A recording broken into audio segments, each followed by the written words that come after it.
Chapter 1099. The Chuyutang that once ran like wolves and rushed like boars were now slave thieves who slaughtered dogs and donkeys. All that was left of the majestic spring and autumn period was sadness and laughter. It was rumored that Huang Longshi, the main culprit behind the sinking of the divine land, only laughed out loud after seeing the miserable scenes of the scholars running north. He made a few songs to gloat over their misfortune for the future generations to hum. He claimed that not only did the Wulin world have to thank him for reversing fate, the literary world had changed like this because the country was unlucky and the poets were lucky. When the spring and autumn period ended, the scholars ran north. There was only one record of Yong Hui crossing north in the official history of Liang. Jia Mian praised him generously with beautiful words and praised him for being able to pass through Guangling. However, in the history books of Beimang, there were only 2 times. Other than the simple Yong Hui crossing north, there were more records of the second crossing north before Su Shao became the vassal of Bailiang. This time, the scholars and celebrities of the Central Plains who were completely disappointed with the Liang imperial court began to crazily rush into Beimang, which was now the territory of the Southern Dynasty. Most of the so-called powerful families that occupied the high positions of the Southern Dynasty now fled north in panic like stray dogs. At that time, these big families spared no effort to secretly operate in Tai and city, hoping that the relatively gentle Gu Jiantang would be crowned as the king of Bailiang instead of the executioner with the surname Su. They believed that who would be crowned as the king of Bailiang would decide whether the national policy of Liang would be strict or lenient. However, the result was disappointing. The lame man wanted to be the king of Bailiang instead of an ordinary border official and personally guard the northwest gate of the empire. In this way, they hoped that before the gate was completely closed, they would be able to leave some incense for their descendants in the upcoming revenge by the Liang imperial court. Even if they had to bear the infamy of relying on the northern barbarians to prolong their feeble existence, they didn't care. For them, who were easily the 3 dukes of 4 generations, changing the surname of a country was never a disaster. Therefore, the destruction of the country was a small matter, but the destruction of the family was a big matter. The noble families lost their old roots one after another. Not to mention anything else, just the ancestral maps of their family tree that had been treasured for hundreds of years were scattered all over the ground during their escape to the north. In the spring rain, a young man squatted by the roadside. He could neither pick up nor flip open those precious diagrams, so he could only look at the page of genealogy that was spread open. The person who wrote the genealogy was obviously a calligraphy master. The handwriting was elegant and did not lose its strength. The words written on the genealogy archive were like pearls. With just a few strokes, he could write down the full picture of the achievements of a certain family ancestor. Then a tired mule carrying 4 gold-lacquered chests trampled over it and crushed the entire manuscript. It sank deep into the mud and the words blurred. The young man stood up. In his eyes, there was an endless stream of people, clan after clan, surname after surname, rushing together from the south to the north. He gently retracted his gaze and saw one of the chests carried by the mule fall to the ground with a loud crash after the rope broke, splashing a lot of mud. The mule driver completely ignored it and only whipped the mule. It was not because he felt sorry for the only ancient book in the chest that had been bought with a lot of money by generations of people, but because the mule's hooves were too slow. After the panicked caravan of horses and mules, the caravan behind them was much more orderly. There were no lowly animals like mules and donkeys. They were all tall horses that were very flashy but not practical in their escape to the north.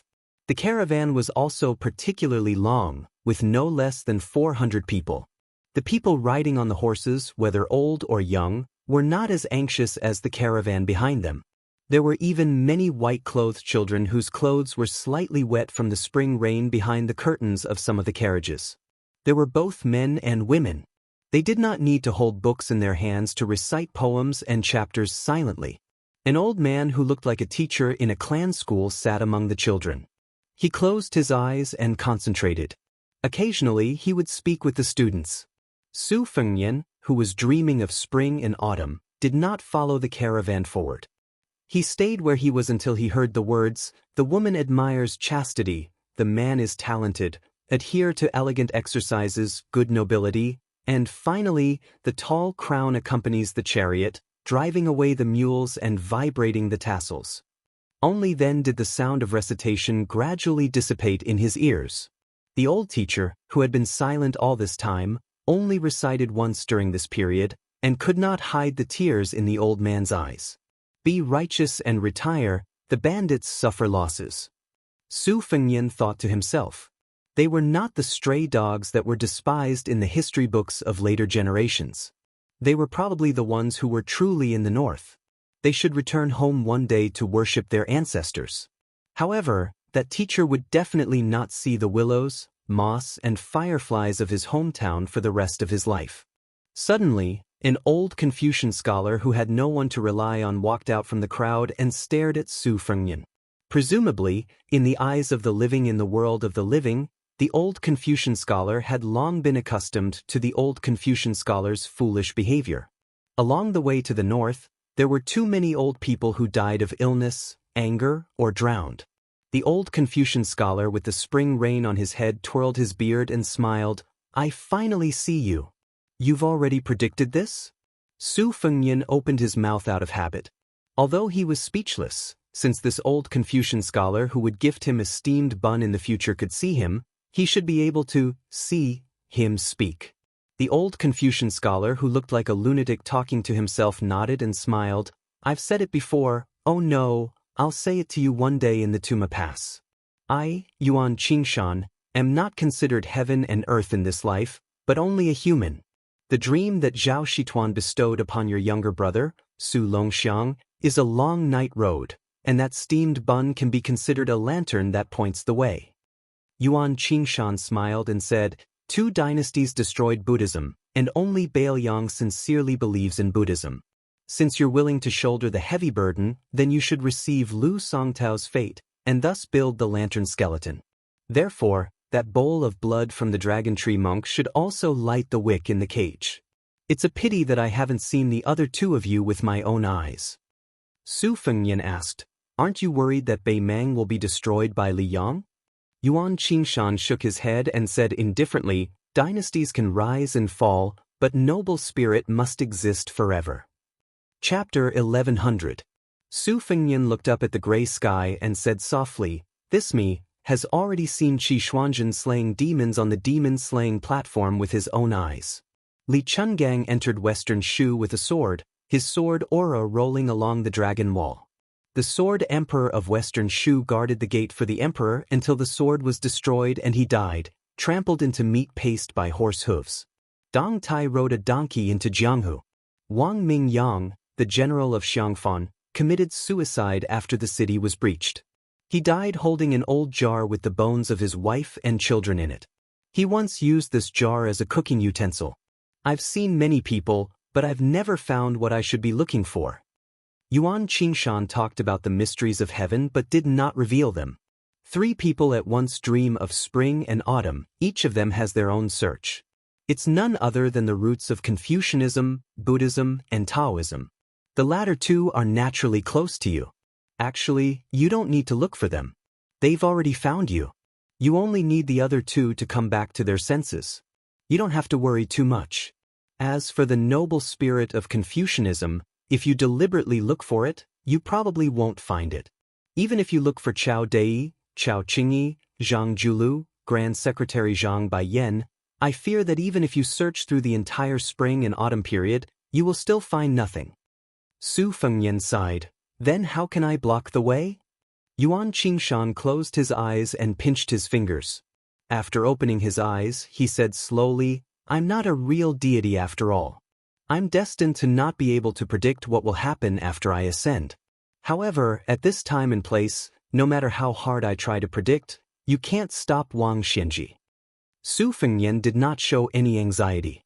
Yuan Qingshan stared at the image of this Su Fengnian and pinched his fingers quickly. His expression was uncertain, strange.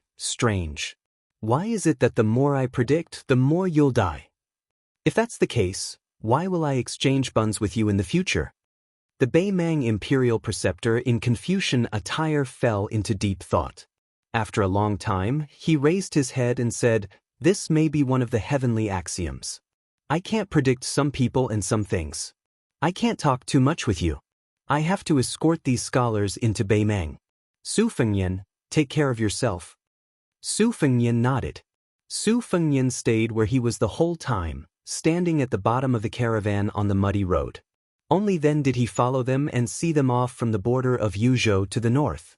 Then Su Fengyan involuntarily closed his eyes. He had closed his eyes many times after entering this black and white spring and autumn. Every time he opened and closed his eyes, it was like a dream. He could never guess when and where he would appear the next time he opened his eyes, let alone who he would see. After that, he opened and closed his eyes several times. Su Fengyan saw the entire process of building the prince's mansion on Mount Qingliang. He also knew why the old man with the sheepskin fur coat was suppressed here by the pavilion. It turned out that this was the ruins of Fengdu, the hometown of one of the 4 great grandmasters, the Green Robe of Fengdu. Later generations all thought that the most secretive sect at that time, Fengdu, would definitely be an underground city filled with ghastly aura. They never thought that the female grandmaster would choose a green lake and green mountain and name it Fengdu. Maybe it was just to say that a person with a dead heart lived in a place with a dead heart. Maybe there was no reason, but the woman fell in love with the green bead in the yellow sand of the desert and liked the same color as her clothes. The one-armed, swordless old man occupied the mountain by himself and repelled the new prince of Beiliang, Su Zhao's hundreds of elite riders. Later on, Su Zhao carried wine up the mountain by himself several times. They were all good wine from the central plains that was hard to buy with money in the poor land of Beiliang. He would sit by the old man's side and talk about things that he usually couldn't say out loud. There were a few times when he was completely drunk and passed out beside the old man. He was still drunk and had to be supported down the mountain by Li Yishan. Finally, one day, the old man with the sheepskin fur coat took a new pot of wine from Su Zhao's hands. For the first time, he asked the Grand King of Beiliang about this wine.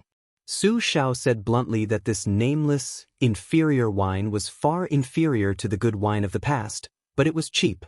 Not only was it enjoyable to drink, it was also very intoxicating. That was enough. The old man took a sip and said that this wine was actually called Green Ant. In the past, people urged him to drink it, but he also disliked the inferior quality of this wine. Later on, his second sister wrote a poem and the Green Ant wine became known outside of Beiliang for the first time. It was also popular in the court of Liang. This should be the origin of this wine. Later on, he closed his eyes and opened them again. During this time, he saw the 2 girls who came to Wutong'an on Mount Qingliang for the first time. One of them was still called Red Musk, while the other was still Bluebird. However, she had an additional surname, Wang Bluebird. However, at that time, the 2 girls' temperaments were completely different. Red Musk had a strong Beimeng aura and her eyes were as cold as knives.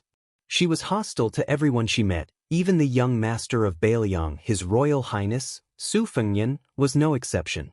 Bluebird was the complete opposite. Her father was the youngest of the 4 grandmasters, the immortal of spear who died the latest. Wang Xiu had a daughter in his later years and doted on her very much. When she came to the mountain for the first time, she did not appear in the world as a maid, but as a guest. At that time, Wang Xiu's junior martial brother Lu Yanbing, who had not changed his surname, brought the girl into the palace. However, she did not meet the young Su Fengyan. Later on, Chen Zhibao committed treason and murdered his own master. Lu Yanbing had once single-handedly challenged the king of Beiliang, who had 500 cavalry escorts. In the end, he was stopped by Jian Jiuhuang after 8 strikes. Su Xiao, who had always been very rude to the martial artists of Jianghu, allowed this martial arts genius to leave and gave him 3 chances to take revenge. After using up all 3 chances, Lu Yanbing did not manage to kill Su Xiao, nor did he manage to kill Chen Zhibao, who was at the peak of his power at the border. He had become friends with Jian Jiuhuang, who had been a coachman for a few years. They met for a drink and Lu Yanbing found out that the old swordsman with missing front teeth who was his natal yellow formation map was actually the junior martial brother of the Sword Emperor of Shishu.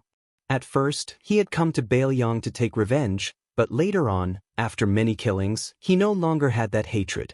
Liu Yanbing casually said, "The emperor and his minister died at the gates of the country, while the swordsman died in Jianghu. The sword emperor of Shishu, both of them died for a reason." Old Huang smiled and replied, "That's true, but I can't say such things." Old Huang also said that he quite liked the young highness and would not dislike the smell of horse urine on him. When he looked at people, he was indeed looking at people.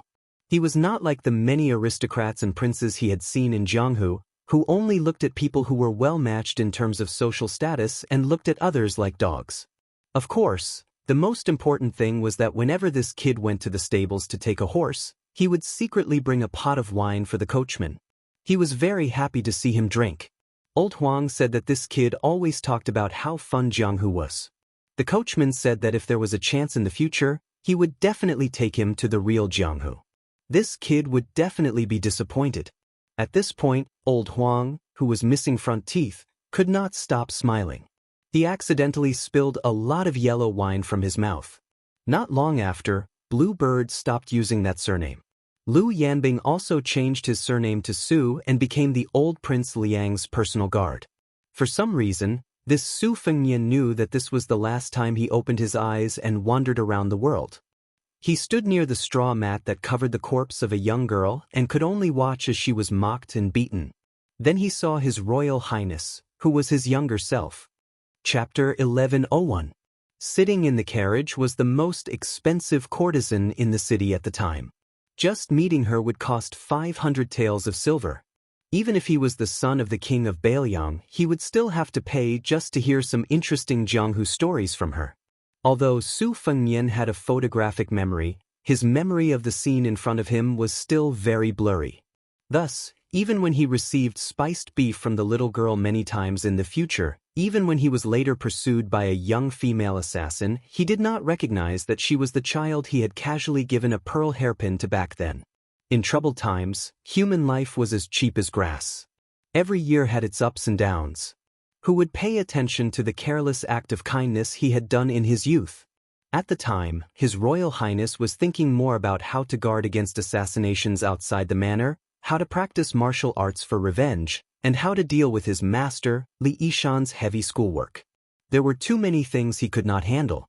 If it was said that many children of noble families could still have some leisure time, even if they did not know the taste of worry, they could still create new words to express their worry. But his entire youth was always a hazy and gloomy impression. He held grudges and was ignorant. He would insensibly take out his anger on Su Shao, who had the two titles of King of Bailiang and the Pillar of Bailiang, but he did not do anything and was unwilling to take revenge. Thus, at the time, Su Fengnian was very disgusted with his identity as the heir. Even Su Shao, a vassal king with 300,000 cavalry, could not take revenge. Even if he inherited the title of King of Bailiang, what could he do? The youth wanted to practice martial arts, the blade, and become a top ace.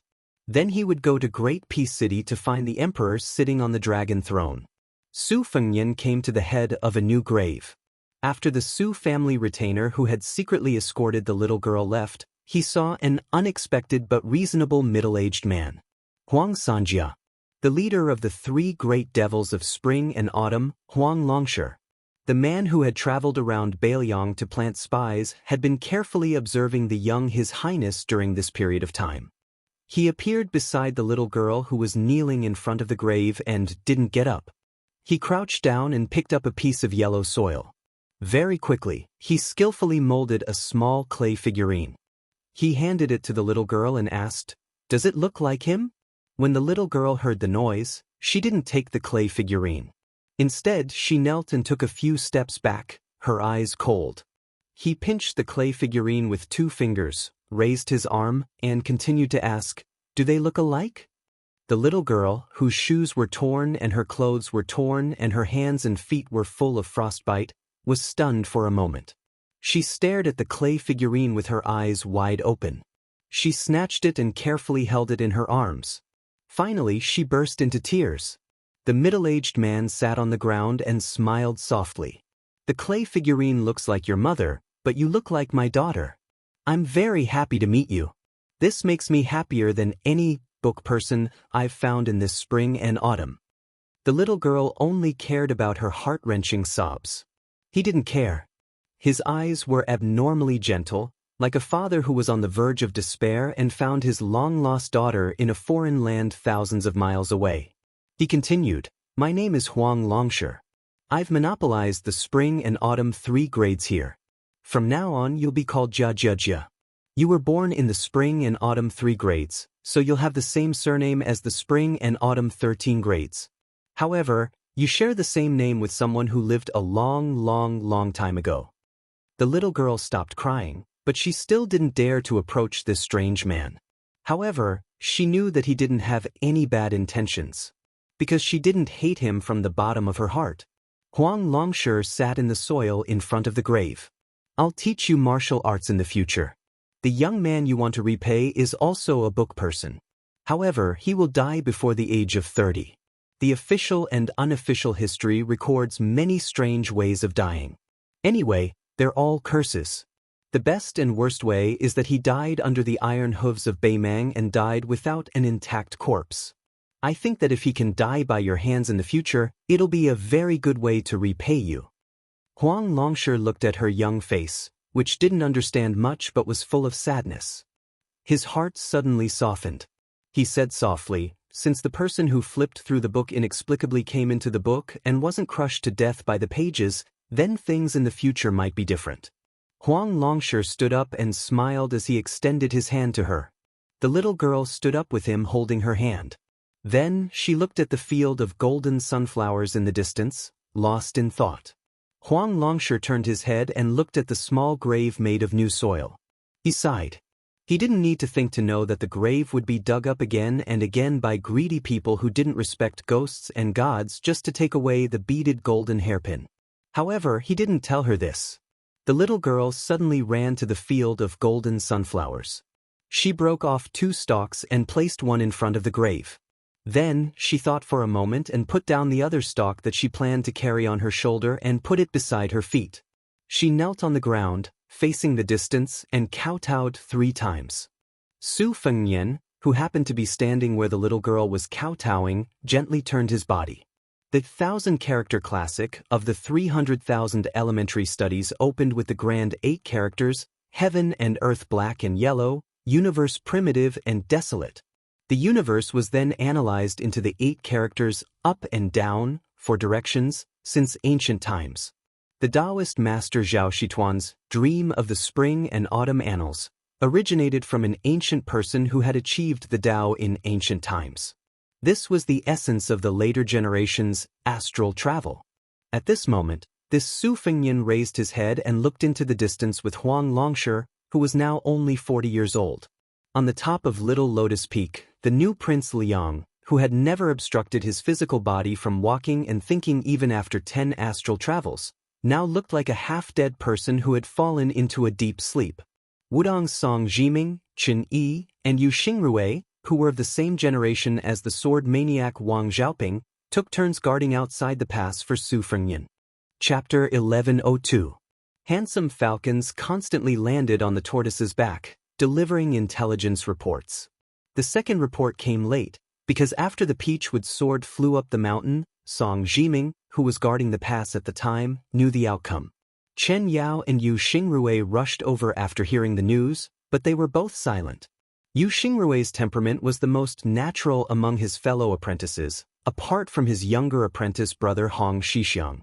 The old man leaned against the stone tortoise's foot and raised his head, not daring to look at the hovering flying sword. Chen Yao, who was even older than the current Wudong sect leader's master, sat beside his younger apprentice brother and said softly, "This can be considered a happy funeral. Don't let younger apprentice brother Wang leave uneasy." Yu Xingrui nodded woodenly and said, "The sect leader is gone. Younger apprentice brother is gone. Younger apprentice brother Wang is gone. Elder apprentice brother Song also said he would be gone soon. It's only been a few years, but the 6 of us," Chen Yao laughed. "But they left without any regrets. Think about it, Jade Axe was brought up the mountain by you, and so many other juniors also went up the mountain. In the future, there will be new generations of people coming up the mountain. Sometimes, when I look at those young faces, even a rigid old antique like me can't help but want to laugh. Yu Xingrui sighed and said in a muffled voice, I'm not as open-minded as you. Chen Yao joked, your disciple is stronger than you. Yu Xingrui said in a low voice, if he dares not take back younger apprentice brother, he can continue to be the sect leader. I don't recognize him as my disciple anyway. Chen Yao said angrily, are you still being reasonable? I'm in charge of the discipline. You want to be beaten at your age? Yu Xingrui suddenly laughed and rubbed his cheeks. He sighed and said, when we were young, it was Uncle Peng who was in charge of the discipline on the mountain. I always liked to go against Uncle Peng. When he was angry, he always said that if he had the ability to be the sect leader, he wouldn't care about me. I never thought that Jade Axe would become the sect leader. I have no regrets now. Chen Yao said worriedly, it's not good to stop them one by one. Yu Xingrui, who had been in Jianghu for the longest time, shook his head and said, it can't be helped. Among the top 10 masters of the world, except for the recent kidnapping of Gao Shulu, the devil Luo Yang and the broken spear Deng Mao, when have I heard of any other two fighting side by side? Moreover, this time Dong Tai was on Wang Xianji's side. Even if Chao Chongqing wanted to interfere, De Chu had already restored his country and would not leave Guangling Road. Taking a step back, even if someone was willing to join forces with Little Ping, would our junior brother be willing? Taking a step back, if he was really willing, he probably wouldn't be able to use that final sword strike. Taking a step back, blocking Wang Xianji is not stalling for time. Wang Xianji's walking speed is not slow, but it is definitely not fast. The people blocking her are all using their own methods to find flaws. Chen Yao said helplessly, if only junior brother were here.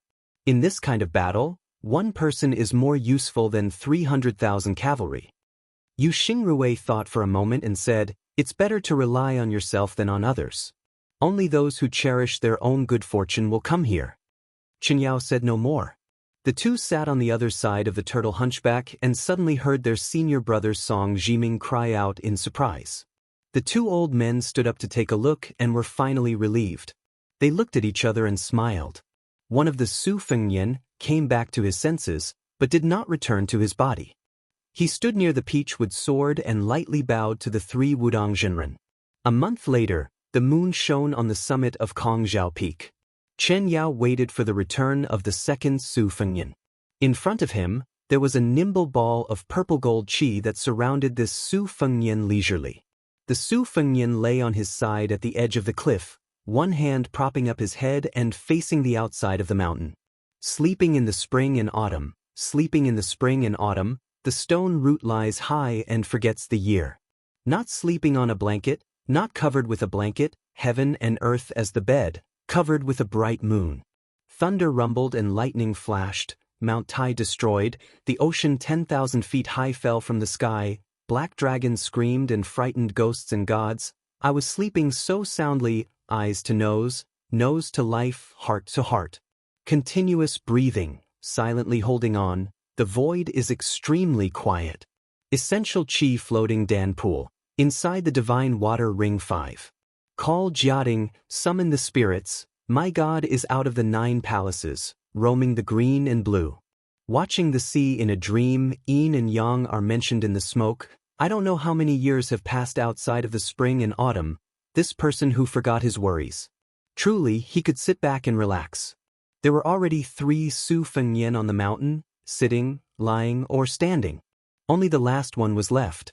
In the early morning, the sitting Su Fengnian began to feel as if he was struck by lightning, as if he was trying to wake up. Chen Yao was shocked.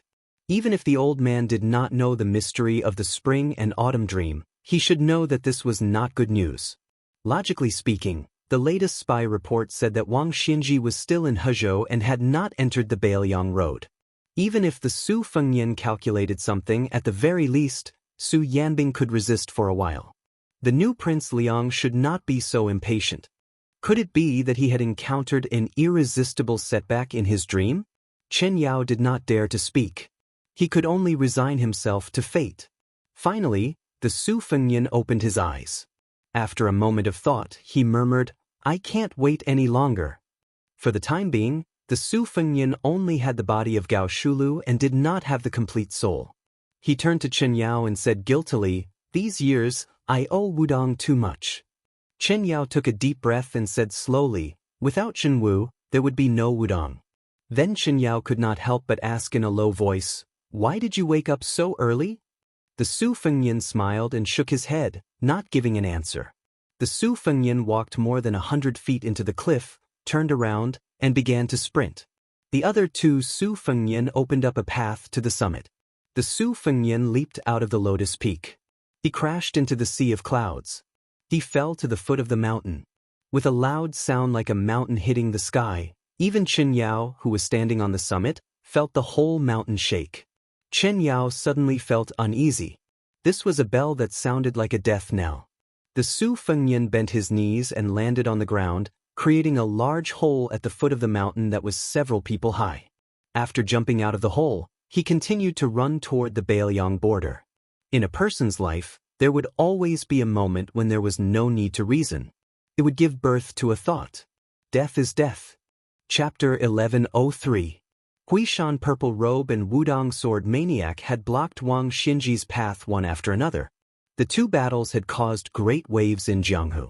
Outside the gorge, the section of Guangling River where the Iron Lock Sinks River was located was still as calm as ever. However, there was an endless stream of Wulin people who came to see the remains. Not only was there the coffin created by the Wulin Alliance Master Xinyuan Qingfeng, but there was also Old Monster Wang's moving mountain. Groups of Jianghu people came and went. Most of them regretted not being able to see Wang Xiaoping's Earth Fairy Sword before her death, as well as that graceful figure in Huishan Purple Robe. No one knew that somewhere in the lower reaches of Guangling River, a nameless old Taoist from Longhu Mountain had been waiting for a long time. Although he only had the appearance of a middle-aged man, there was always an indescribable sense of lethargy. Taoist Zhao squatted by the riverside and reached out to scoop up a handful of water. He was somewhat emotional. 400 years ago, Gao Shulu had once said that she could suck up all the water in Guangling in one gulp. It was originally a metaphor to smoothly comprehend all methods in one go. Now, it had long changed beyond recognition. It was only used to mock someone once and for all. In 400 years, words of praise had become words of derision. The Taoist who had long since abandoned his real name looked at the blurry face in the water and gently blew a breath. The turbid river water in his palm rippled slightly. After a moment, it was as clear and stable as a mirror, reflecting a touch of purple. A person's life was but 100 years. Things remained the same, but people changed. The old man who only existed in the genealogy of Emperor Zhao sighed. He threw up the water mirror in his hand and bent 2 fingers. From the mirror, he pinched the corner of the purple robe. As the Taoist made this move, a woman slowly floated up from the surface of the Guangling River. This was undoubtedly the extremely obscure and profound move of the finger mystery realm, fishing the moon in the water. The woman was no longer curled up like a fetus. She sat cross-legged in the river, but her eyes were still closed. During this period of time, she was like a stone cow sinking into the river. Not only did she not retreat downstream due to the impact of the river, but she also moved upstream towards the mouth of the gorge. However, as a new qi lingered around her body, she began to flow down with the water. In the end, she was fished out by the old Taoist who had been lonely for 100 years.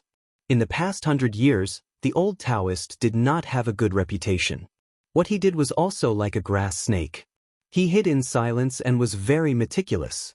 This was where the Tao of solitary seclusion lay.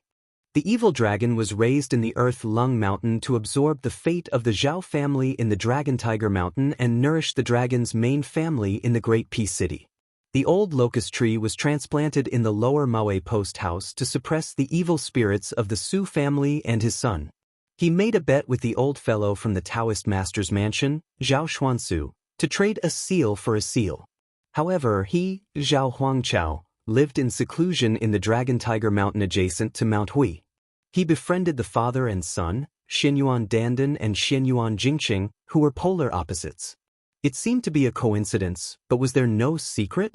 However, this kind of behavior never interfered with his great undertaking of 100 years. It was like a kind of leisure and elegant decoration, like a hermit who planted a plum tree in the courtyard. It was good that the flower bloomed, but it did not matter if it did not. Zhao Huangchao looked at the young woman who slowly stood up on the water. As she grew older, she became more and more similar. However, for some reason, some of the similarities became thinner. It was no wonder that Lu Songtao had chosen the latter instead of her at the last moment.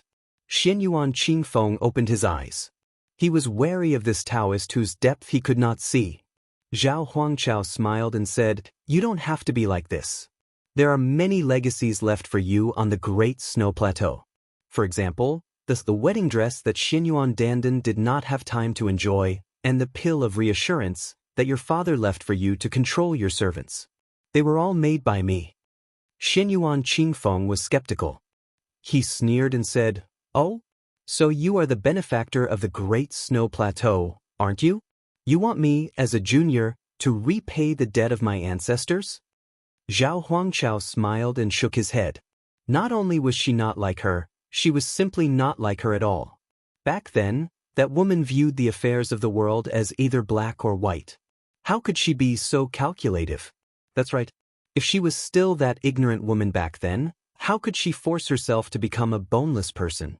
She would also not be able to become the clever Huishan clan master and the vicious and merciless Wulin alliance chief.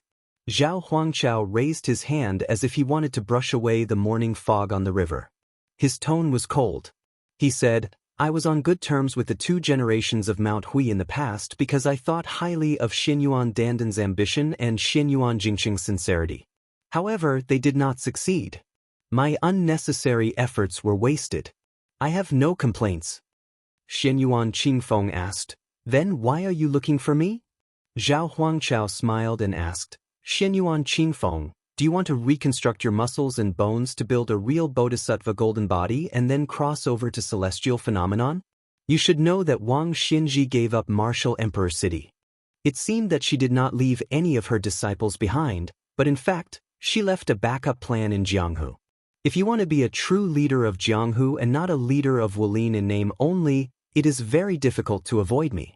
If you think I am a frog at the bottom of a well and talk too big, then let me put it another way. I can help you walk faster on the path of martial arts and avoid many detours." Xianyuan Qingfeng did not even try to hide her disdain. Zhao Huangchao had cultivated his body and qi for 2 or even 3 lifetimes as long as an ordinary person. Naturally, he would not get angry because of this. He said calmly, "Just now I thought of half a sentence, which is to let people fight for their dignity. Xianyuan Qingfeng, since you have reached celestial phenomenon, do you have any comprehension?" Although Xianyuan Qingfeng did not trust this pretentious Taoist, she did not have the slightest intention of looking down on him. After a moment of hesitation, she shook her sleeves and sat down on the ground. Almost at the same time, Zhao Huangchao also sat down on the ground. The two looked at each other as equals. Xianyuan Qingfeng said in a deep voice, "Let's fight for our dignity. First, we have to fight for our own destiny. What we nurture is qi dynamic.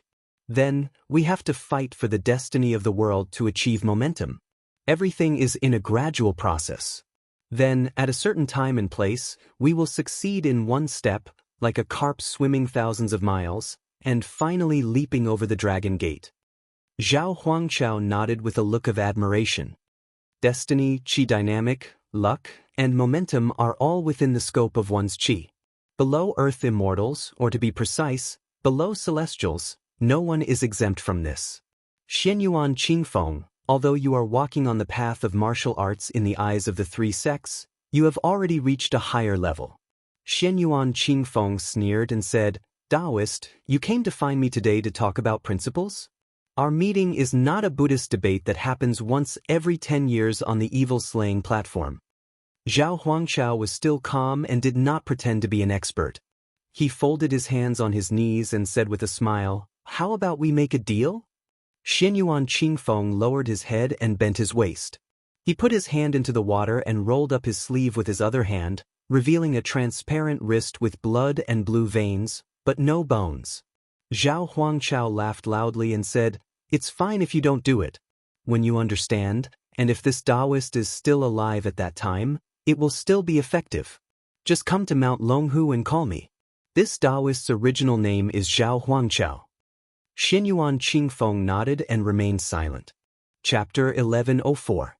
Zhao Huangchao stood up and disappeared in a flash. His laughter was heard. 9 out of 10 countries are broken and 8 out of 10 people are dead. If I become Emperor Qing in the future, I will wait until the 8th day of the 9th lunar month on Mount Fuyao to pick osmanthus seeds. Xinyuan Qingfeng showed a solemn expression. The wedding dress and soothing pill were both secret legacies of the old Hui mountain. The former was used by Xinyuan Pan as a human ladder. Otherwise, Xinyuan Qingfeng would not have the great celestial cultivation he had when he fought Wang Xinji, even if he killed many experts to absorb their inner strength. The latter was a mysterious goo medicine to prevent people from being untrustworthy after using both kindness and power. This Taoist called Zhao Huangchao should be telling the truth. He was indeed an old acquaintance of Bulldagung. However, after Xinyuan Qingfeng took control of Hui Mountain, he did not trust anyone except himself. He hated the Taoists of Dragon Tiger Mountain even more. How could he easily do business with a nameless Taoist who appeared out of nowhere? Xinyuan Qingfeng withdrew his hand. He didn't even need to shake his wrist to avoid touching a drop of water. After standing up, he looked around. His gaze finally stopped, intentionally or otherwise, on a fallen reed. With a tap of his foot, he stepped on the reed. He seemed to have understood something. Dressed in purple, he returned to Jianghu and followed Shui Donglu. On the road of Hezhou, a huge creature was rampaging. Most of the traveling merchants only saw a blur in front of their eyes. Then, they only saw a cloud of dust and could not see clearly what it was. Some of the Jianghu experts with good eyesight recognized that the huge creature was an unusually tall and sturdy living person. It was like a remnant of the ancient desolate man hidden in Kunlun Mountain. It was 20 feet tall and had the strength to uproot mountains and rivers. 5,000 years ago, the saint controlled the flood. After he succeeded, he ordered 900 Kunlun giants to carry 9 cauldrons to suppress Jiuzhou. This giant's hands and feet touched the ground. It ran like thunder and its legs were much stronger than the famous horses outside the Great Wall. A gray-haired old man sat on it. A rope was tied around his waist to prevent him from falling. The old devil head, who had wreaked havoc in the 9 countries during the spring and autumn period, should have continued to wag his tongue during the restoration of the West Chu state, but right at the critical moment when the new De Chu state was about to rise up in rebellion, unexpectedly the old man abandoned him and summoned slaves who were far more worthy of their name than the Kunlun slaves of Tibing Mountain, who rushed to the Bailiang border. The old man's journey was bumpy. Other than having to stop to eat and rest, he didn't waste any time and didn't say a single word. However, when he approached Bailiang Road, he began to mumble to himself from time to time. "Old Monster Wang, you started fighting too early. If I had known, I would have let you destroy the city and die before you were ready. This old man has helped you to make the Jianghu so interesting. It's fine if you, Wang Xinji, don't appreciate it. It's fine if you don't like that brat surnamed Su, but why do you have to implicate a little girl? Wang Xinji, Su Fengyan, both of you deserve to die. If my daughter dies, Wang Xinji, you can forget about guarding the heavenly gate, and Bailiang can forget about having a moment of peace. Especially you, Su Fengyan. So what if you can't defeat Wang Xinji? Just kowtow and beg for mercy. Wang Xinji saw how useless you are and naturally disdained to fight with you. Why do you have to recklessly occupy Gao Shulu's body and spirit? Are you afraid that Gao Shulu will kill Chao Chongqing, and the girl you like will have no one to rely on? You can't even care about Bailiang's safety, and you still dare to hope to protect Jiangxi's life? Fine, consider yourself sentimental. However, if you favor one and discriminate against the other, and watch as my daughter dies, I, Huang Longshi, did harm to Bailiang in the past, but I also left a way out for Bailiang. In the future, just wait for you, little brat, to die without a complete corpse, just like what's written in the books." The Kunlun giant had already rushed into Hezhou, rushing straight to the border between Yuzhou and Hezhou. Huang Longshi's heart began to sink more and more, because no matter what he saw, the brat had not achieved perfection. The root of it was the dream of a nameless Taoist 400 years ago, and it was indispensable.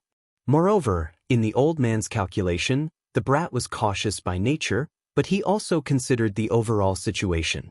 Now that there was a heavy burden on his shoulders, how could he risk his life for a girl who was extremely thin on both sides?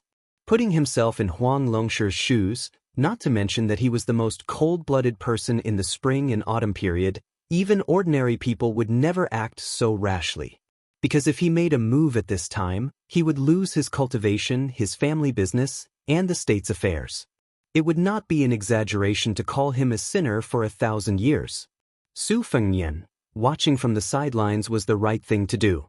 Huang Longshi had been living a good life for so many years. No matter how many setbacks he had suffered, he had never been so helpless. The giant under him was already an arrow at the end of its flight. Huang Longshi was still cold-blooded and said, "It's time for you to die." The giant did not complain. Even if it was bleeding from its 7 orifices, it still had to run the last 300 miles. After 300 miles, Huang Longshan, who had been holding his breath all the way, began to charge forward on foot and then tried his best to catch up before Wang Xianji killed. The premise was that the silly girl was not dead yet. Huang Longshi had a sentence that he did not say to the girl. If he had not met her, he would have retreated into the mountains and forests after unifying the central plains in Liang. He would have focused on martial arts and cultivation, and then tried to ascend. He had no love in the human world, so he could go and see the scenery in the sky again. Approaching Yuzhou, Huang Longshan suddenly shouted, "Stop!" The giant hurriedly stopped, and its hands and feet scratched several gullies on the ground. The old man jumped down and rushed forward, faintly ashamed. "It's too late." Wang Xianji was a man of his word, even if his opponent was a little girl and a very innovative killer. Since he had said that the next time they met, he would kill her. So when she stood in the middle of the courier road at the border without hesitation, Wang Xianji really did step forward and stomped on the belly of the short girl. She fell backward, her body sliding back dozens of feet. There was no longer any qi in her body. The clothes on her back were in tatters, and she was covered in wounds. She should not have been able to stand up and would have died lying down, but she probably relied on her last breath to stand up shakily. After she stood up, she still did not show the slightest fear. She had killed Wang Mingyin, Lu Haoshi, and many, many other masters. She was not afraid of killing people, nor was she afraid of being killed. She was just a little unhappy, and felt that she had not done enough. She had returned the hairpin, but she had not returned the mink hat he later gave her. Her vision had long been blurred, but she still raised her head. There was once when she was hunted down by a willow and a fat woman. She could not hold on that time, and then he fell from the sky and landed in front of her. She was very happy. She was not happy that she could live, but happy that he had come. It was that simple. The girl closed her eyes. Old Huang said that when people died, they would sleep for a long time, where no one could wake them up. She felt that it was quite good, so she fell asleep. At this time, she did not know if it was an illusion, but a warm hand gently pressed on her head, and a soft voice said, "You are not allowed to sleep in." Half asleep, she felt the person behind her walk to her side, and said a few words to her and to the very powerful old man. A very soft sentence. "I'm here." A very heavy sentence. As if the whole world had heard it. "Wang Xianji, it's time for you to die." Chapter 1105. Perhaps it was because it had been a long time since Wang Xianji heard the younger generation speak such bold and visionary words in front of him.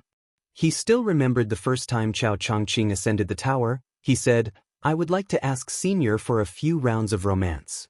Dong Tai's words were even sharper, "I have a sword to ask you." As for the other characters, most of them were relatively more respectful and restrained.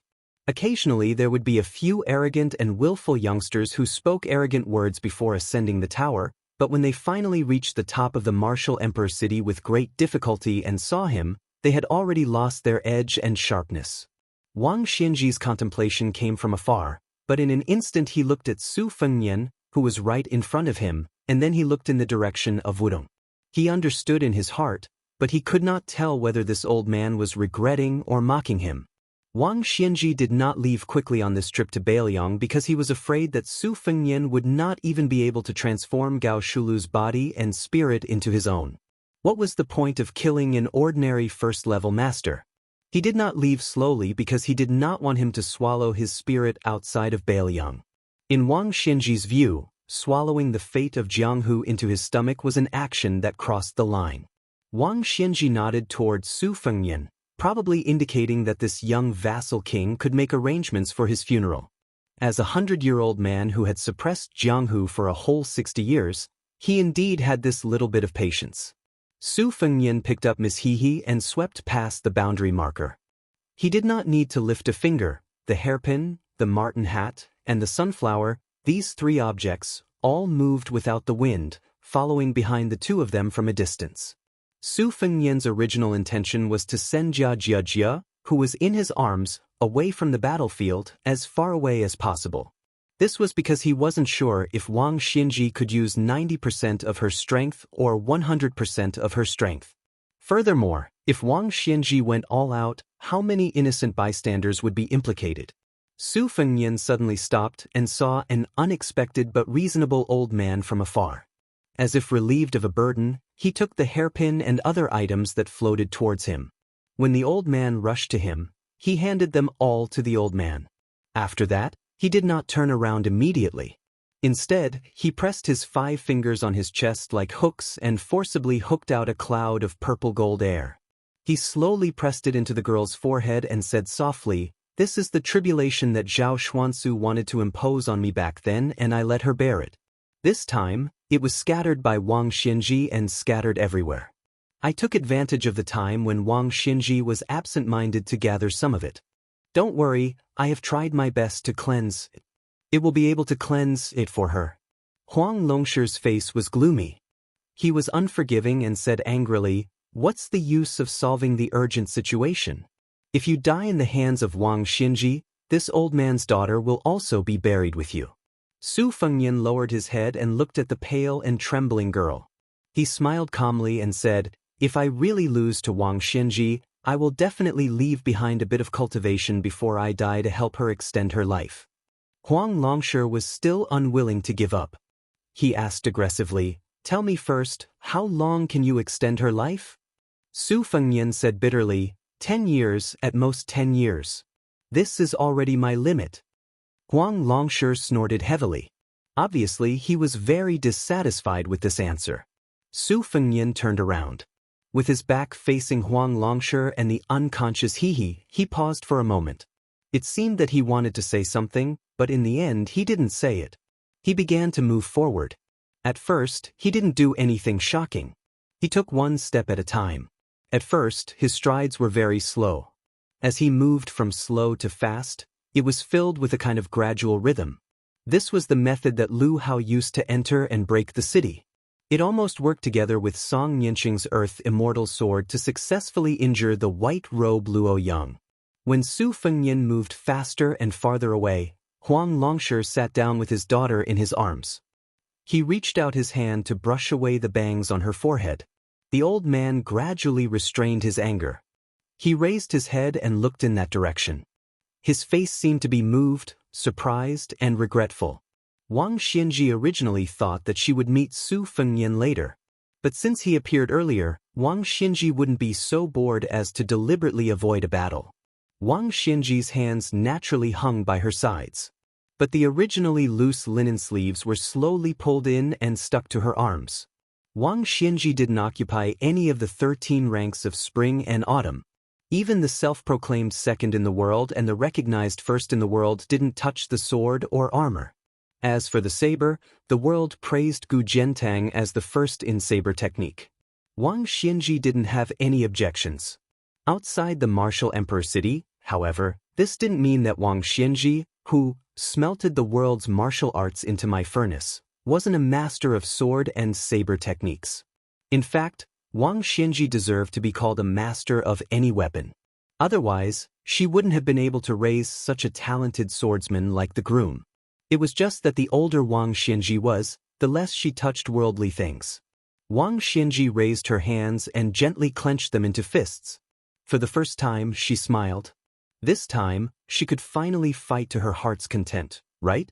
Su Fengnian had borrowed Lu Hao Master's method to enter the city, but not only that, he had supplemented it with Lu Hao Master's staggering sword. This made his silhouette look a little absurd, but at the same time, he looked like a drunkard. I have no sword in my hand, because I am the sword. On Su Fengnian's path forward, yellow sand constantly surged up from both sides, colliding with each other with a loud bang, and then quickly covering his footsteps.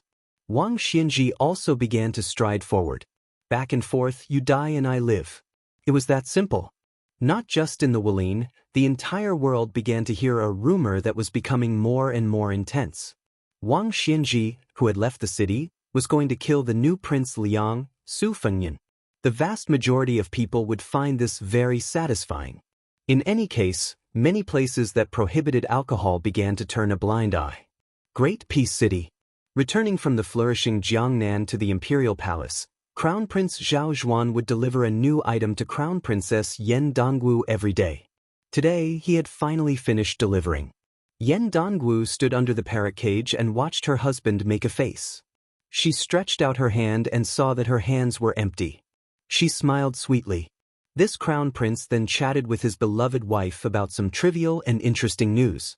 Even when the purple-clothed woman of Mount Hui had closed the door, Zhao Zhuan did not hide his thoughts about her.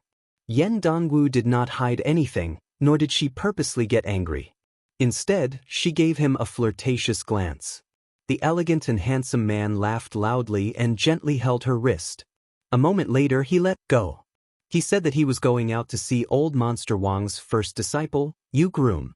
This swordsman who had left the Eastern Sea for the first time was only passing by the capital and had to continue north. If he missed this chance, he might not have another chance to see him. Zhao Zhuan hurriedly left the room, gradually slowing his steps. He plucked a leaf and twirled it between his fingers.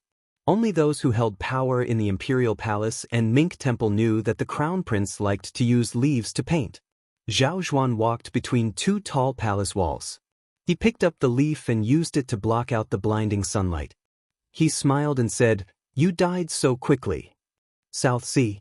After returning from a visit to immortals, the peach blossom sword god, who had overturned the sea with his sword, stood on the edge of a cliff on the lone island where the Guanyin sect was located. He raised his eyes and gazed toward the north of the continent. The sword-eating elder Sui Xiegu, who had once exchanged an arm with Li Chungang, stood beside this ordinary-looking sword immortal after his battle with Dong Tai. He asked curiously, "Among the top aces, you are close to that kid. Why didn't you go and help him?" Dong Tai shook his head and said, "Wang Xinji did not do anything wrong." The one-armed old man nodded and said, "A Jianghu where a finger-profound realm cultivator can be the most powerful person in the world is indeed unsightly." Chapter 1106. A young and tall woman walked not far from them and asked, "Is that kind of Jianghu really not good?" Dong Tai was not good at and did not like to reason with women.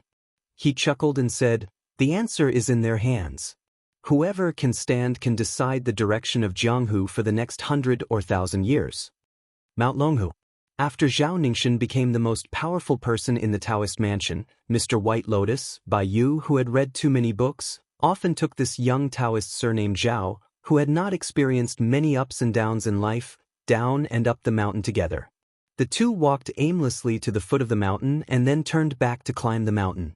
Bai Yu's eyes were not good, so he walked slowly and spoke softly. "After going through so many hardships, I was able to lead the Taoist affairs in the world. Now that I've lost half of the country, including the north of Guangling River, to Qingqing King, it's not necessarily a bad thing. Mount Longhu is not high, so it's time to calm down and look back at the scenery. In the past, everyone in the Taoist mansion said that my words were reasonable, but really reasonable words often hurt people. I've been reading and cultivating on this mountain for many years, so I have no place to complain. But now it's all good. 2 generations of heavenly masters ascending together may sound impressive, but the truth is that they're just putting on an act. However, fortune and misfortune come hand in hand. Many people like me who don't share the same surname are able to rise to the top. Zhang Wenhan, Xue Jieshe, and Chen Kuanyong have all truly integrated into Mount Longhu. They're the true worshippers of Mount Longhu. Zhao Ningxin, who was often absent-minded, nodded. Bai Yu continued, you let the Taoist on the mountain learn the set of boxing of Mount Wudong without worry. This is the temperament that a Taoist master should have. We should eat old wheat flour and new corn flour. We can't just eat fine grain, coarse grain is also good for the stomach. Zhao Ningxin nodded and smiled. Fine grain nourishes the mouth, coarse grain nourishes the stomach. There is such a saying outside the mountain. Bai Yu looked at the top of the mountain and said earnestly, Mount Longhu is not high. Look, it's not even as high as our neighbor's Bulgang. It's true that the mountain is famous not because of its height, but if we all want to be immortals, it's not right. Zhao Ningxin said, if you want to be an immortal, you must first be a good person. Bai Yu laughed heartily. You're right. Zhao Ningxin stopped and said, I put it down. Bai Yu squinted his eyes out of habit and turned to look at the young Taoist. He felt even more gratified and said, then I can rest assured. Bai Yu stretched out a hand, indicating that he could start climbing.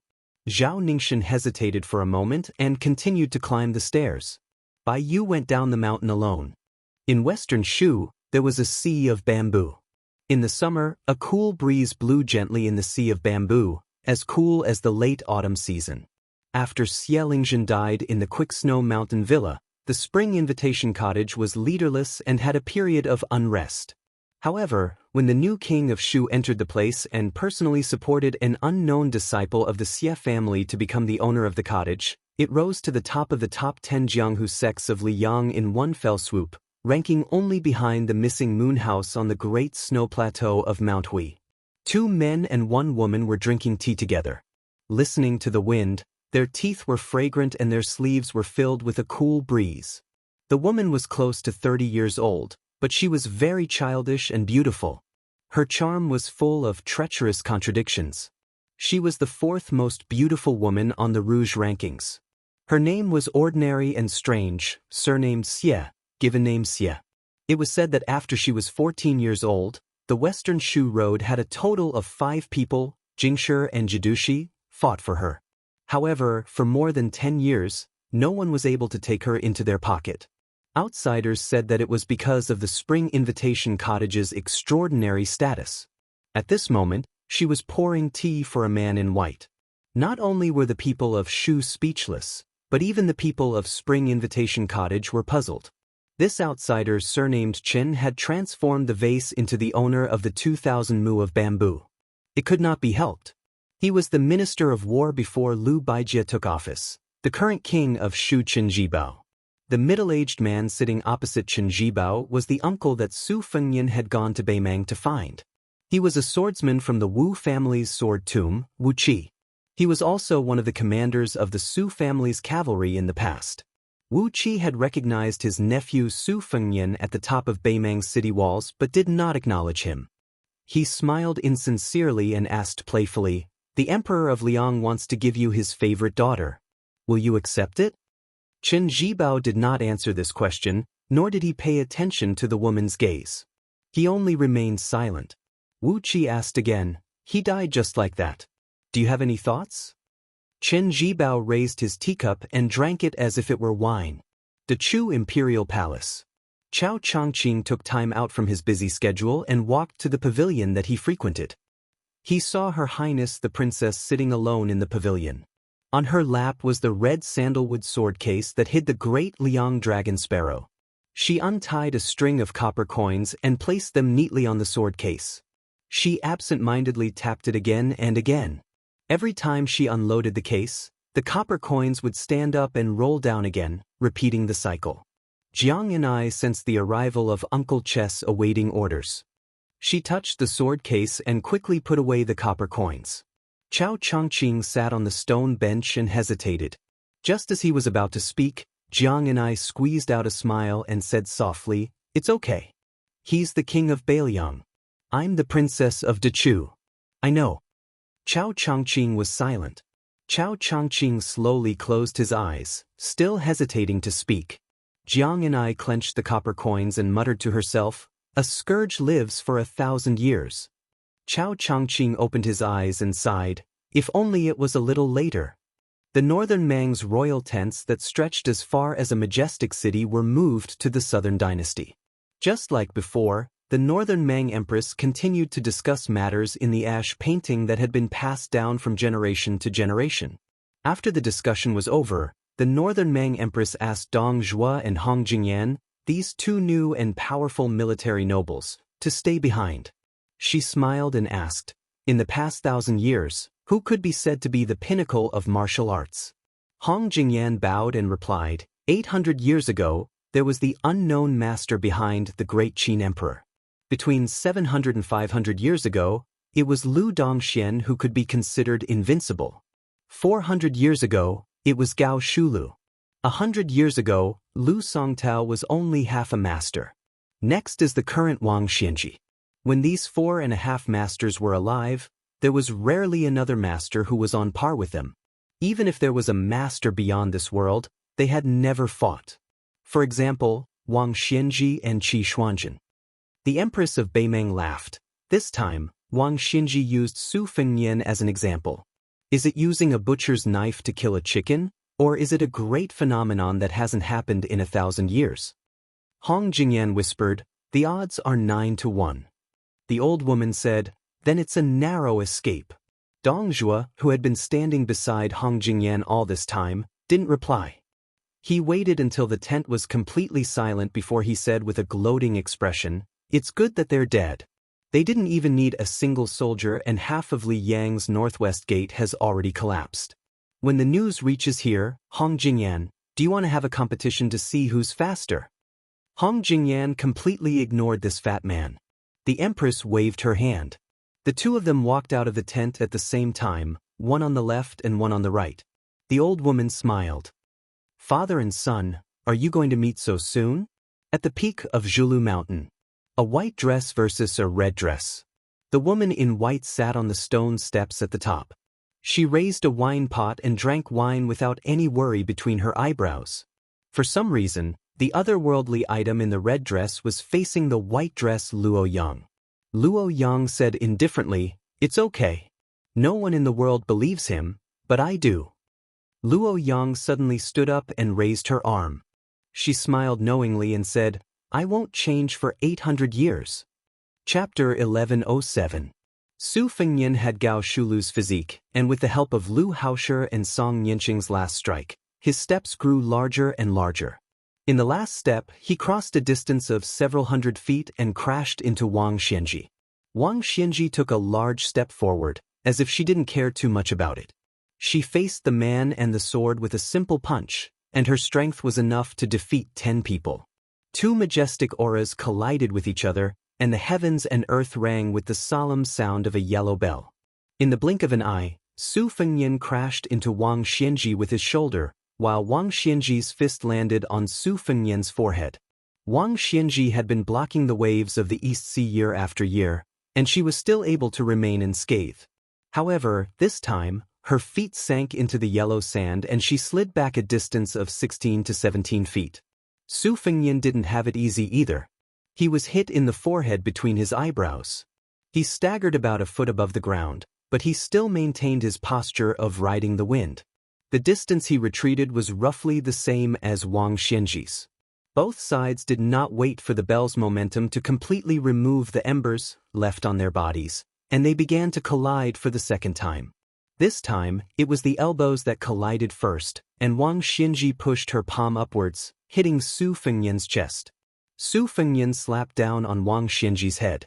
Su Fengnian's body surged, and finally stopped in the air 80 to 90 feet away.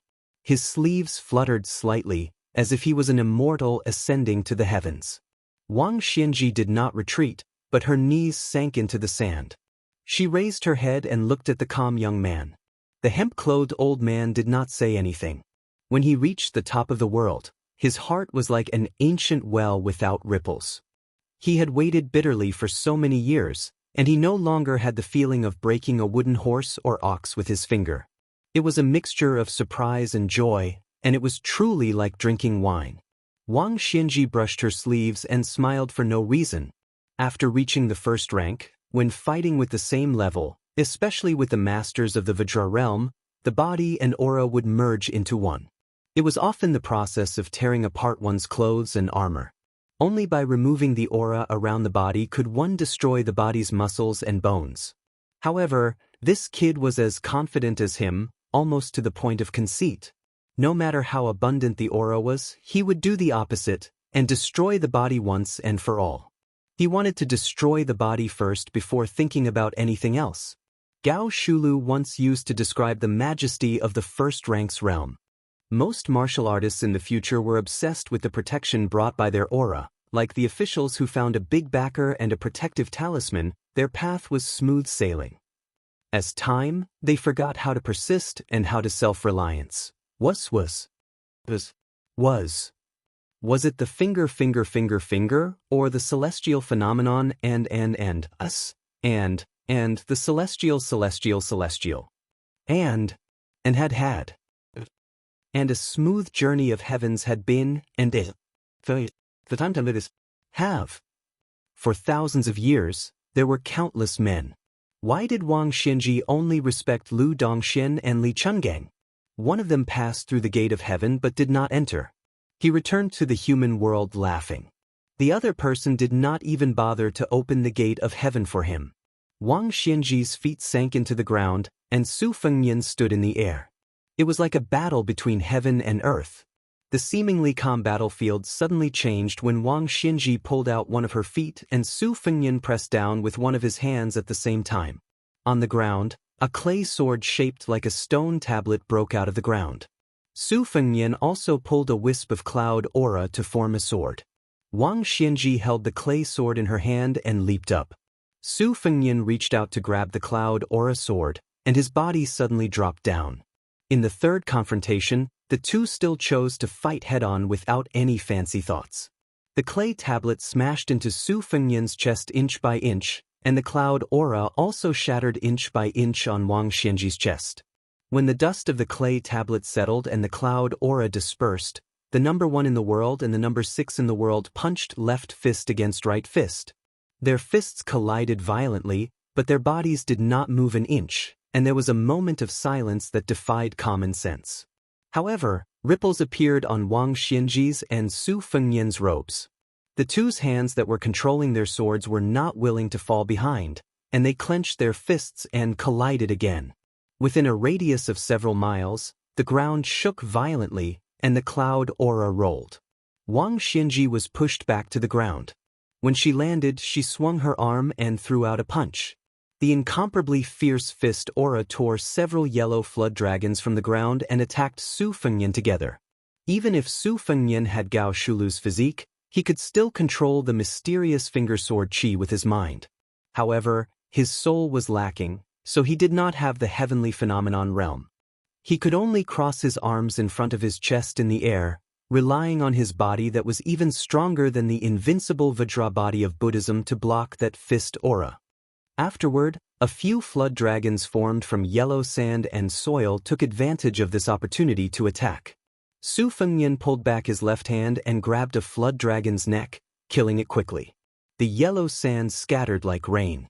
He stepped on the head of the flood dragon and pushed it back to the ground. The corpse, or corpse chi, showed signs of collapsing like a dead snake on the ground. Wang Xinji did not show any mercy after gaining the upper hand. She walked on the ground step by step and constantly punched towards the sky. The white fist aura and the yellow dragon shot towards the young lord standing under the clouds together. The earth emits murderous intent, and the dragon and snake rise from the land. Su Fengnian took a deep breath, and a purple-golden mark between his eyebrows shone brightly. Instead of dodging, he looked like he was seeking his own death. He actively looked for the white fist aura to smash or cut it off. His feet were like walking on the ground, and he stepped on the yellow dragon again and again. If someone was lucky enough to watch the battle from afar, they would definitely be shocked by the terrifying phenomenon. On the ground, there were constantly white rainbows piercing through the sky, and countless yellow dragons flew up one after another, as if they were roaring at the legendary heavenly court. And the white robe in the sky seemed to be in a fit of pique. He wanted to kill all the white rainbows in the sky, and not let them turn into real dragons. This magnificent scene lasted for the time it took for an incense stick to burn, and the battlefield had also advanced for more than 10 miles. The road that Wang Xinji walked on was full of destruction. In the sky, the clouds and yellow sand were mixed together, and then they rustled and fell together. People liked to use the difference between cloud and earth to describe the huge difference between the two, but at this time, the scene had already been blurred. Chapter 1108. Huang Longshi carried the girl far away to avoid being affected by the invisible killing intent. From time to time he would look back at the battlefield. The old man helped his daughter carry the sunflower and could not help but sigh with emotion. Jia in his arms still did not wake up. She just subconsciously hugged the sable hat, the beaded golden hairpin wrapped in the hat pocket. Huang Longshi did not stop walking, but he kept turning his head to look at the painting that was created by man. The long scroll slowly spread out in the world. It should not stop for a while. When it would end, only heaven knows. Huang Longshi was somewhat lost in thought. He muttered, Zhang Julu in the imperial court, Wang Xinji in Jianghu. There are two such figures. One is a roly-poly official, the other is an old fart. How can the others have a day of success? If anyone were to stand behind them, it would be a fact that made them feel despair just by thinking about it. The group of Spring of Yong Hui's achievements and knowledge are all excellent civil officials. Among the generals, there is Guanling Dao's Lu Xingxiang, and those members of the imperial family who have failed to achieve meritorious service. In the world of Wulin, there is Dong Tai's sword, Gu Jiantong's saber, and Chao Changqing's scholarly spirit. In the past and in the future, any one of them would be a famous figure. Huang Longshi withdrew his gaze and continued to ramble. The great Qin lost a deer. Liang is not far away. Bai Yanne is the deer of Ling. He knows his fate. There is no way out. He has already begun to make arrangements for his funeral. If he lives alone and does not retreat, then the poor people of the world will not be able to see the future. But not only does old Wang not retreat, he wants to go one step further. One is the peak of civil officials, the other is the peak of martial arts. These two people at first glance seem to have the same realm and status, but in fact, there is a big difference in their bones. It is indeed true that the path of civil and martial arts is different. This old man in the past helped Jianghu's fate by pulling up seedlings to help them grow. It should be right to remove the firewood from under the cauldron. This old man has read too many stories and people in books. All these years, he has exhausted his mind and thought about everything step by step. Is he going to make a mistake at the end? The last time Huang Longshan looked back was an hour after the start of the battle.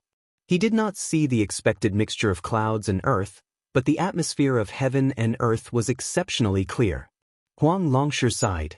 That kid most likely lost the first half of the battle. The reality was just as Huang Sanjia expected. Even if Su Fengnian used Gao Shu to reveal his physique, then he used Murong Baoding's erecting Buddha, Xue Songguan's huge clapper, Wudong's immortal caressing the top, and so on, all kinds of mystical techniques, and their coordination was flawless. They were only able to block the seemingly endless murderous aura. Within an hour, Su Fengnian had destroyed more than 100 fist forces and killed more than 400 flood dragons. This was just Su Fengnian's anger. Before the first collision, Su Fengnian's breath had already been completed, and there was no more breath left. He had even prepared how to deal with Wang Xinji's thunderous attack when he needed to exchange for his second breath. However, Su Fengnian's 3 journeys in Jianghu had helped him to be careful and cautious, and it had instead resulted in a not-so-big, not-so-small consequence. When he made his move, Wang Xinji, who was still secretly accumulating power, found an opportunity that was not perfect, and used a suppression that was even more powerful than the one he used against Wang Xiaoping by the Guangling River. At the same time that the earth unleashed its murderous aura, the sky unleashed its murderous aura. Together, they crushed Su Fengnian, who was in the middle of it. The clouds in the sky, which had always been used by Su Fengnian, left their tracks. In the blink of an eye, dark clouds covered the sky. Just like the movement of the stars, it was enough to change Su Fengnian's originally shaky balance. It was not that Su Fengnian had not sensed Wang Xinji's backup plan, but he had expected that there was still about 15 minutes before Wang Xinji would summon the clouds in the sky, cater to the earth's murderous intent.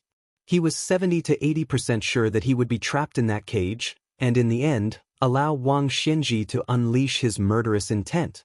This was also a slight influence brought about by his incomplete soul. However, against Wang Xianji, this slight deviation was enough to put him in great danger. Wang Xianji raised an elbow, pressed his palms together, and twisted heavily. His palms then suddenly turned upside down. Wasn't the easiest thing in the world as easy as turning one's hand?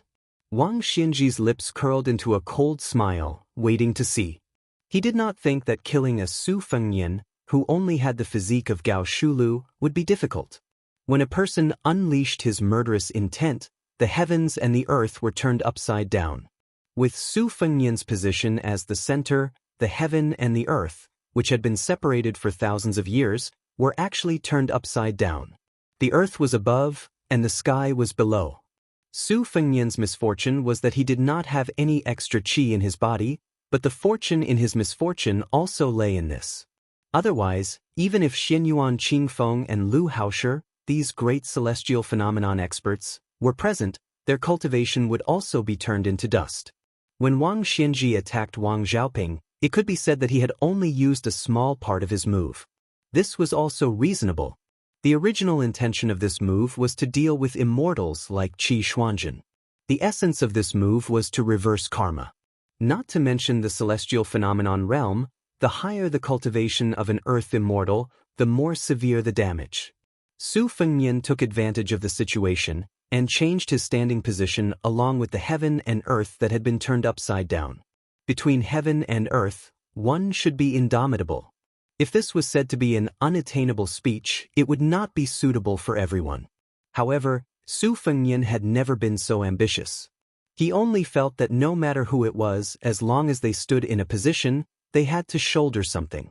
If it was an ordinary commoner, they had to shoulder the responsibility of their parents' retirement. If it was a descendant of an aristocratic family, they had to shoulder the family's legacy. If it was a court official, they had to shoulder the rise and fall of the world. Su Fengnian only remembered that he had promised Su Shao on the carriage outside the North Pass that Su Shao would leave behind the burden. He could bear it. Su Fengnian did indeed bear the weight of heaven and earth brought by Wang Xianji. Su Fengnian, who was standing upside down, gradually bent his knees. For the first time, the young vassal king, who had exposed his physique, showed a dispirited look. A trace of blood oozed out, not from his 7 orifices, but from between his eyebrows. Wang Xianji's sneer deepened. When Su Fengnian was about to bear all the heaven's might, before he could break free from the cage by relying on his celestial being physique, the old man's figure flashed. The next moment, Wang Xianji rushed into the cage, grabbed Su Fengnian's neck, and pulled it down. He broke the edge of the cage and smashed into the ground. Like a comet hitting the ground. The ground cracked and a bottomless pit appeared. Wang Xianji's fingers intertwined, and his hands clenched into a fist. With a loud shout, his burly body was about to fall. A sword pierced through the air. It came from the lotus peak of Wudong Mountain in Beiliang. Someone's sword was even stronger than the wind. A sword and a person hit the side of Wang Xianji, who was falling. Wang Xianji was knocked out dozens of feet. On the ground, Su Fengnian jumped out of the huge pit. Blood was still flowing from between his eyebrows, blurring his eyes and even blurring his face. The sword immortal, who was like a celestial being, drew an arc with his sword and landed beside him. The two Su Fengnian stood side by side. Wang Xianji, who stopped in the air, narrowed his eyes, and looked down at the ground with a slightly gloomy face. The Su Fengnian, who had just arrived at the battlefield, smiled and said, "I have a sword to walk 6,000 miles. Chapter 1109. The peachwood sword that once pierced through Wang Xianji's chest was still sheathed, quietly hovering beside the Su Fengnian. The Su Fengnian who rode on his sword smiled and said, "Let's go." The peachwood sword was connected to the person and slowly left the scabbard.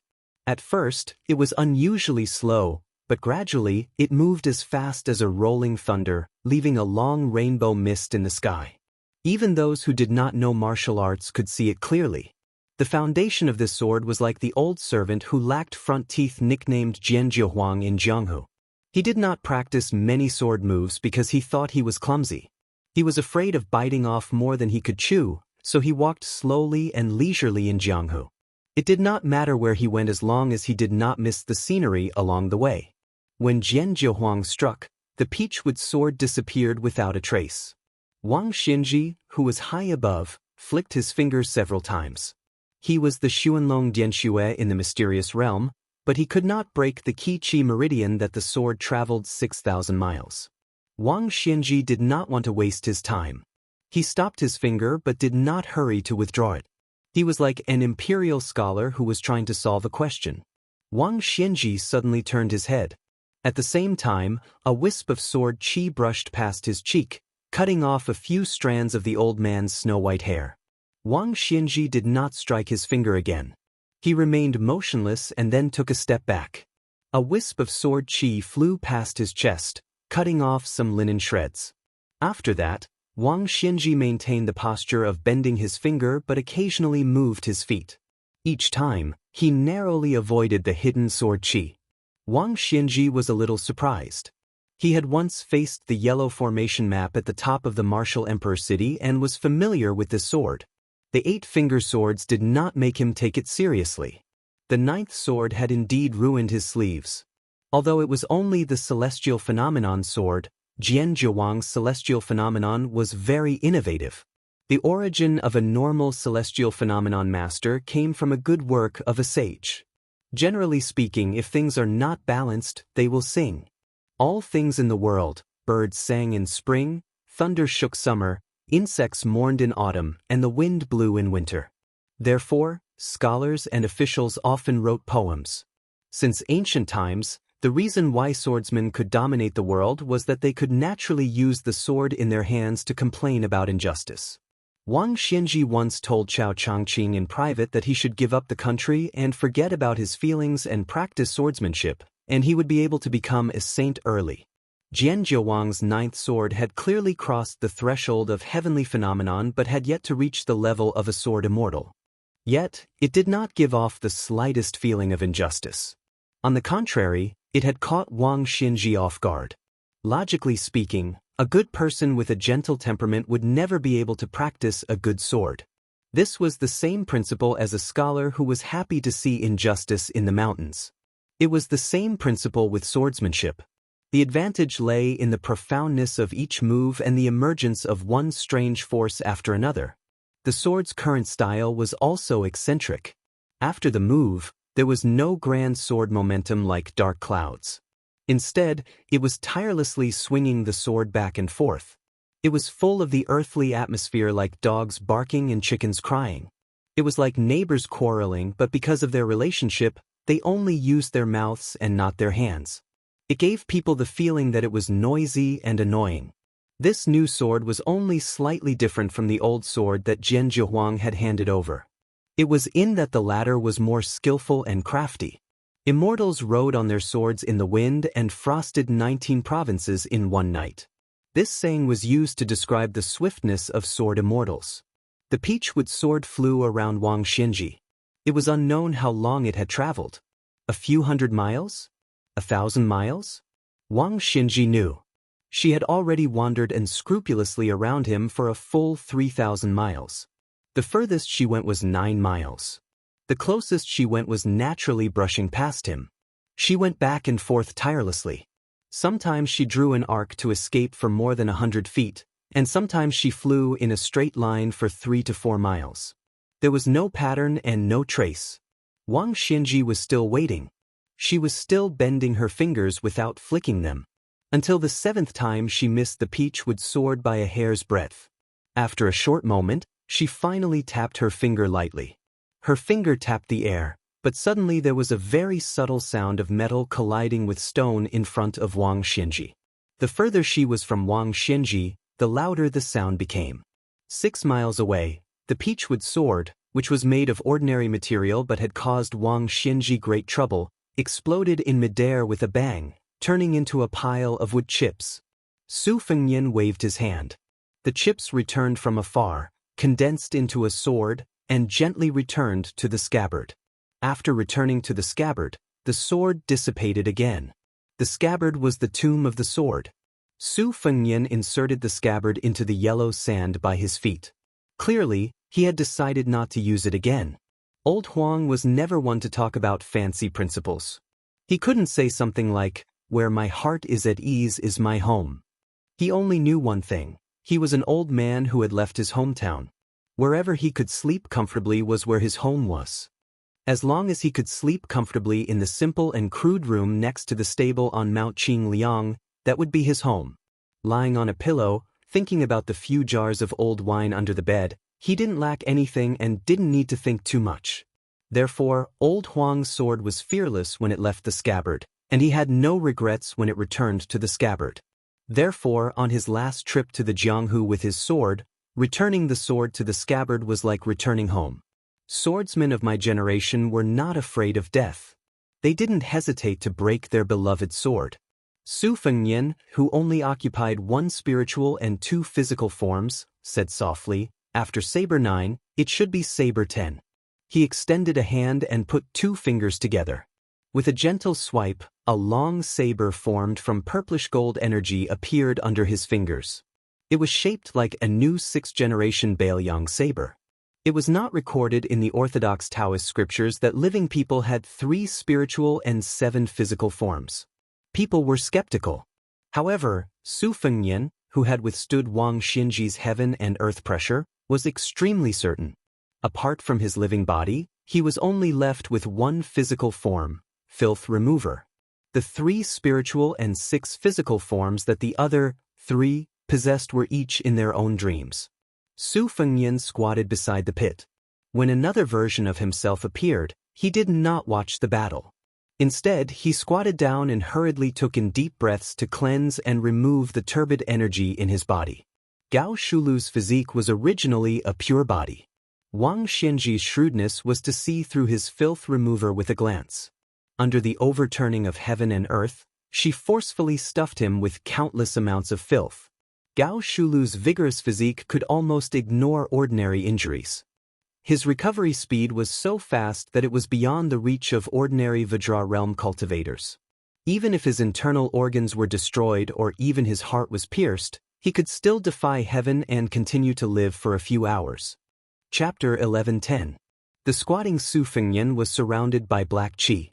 He stared intently at the cracks on the edge of the crater. A small clue revealed the general situation.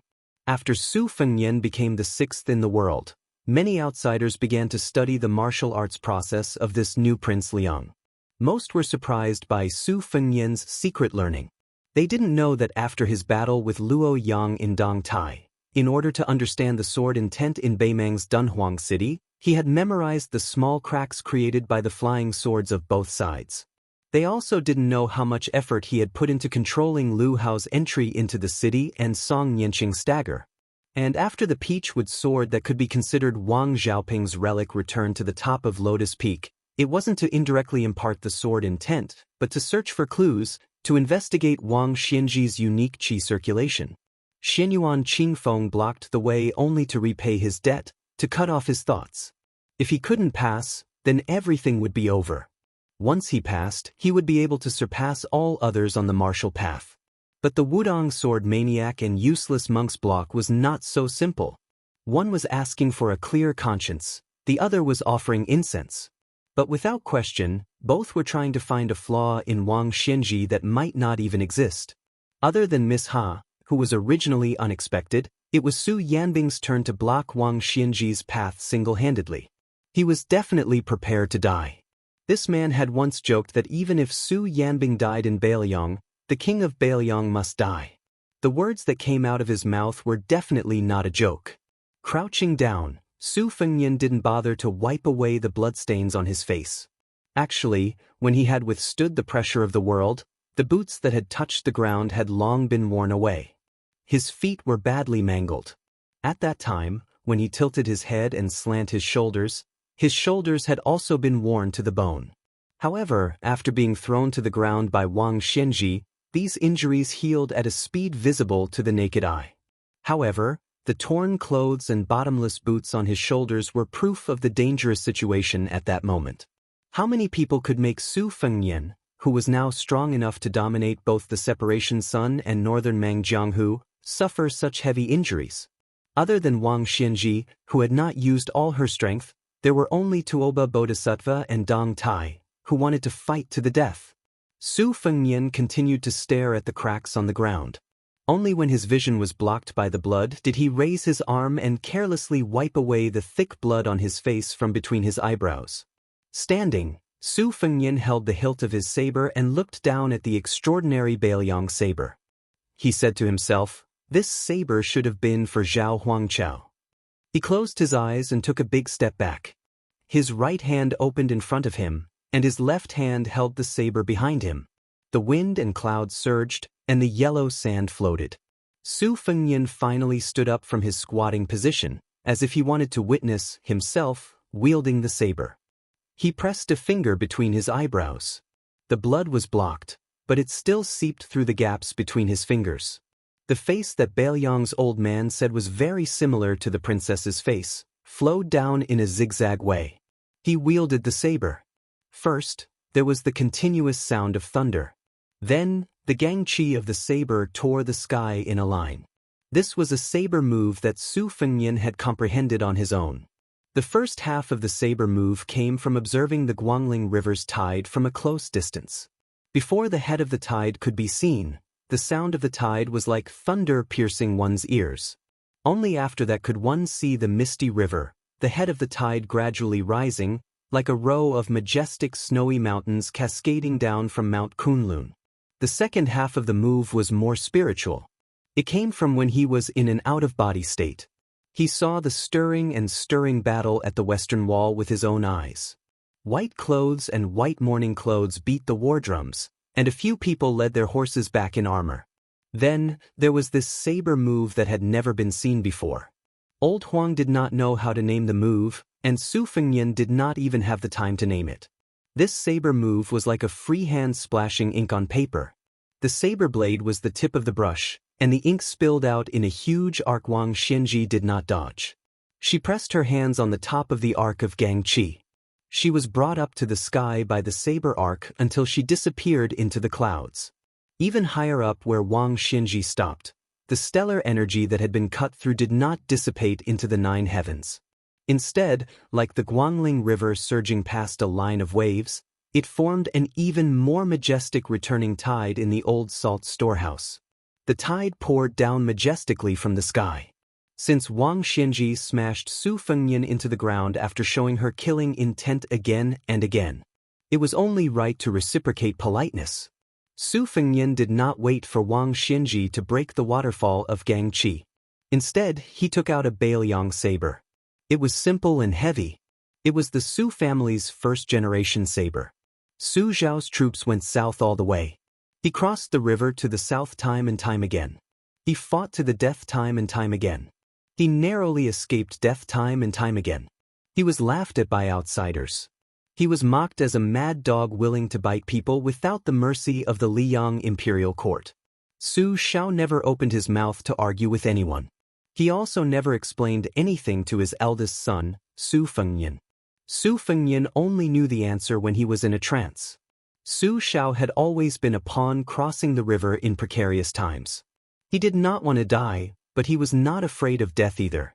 Who cares about your mother's world structure? Who cares about your mother's emperors? Who cares about your mother's chessboard rules? Su Fengnian took a step forward with the saber in hand. He pointed the tip of the saber upward at Wang Xianji, who was in the clouds. He whispered softly, "Cross the river." A black rainbow hung upside down from the ground. Wang Xianji, who was fighting against the inverted waterfall, was hit in the chest by the saber. The two Su Fengnian standing on the ground could see the black dot being slowly pressed down by the waterfall. Then, the saber violently slammed back into the distant dome. The Su Fengnian who had traveled through the black and white seasons sighed and said softly, "It's difficult." Su Fengnian nodded, but soon smiled and said, "But this time, the old man won't dare to only use 70 to 80% of his strength." Just as he finished speaking, a beam of light descended from the sky. The earth trembled with it. Wang Xianji was like a god of the heavenly court. He walked out of the heavenly gate and descended to the world. A fist-sized wound appeared on the chest of the hemp-clothed old man. Even though the body of this world's most powerful man was not inferior to that of Gao Shulu, who had been at her peak for 400 years, there were still no signs of recovery. There were sprouts in his flesh. The scene was strange. They suddenly grew and suddenly died. What was even more mysterious was that after Wang Xinji was knocked into the clouds, he actually dragged down a bolt of lightning as long as a spear. Wang Xinji, whose shoulders were severely damaged, asked with a cold expression, "Is that all you've got?" Who in the world could be a match for this martial artist who was probably above the celestial beings? How could he kill him if he won? Moreover, Su Fengnian most likely would not be able to wait until the last pair of spirits who had not returned from their long journey. Chapter 11:11. Su Fengnian, who only had one spirit of filth removal left, had stopped the bleeding between his eyebrows. The Su Fengnian beside him, who had just returned from an out-of-body state, had one spirit and two spirits. Although he still lacked 2 spirits and 4 spirits, he was still able to hurt Wang Xinji. Su Fengnian didn't think he was weak. However, arguing with Wang Xinji was useless. Therefore, facing Wang Xinji's question, he didn't argue with this angry old man.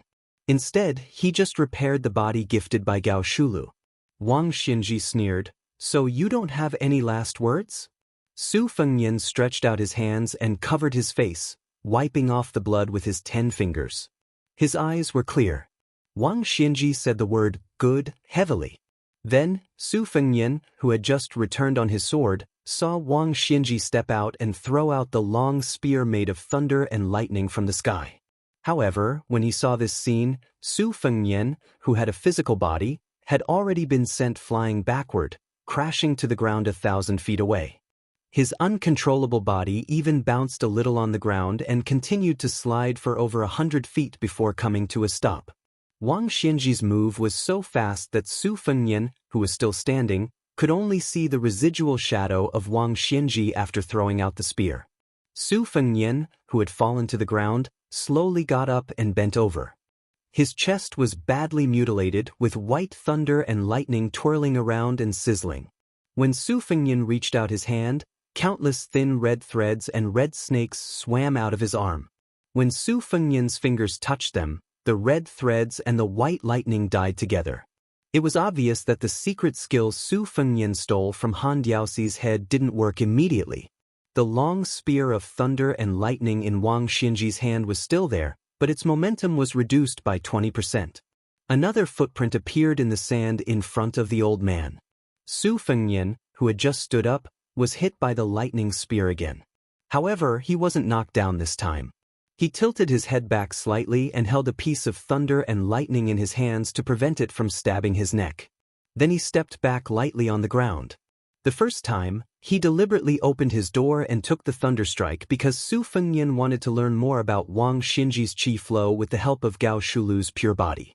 Since Wang Xinji's second spear was the same, there was no need to take all the attacks as before. The footprint in front of Wang Xinji was getting deeper and deeper, and the gap between throwing the spear was getting shorter and shorter. In the distance, Su Fengnian could only retreat again and again. He retreated 8 times in a row and used the nameless fist technique taught by Wudong's Su Fengnian for the last time.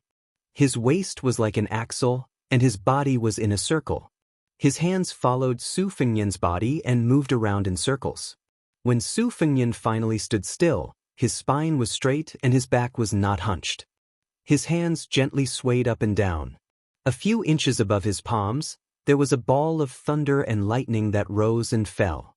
They looked playful and light, but it was easy to underestimate the power of thunder and lightning contained in them. Su Fengnian's hands moved in an arc, and the 2 snow-white balls of thunder and lightning merged into one and gradually dissipated in front of him. At the same time, Su Fengnian, who had returned from the black and white spring-autumn, had a drastic change in expression. He began to turn around and rush toward himself. The 9th footprint appeared in front of Wang Xinji, who only had 3 feet of thunder and lightning left in her hands.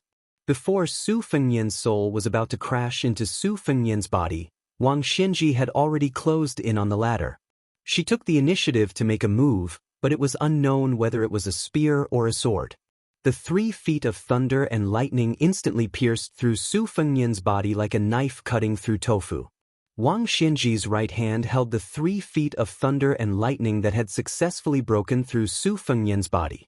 She suddenly lifted it up and lifted Su Fengnian's entire body into the air. The next scene was puzzling.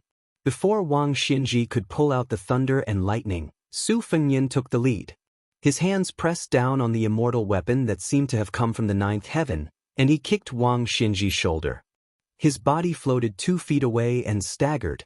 Not only did he not take the opportunity to pull out the thunder and lightning, but he also fiercely slapped it and took the initiative to pierce through Wang Xianji's body. Wang Xianji did not take advantage of the victory to pursue and attack. He stood in place and nodded. For the first time, he showed a bit of appreciation. If he had pulled out the thunder and lightning, then this kid would have suffered the first 8 spears and the last sword for nothing. The 8 spears were just a smokescreen. The key was the sword that Wang Xianji had just created. Originally, he wanted to give it to Dong Tai, who had just returned from a visit to immortality. Everyone in the world used the 3-foot sword to describe a long sword, and his sword move was called 3 feet. The superior way of the sword always emphasized the idea rather than the technique, and the deep meaning of 3 feet naturally lay in the 3 feet. If Su Fengnian had pulled out the thunder and lightning to lessen his injuries, he naturally would not have understood the profound meaning. However, even if he understood the meaning of 3 feet sword, what could he do? Even if he, Wang Xianji, was only a swordsman, he still had 4 sword moves that were no less than 3 feet. The reason why he chose this move was that since Su Fengnian had injured him with a single strike, he wanted an eye for an eye. Even if the size of the wound was the same, it had to be exactly the same. As for the other 4 Earth Immortal swords, Wang Xianji's original intention was to kill 1,000 horsemen with 1 strike, and the imperial court was nothing to him. Wang Xianji was born in a poor family. At that time, it was far from the current Liang imperial court, where all rivers flowed into the sea. He was truly from a poor family with no noble children. He still remembered that after he abandoned literature to practice martial arts, after going through many hardships, he finally learned a rough lightness skill for the first time. However, he did not dare to show his skills in the streets, so he could only experience the feeling of flying on the grass in the wilderness and stepping on the snow without leaving a trace. When he was exhausted, he used the heaven and earth as his bed and blanket, and casually lay down on the grass or the snow. He still remembered the smell of mud and grass and the cold feeling of washing his face with snow. Later on, by chance, he switched to practicing swordsmanship midway. When the sword produced sword chi, the ecstasy at that time was still fresh in his memory, no matter how many years had passed. After that, step by step, he stood at the peak of martial arts, overlooking the world and flying with the wind. When he looked around, there was no one to stand shoulder to shoulder with, so there were not many things worth remembering. The 2 Su Fengnian stood together, but their souls did not merge into one. This was because Wang Xianji's sword had injured the qi far more than the body. Since Gao Shulu's body could still withstand it, there was no need to draw legs on a snake. If they rashly merged into one, it would be like walking into a trap. Moreover, it would damage the originally invincible golden body that could be said to be free of filth. Wang Xianji's wound had already sprouted tender shoots all over the place. One after another, new muscles and bones were growing out. The injury on his chest was no longer shocking. It was now the Su Fengnian's turn to suffer.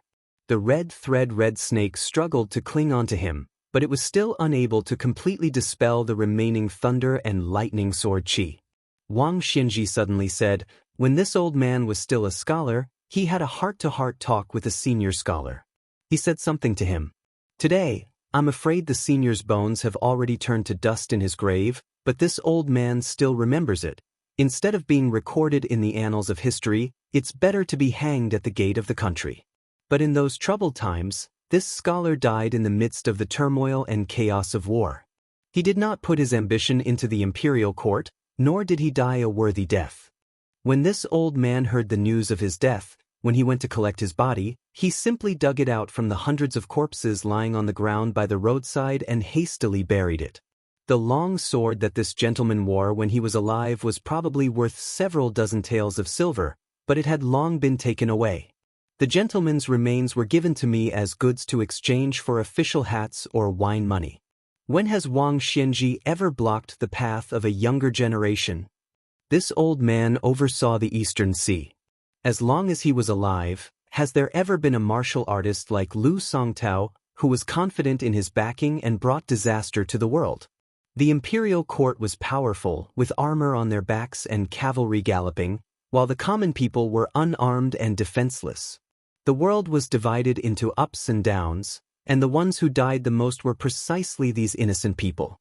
This old man did not want these people to encounter the oppression of the government in times of peace and prosperity, as well as the wandering bandits in times of chaos. He did not want everyone to be able to easily deal with them. He only hoped that more people, when they were at the end of their rope, or even before death, would be able to take a step forward, instead of only being able to kneel down and kowtow to beg for mercy. Wang Xianji did not ask for much. He only wanted to give the people of the world one step only. Su Fengyan calmly asked, "Why are you saying these things?" Wang Xianji indifferently said, "This old man has lived for too long and has seen too many things. Usually, he has nothing to say to anyone. You, kid, are not willing to say your last words, but this old man wants you to die with a clear understanding. If you were an ordinary descendant of a vassal king, relying on the machinations of 2 generations to inherit the throne, why would this old man talk nonsense with you? Even killing you would dirty his hands." Su Fengyan was about to speak, but Wang Xianji waved his hand and said, "This old man is well aware of what you want to say. It's just that whoever has the bigger fist has the bigger reason. No matter what you say, this old man is not willing to listen to you. It's as simple as that." Su Fengyan smiled and said, "It's still too early to decide who has the bigger reason. It's hard to say." Wang Xianji neither denied nor admitted. He said, "This old man has finished speaking. Who deserves to die more? The truth will be revealed very soon." 100 li away, a worry-free man with sleeves fluttering in the wind was carrying an instant spear. Purple chi came from the west. Chapter 11-12. Wang Xianji looked around with a bleak mood. Although the Su Fengyan in front of him brought some surprises, it was still inferior to the battle that he imagined. If Chen Zhibao did not come out of the cold, if Su Yambing came with the instant spear, and if Luo Yang, who seemed to have a secret relationship with Bailiang, the 3 of them joined forces to suppress the young king. Only then could they really fight a hearty battle. Only 2 Su Fengyan showed up. Even if there were many traps, it was still not enough to fight. Su Fengyan looked up and saw that in the sky where Wang Xianji was standing, the wind was rolling and clouds were surging. Large pieces of colorful clouds were quickly gathering, like a huge brocade that was spread out by the immortals. In the priceless advice of the Danding sect of Taoism, there was a saying, 3 flowers at one's head and 5 cheese at one's origin. But the current scene was obviously far beyond this category. A sage who was both a wine immortal and a writer, and even a swordsman, once left a popular poem, "Between the clouds of the White Emperor, 1,000 miles of Jiangling returned in a day." The later generations often did not have deep feelings and did not know the true meaning of the poem. Su Fengyan sighed. Wang Xianji finally could not hold back and was ready to use his killing move. After killing people, he would open the gate of heaven. However, he would not fly to the heavenly court and become an immortal. Instead, he would guard the gate of heaven for the martial artists in the mortal world. Su Fengyan exhaled deeply. He was still not in a hurry to merge the out-of-body soul beside him with his body. Instead, he stood still and waited for Wang Xianji to reveal the truth and launch a thunderous attack. Wang Xianji took a deep breath. Her head of silver hair instantly turned dark green. She was originally a burly old man, but now she looked like a man in the prime of his life. Su Fengyan didn't admire the mysterious technique that turned something rotten into something magical. He gently closed his eyes, and a purple-gold radiance lingered on his face. After taking a deep breath, his sleeves swelled up, and he seemed to be in a trance, giving off a feeling of being detached from the world. This was the mnemonic of the De Huang imperial court: "Don't care about the bustling city outside the door, close the door and face the mountain stream. Both offense and defense had their own wonders. In the blink of an eye, no less than 20 tall figures of Wang Xianji appeared between Su Fengnian and Wang Xianji. Their postures were slightly different, but they completely displayed Wang Xianji's charging momentum. This was the first time Su Fengnian was pushed back, and in one breath, he was pushed back more than 1,000 feet. During this distance, nearly 100 figures of Wang Xianji appeared. Su Fengnian seemed to have no power to fight back as he retreated a second time, retreating 150 feet. Wang Xianji became more and more courageous as he fought, and his figure became more and more complicated. On a line, there were more than 200 figures of Wang Xianji that did not dissipate in time. Su Fengnian, who was passively taking the beating, kept retreating. Relying on Gao Shulu's vigorous physique and the De Huang Imperial Court's clumsiness, he did not show any signs of being defeated. However, if one looked closely, the human cat Han Diaoxi's red snake that was previously pierced by Wang Xianji's 3-inch thunderbolt had completely given up struggling. However, before the blood could seep out of the wound, it turned into a faint mist like boiling water poured on snow. On the contrary, it made Su Fengnian's clothes look clean. Wang Xianji did not stop punching. Even though she knew that Su Fengnian had the intention to use other people's stones to improve jade, Wang Xianji was very conceited. Even if Su Fengnian wanted to use his fist aura to train Gao Shulu's physique, which was not completely integrated, she could make him suffer. One of these punches would become the straw that broke the camel's back. On the straight line that cut 2 miles of the ground, more and more, Wang Xianji appeared. It could be said that there were countless of them. Even if the experts of the 10 martial arts evaluators were to watch from the sidelines, their scalps would go numb. However, if Wang Xianji's disciple, the female Grandmaster Fist Master Linya, were present, she would be able to observe Wang Xianji's attacks with her own eyes. She would definitely be able to benefit greatly, and would be able to reach a higher level of enlightenment on the path of martial arts. This was because this was the world's most brilliant fist manual. Wang Xianji punched no less than 600 times. Su Fengnian did not refuse any of them and received more than 600 fist auras. Finally, a turning point came. The distance that had been constantly lengthening began to shorten for the first time. Because Wang Xianji's movements were too fast and her attacks were too fierce, even though Su Fengnian had retreated for nearly 3 miles, not a sound was heard. Finally, a loud rumble exploded behind the old man in the distance. Perhaps this was what people were used to: first see the lightning, then listen to the thunder. The first drum of energy was strong, the second was weak, and the third was exhausted. This was the common sense of the world. However, at the end, the figure of Wang Xianji that stayed in the same place began to dissipate. It seemed that Wang Xianji's momentum could not continue to rise endlessly. Like a climber, after resting for a moment, she continued to climb. Moreover, she suddenly sped up her pace. Wang Xianji, who had been punching with one hand, punched out with both hands. The great drum momentum. Wang Xianji's fists hit Su Fengnian's arms, which were crisscrossing in defense. This beat of the drum sounded at the same time as the belated thunder of the fist aura behind him. Su Fengnian's body leaned back, his feet planted on the ground, and he slid backward at an angle. The second Wang Xianji at the beginning also began to dissipate. However, the original Wang Xianji that was facing Su Fengnian suddenly sped up. She raised her arm and heavily smashed down on Su Fengnian's chest.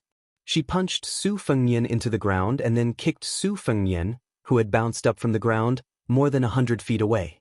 Su Fengnian, whose body was more than a foot above the ground, stretched out his hands and hooked his fingers into the sand to stop his retreat. Chapter 11:13. During his second trip to Jianghu, the old man in the sheepskin fur coat had used no less than 100 two-sleeve green snakes to temper Su Fengnian's spirit. This was Li Chuangong's unique method of teaching. Later, after eating the purple gold bun given by the Beimang's grand preceptor Yuan Qingshan, Su Fengnian had also let Su Yambing beat him with all his might to digest the purple gold qi brought by the bun. This kind of clumsy method was far from being a shortcut on the path of martial arts. As long as one could endure it, it would definitely be a path that could lay a solid foundation. In the world today, in terms of ferocity, be it Tuoba Bodhisattva's fists, Dong Tai's sword, or Gu Jiantong's blade, none of them could compare to Wang Xinji's fists. After all, Su Fengnian had only received Gao Shulu's body for a short period of time.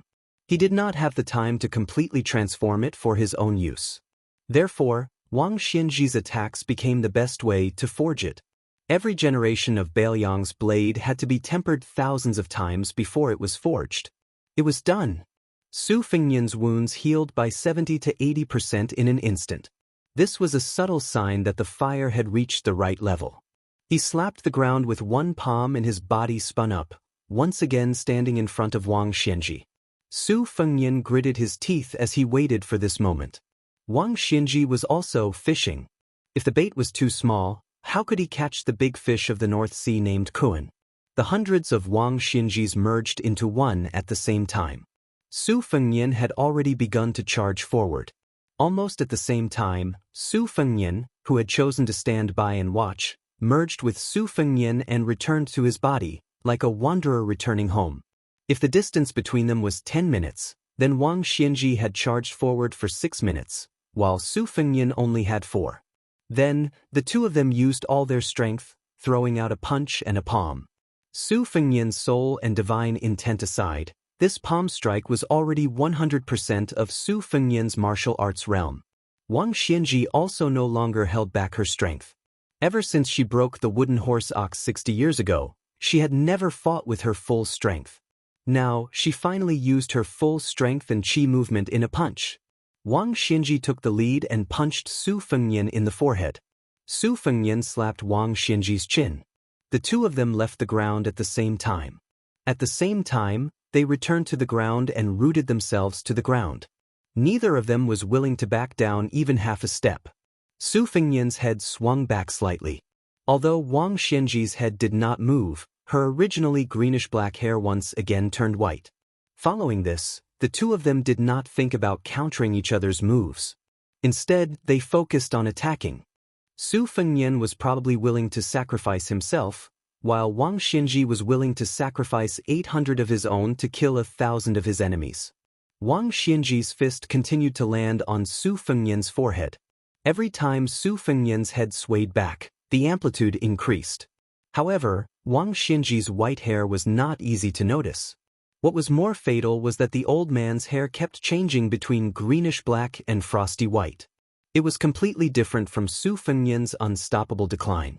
The two of them stood in the same place, exchanging punches and palms. Su Fengnian's forehead had already caved in, but Wang Xinji was not at ease either. Bruises and spots appeared on her face. Su Fengnian fought fiercely without retreating. At the beginning, he could give Wang Xinji 10% of his strength. After exchanging more than 60 blows, he only had 80% of his strength left. Naturally, the fierce battle became a battle to the death. Su Fengnian changed from a clap and a push of his palm to a clenched fist that could naturally increase his attack range by 2 inches. The two of them were competing with great strength. Su Fengnian had already begun to think that even this little bit of calculation was extremely valuable. In the end, Su Fengnian had no choice but to change his fist into a straight-hand knife. Otherwise, he would not be able to hit Wang Xinji. If it were any other opponent, Su Fengnian, whose cultivation was enough to rank among the top 3 in the world, had learned many different things. Naturally, he could use a sword with unparalleled ease.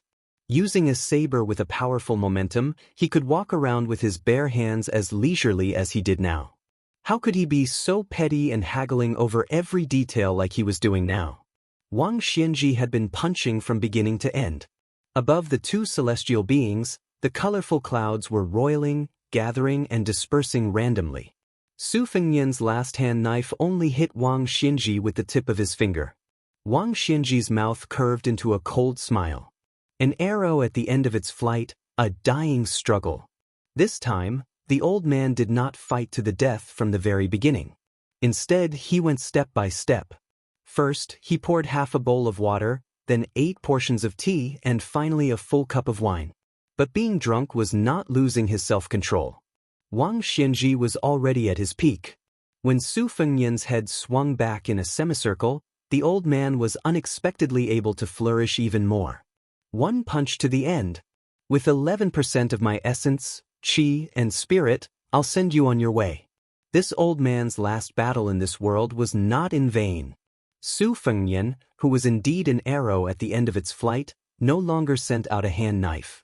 Instead, he drained the pond to catch fish. His remaining qi surged out and suddenly slammed his head forward, taking the initiative to meet Wang Xianji's fist. Su Fengnian was sent flying by the punch. His entire face was like a porcelain that was about to shatter. It was extremely frightening. Not only his face, but his entire body was also in such a miserable state. After being hit, Wang Xianji did not feel good either. His footsteps were light and he staggered back. The arm that punched was hanging down. It was already fractured. Su Fengnian's body was about to fall, and he smiled. In an instant, the person from Daylily, who was not too far away, threw out an instant spear. After Wang Xiaoping died, the sword pierced through Wang Xianji's body. This spear, following the trajectory, happened to once again pierce through Wang Xianji's chest, who could not dodge. The instant spear pierced through Wang Xianji's tall and sturdy body. The spearhead nailed into the ground diagonally. Wang Xianji was enveloped by the power of the spear and flew backward. However, compared to Su Fengnian, who fell heavily to the ground and raised yellow sand, the old man suddenly stopped when his back touched the ground. He strangely floated in the air and then slowly stood up. Wang Xianji was expressionless. He looked at the second, Su Fengnian, in the distance, who had one soul and two spirits. He hurriedly returned to his senses, but he still did not stop thousands of blood vessels from flowing out of the cracks in his body. Those who deserved to die could not die. Those who wanted to live could not live. Blood soaked his clothes and dyed the yellow sand red. Su Fengnian lay in the blood just like that. The young king of Bailiang, who was on the verge of death, looked at the sky with blurry vision. Su Fengnian closed his eyes. His soul floated out in all directions, and even Gao Shulu's body was no exception. Together, they slowly swept towards Huang Longshi and Miss He. He only hoped that the last bit of his cultivation could save the life of the silly girl who always liked to carry sunflowers. Wang Xianji finally spoke. "Do you have any last wishes?" Su Fengnian, whose vitality was gradually fading, did not speak. Before he left Wudong, he had already set up a plan. Bailiang hid a puppet, Su Fengnian, that looked like him. Even if he died in the battle and Bailiang lost the real Su Fengnian, there was still the king of Bailiang. In this way, as long as the Su family's banner did not fall, the morale of Bailiang's army would still be there. They would not be defeated by the million-strong cavalry of Bailiang. The Central Plains would probably see the smoke of war later. Chapter 11:14. On the previously secluded desert bordering Yuzhou and Helian prefectures, some untimely figures appeared out of nowhere. A child in a tattered fur coat and a white scarf was busy driving the flock of sheep. The land at the border was barren. Fortunately, the spring grass was plump compared to other seasons. Even so, the 6 or 7 old goats were still thin and dirty, looking like a group of lethargic old people. The child had a straw rope tied tightly around his waist. His cheeks were dark and thin. He had a wooden pole under his armpit and an old sheep whip in his hand. He walked and stopped with the flock of sheep eating grass. When he stopped, he would hold the sheep whip in his mouth and hold the pole with both hands, waving it wantonly. Occasionally, he would imitate the posture of some adults in the village shaking the pole. Northern Liang worshipped martial arts, and its people were ferocious. There were many dens that were rich in hard martial arts. This was because the experts in the eyes of the common people were usually in a large group. Even the women and children knew some martial arts. For example, there was a saying in Yuzhou that 9 out of 10 sheep knew martial arts. This was the first half of the saying, and the second half was that only 1 out of 9 martial arts masters could be a great spear. It meant that it was easier to practice martial arts than spear. However, since ancient times, the poor studied while the rich practiced martial arts. Such a poor child would not be able to touch the threshold of spear arts in his lifetime. After that, the child saw a frightening scene more than 10 miles to the south. The earth suddenly shook, the sand suddenly rose, lightning flashed, and the wind was calm. The child was curious and thought that the flock of sheep would not get lost, so he began to drag the pole and whip to the south. He was thin and sallow, but his legs were not weak. Baelyang was very cold. Children from poor families were really weak. They could not survive the winter and could not be lazy. Therefore, children who grew up eating sand in the northwest frontier fortress, no matter how short and thin they were, would definitely lose in a fierce fight with their peers in rich Jiangnan. The child ran to the south, bending his back and rushing forward. He was unusually fast. While running and taking a few breaths, there were inexplicable explosions not far away. It was human nature to seek advantages and avoid disadvantages. It was not that the child did not think of turning back, but there were a few times when his stubbornness overcame his timidity, and he gritted his teeth and continued running south. Just like that, the goat-herding child slowly approached the battlefield in a daze. Su Fengnian's soul floated over and found Huang Longshi and Miss Hehe. When the calculative Huang Sanjia saw this scene, the old man holding Hehe could not help but be shocked and stunned.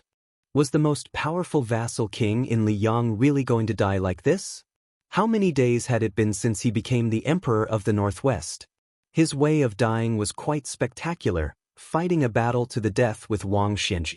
However, the people of the world were fond of the 4 words, although defeated with honor, but they didn't like to die with honor. Huang Longshi sat cross-legged and gently held his silly daughter in his arms. He was a little emotional. In Tenzin City, he did not predict the choice of the wooden sword ranger. This time, he also did not predict the choice of another young man. But no matter what, the boy named Su still came as promised. The 2 souls of Su Fengnian held Jia Jia's hands respectively and transferred the last of their vitality to her. They tried their best to wash away the disaster planted by the old Taoist of Dragon Tiger Mountain. The girl's complexion gradually improved and became rosy. Huang Longshi had walked a long path in his life and had seen too many things in the world. The old man had sneaked into Baelyang several times. Not only did he think that Chen Zhibao was better than Su Fengnian, but he even appreciated Yuan Zuozong more than his royal highness who was rotten on the outside. In the old man's eyes, the trick of hiding one's own stupidity was not a brilliant method worthy of admiration. This boy was born noble, so what if he was cursed? It was his fate to be constantly assassinated. Speaking of miserable endings, the people in Xiangfan City who were cooked by their relatives, were they not miserable? When the country was destroyed and their families were in exile, those children who were sold by their cruel parents according to their weight were not miserable. More recently, the little girl in his arms also had a miserable life. All living things were bitter, and most of them were unspeakable. Even when Huang Longshi saw that Su Fengnian had resolutely descended the mountain to stop Wang Xianji without a perfect plan, he was only slightly surprised. He took it even more as a matter of course. This was something he owed to the daughter in his embrace in the first place. He even felt that this kid was extremely scheming, hoping that he, Huang Longshi, would lend a hand. Only when the situation was settled did Huang Longshi truly show some emotion. He asked softly, "You don't regret it?" Su Fengnian smiled and shook his head. Although he opened his mouth without saying anything, it was enough for Huang Longshan to know the general meaning. The reason why I rushed here was not only because of the agreement, but also because I knew that even if I tried my best, I couldn't beat that old man. Since one of us would die anyway, I might as well let one live. Senior, you don't have to think too much. The 2 of them asked and answered. Why didn't you hide in the army at the border and avoid fighting? No matter how powerful Wang Xianji was, he would have to kill until his hands were tired before he could see you. I did think of that. But if I did, the army that Baelyang had worked so hard to gather would collapse. And if Wang Xianji chose to assassinate me in anger, I wouldn't be able to avoid it either. And if I was afraid of fighting, Gao Shulu's spirit would reject me even more. If I was caught by Wang Xianji, even if my 3rd soul returned from a long journey, I would lose my foundation and would be doomed to die the moment I saw him. Rather than die a cowardly death, it would be better to have a proper fight. It would be best if he could survive. Even if he died, with Wang Xianji's magnanimity, she would not personally say that the new Prince Liang died at his hands. At that time, it would appear that I am a fake Prince Liang, and it would be useful. You're about to die, and you still want the Su family to continue guarding the northwest gate for the court? People speak the truth when they're about to die. It seems that in the past, this old man was measuring the stature of a gentleman with his own yardstick. Naturally, it's not guarding the gate for the emperor of the Zhao family. It's not even for the people of the Central Plains. It's just Su Zhao's family business. I promised him that I would take it. It's that simple. On top of that, it's a good thing if the South can suffer less and have fewer people die. First there was Qin Zhibao, then there was Wang Xinji. These two mountains are not much lower than the mountains that the emperor of the Zhao family is facing with Su Shao and Zhang Julu. Do you understand the grievances here? Removing the vassals is the general trend. It's just that the Su family and the Zhao family are on opposite sides. I don't deny that the one in Great Peace City is a wise ruler. On the contrary, he can not only establish a country like his ancestors, but also revive the dynasty. Even if he's at the end of a dynasty, he might be able to turn the tide and continue the dynasty. But this doesn't prevent me from being his mortal enemy. However, he wants Zhang Julu to die a horrible death. He should be going against the current. The poor people in the wilderness are constantly entering the court and squeezing out the positions of the Chinese families. It's not something that he can stop alone. Senior used 20 years to uproot the fields of the spring and autumn period. Master Li Yishan praised you endlessly. In the last years of Yonghui, Senior sneaked into Bailiang for the third time. After meeting with Qin Zhibao, Su Shao secretly mobilized most of the elites of the Fushui Association and 700 Autumn Water Light Cavalry, led by Lu Qiu, and Su Yanbing. They were determined to keep Senior here. But Master was determined to stop them, so they didn't move. There's such a thing? Many people have praised me in private, but Li Yishan's comment about me being a man of great ambition and extraordinary talent was the only one who hit the mark. Do you know why? I don't know. As they chatted, one of the two, Su Fengnian, absorbed the tribulation in Miss Hehe's body like a whale, and the other helped her to fill in the divine will. Huang Longshi smiled and said, "It's okay if you don't know." In another book, an ancient person named Kong Zhigui wrote an ancient text called Northern Mountain Translation Text. The 8 words in it are very suitable for me. The sun is bright, and the frost is cold in autumn. Later, Huang Tingjian extended it and wrote a sentence, "When young and talented, he will accept noble visits, but when old, he will be loyal and righteous." The two Su Fengnian were a little puzzled, but they didn't think too much about it. Huang Longshi thought for a moment and stretched out his palm to flatten the yellow sand at his feet. He used his finger to write 14 words. "The lantern of the house of the rich is bright, and the moon of the poor is bright."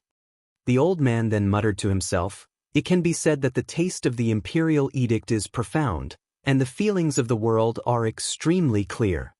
As a person who forgot worries, the soul of the Su Fengnian nodded. Huang Longshi continued to use his finger as a pen and the sand as paper to write the second sentence. But with others, the fish knows that the water is cold and the water is warm. If one is not satisfied, one will often be 8 or 9, regardless of whether the flowers bloom or fall in spring. The soul of the Su Fengnian, who had borrowed Wang Xiaoping's sword, laughed it off. Huang Longshi quickly wrote the third sentence, "There is no end to numbers, and there is no long misfortune." The old man then raised his head and looked at the Su Fengnian. The Su Fengnian nodded and then shook his head. Huang Longshi lowered his head and looked at the little girl in his arms who had turned around and returned from the gates of hell. He said softly, "This old man once used Wenhua to scheme against you. Don't you bear a grudge?" "How could I not bear a grudge? It's just that there are differences in the size of the grudge, and there are differences in the order of revenge." "That should be the case." Huang Longshi nodded and said, "The poem in the book that was mentioned earlier, for the old man Wang Xinji, it was already considered old and awe-inspiring. But he is 100 years old and is the most powerful person in the world. In the end, bullying a younger person who hasn't even reached the age of 30 is not an act of kindness." The Su Fengnian, who had rushed to the battlefield with the spear of Xana, stared tenderly at the girl. Everyone has their own way of living, but some fundamental principles are the same. It's just that Wang Xinji had one sentence that blocked all the words. His fist is hard, so he can ignore the principles of others. Since I have lost, there is no way for me to reason with him. At this point, The girl was about to wake up. The two Su Fengnian did their best, stood up, and left. Chapter 11:15. When Huang Longshi saw the two of them leaving, his expression turned serious. He looked at the sky and gently put down his daughter, who was slowly opening her eyes. He stood up and muttered to himself, "This old man doesn't trust anyone and is used to judging others with the greatest malice. You, Su Fengnian, are in a situation where you have nowhere to retreat to, yet you still do things to satisfy this old man. It seems that this old man has indeed misjudged you in the past." Huang Longshi smiled and turned his head, seemingly answering his own question. "Su Fengnian, you definitely don't know that the reason why the last person who was spiritually traveling to the spring and autumn period could not leave the spring and autumn period was because this old man purposely closed this book. That was why he could not leave that page. Now that things have come to this old man can no longer hide it. Helping you is also helping himself." The old man lamented, "Who will wake up first? Only you will know." Huang Longshi took a deep breath. This old man could have achieved the realm of Confucian saint long ago, but he purposely suppressed it. Otherwise, there wouldn't have been a fleeting Xinyuan Jingqing after the spring and autumn period. This old man will give you a true carefree journey. Huang Longshi raised his arm, drew strokes, and pointed at it. He wrote 8 words. "I write the spring and autumn period to respect the heavens and earth." He flipped open the book and opened the door. It was as if a door opened behind Huang Longshi. A person stepped out and answered softly, "The heavens and earth naturally respect me." Morning farewell, White Emperor, colorful clouds. White Emperor, one of the 5 celestial emperors in the ancient book, was in charge of all the gods of the West. Wang Xianji looked at the colorful clouds gathering and dispersing above her head. She had an epiphany and roughly understood her background. No wonder she was at odds with the Zhenwu, great emperor of the north. When Zhenwu's law form descended to the spring god lake, Wang Xianji, who was in the martial emperor city, hated it bitterly. Wang Xianji did not stop Su Fengnian's soul from escaping, nor did she stop them from returning. Sensing the weak aura of Su Fengnian lying in a pool of blood, Wang Xianji looked at the northern sky and asked loudly, "Fight again in the sky?" The sky did not respond to Wang Xianji's question. However, someone in the human world replied with 2 words, "No need." A huge firefly crashed into Su Fengnian's bloody body. Wang Xianji frowned and turned to look in that direction. Su Fengnian knelt on the ground with one knee and one hand on the ground. He said softly, "We don't have to fight in the sky." Wang Xianji narrowed her eyes and stared at the young man who had perfected the divine will. She was a little puzzled. She was not dead yet. The old man looked at Huang Longshi's situation and quickly understood. This young vassal took a different path from Yuan Qingshan of Beimeng. He wanted to merge the 3 religions of Confucianism, Buddhism, and Taoism. Unfortunately, he lacked the most important style of Confucianism. Wang Xianji did not think there was anyone in the world who could make Su Fengnian understand this realm.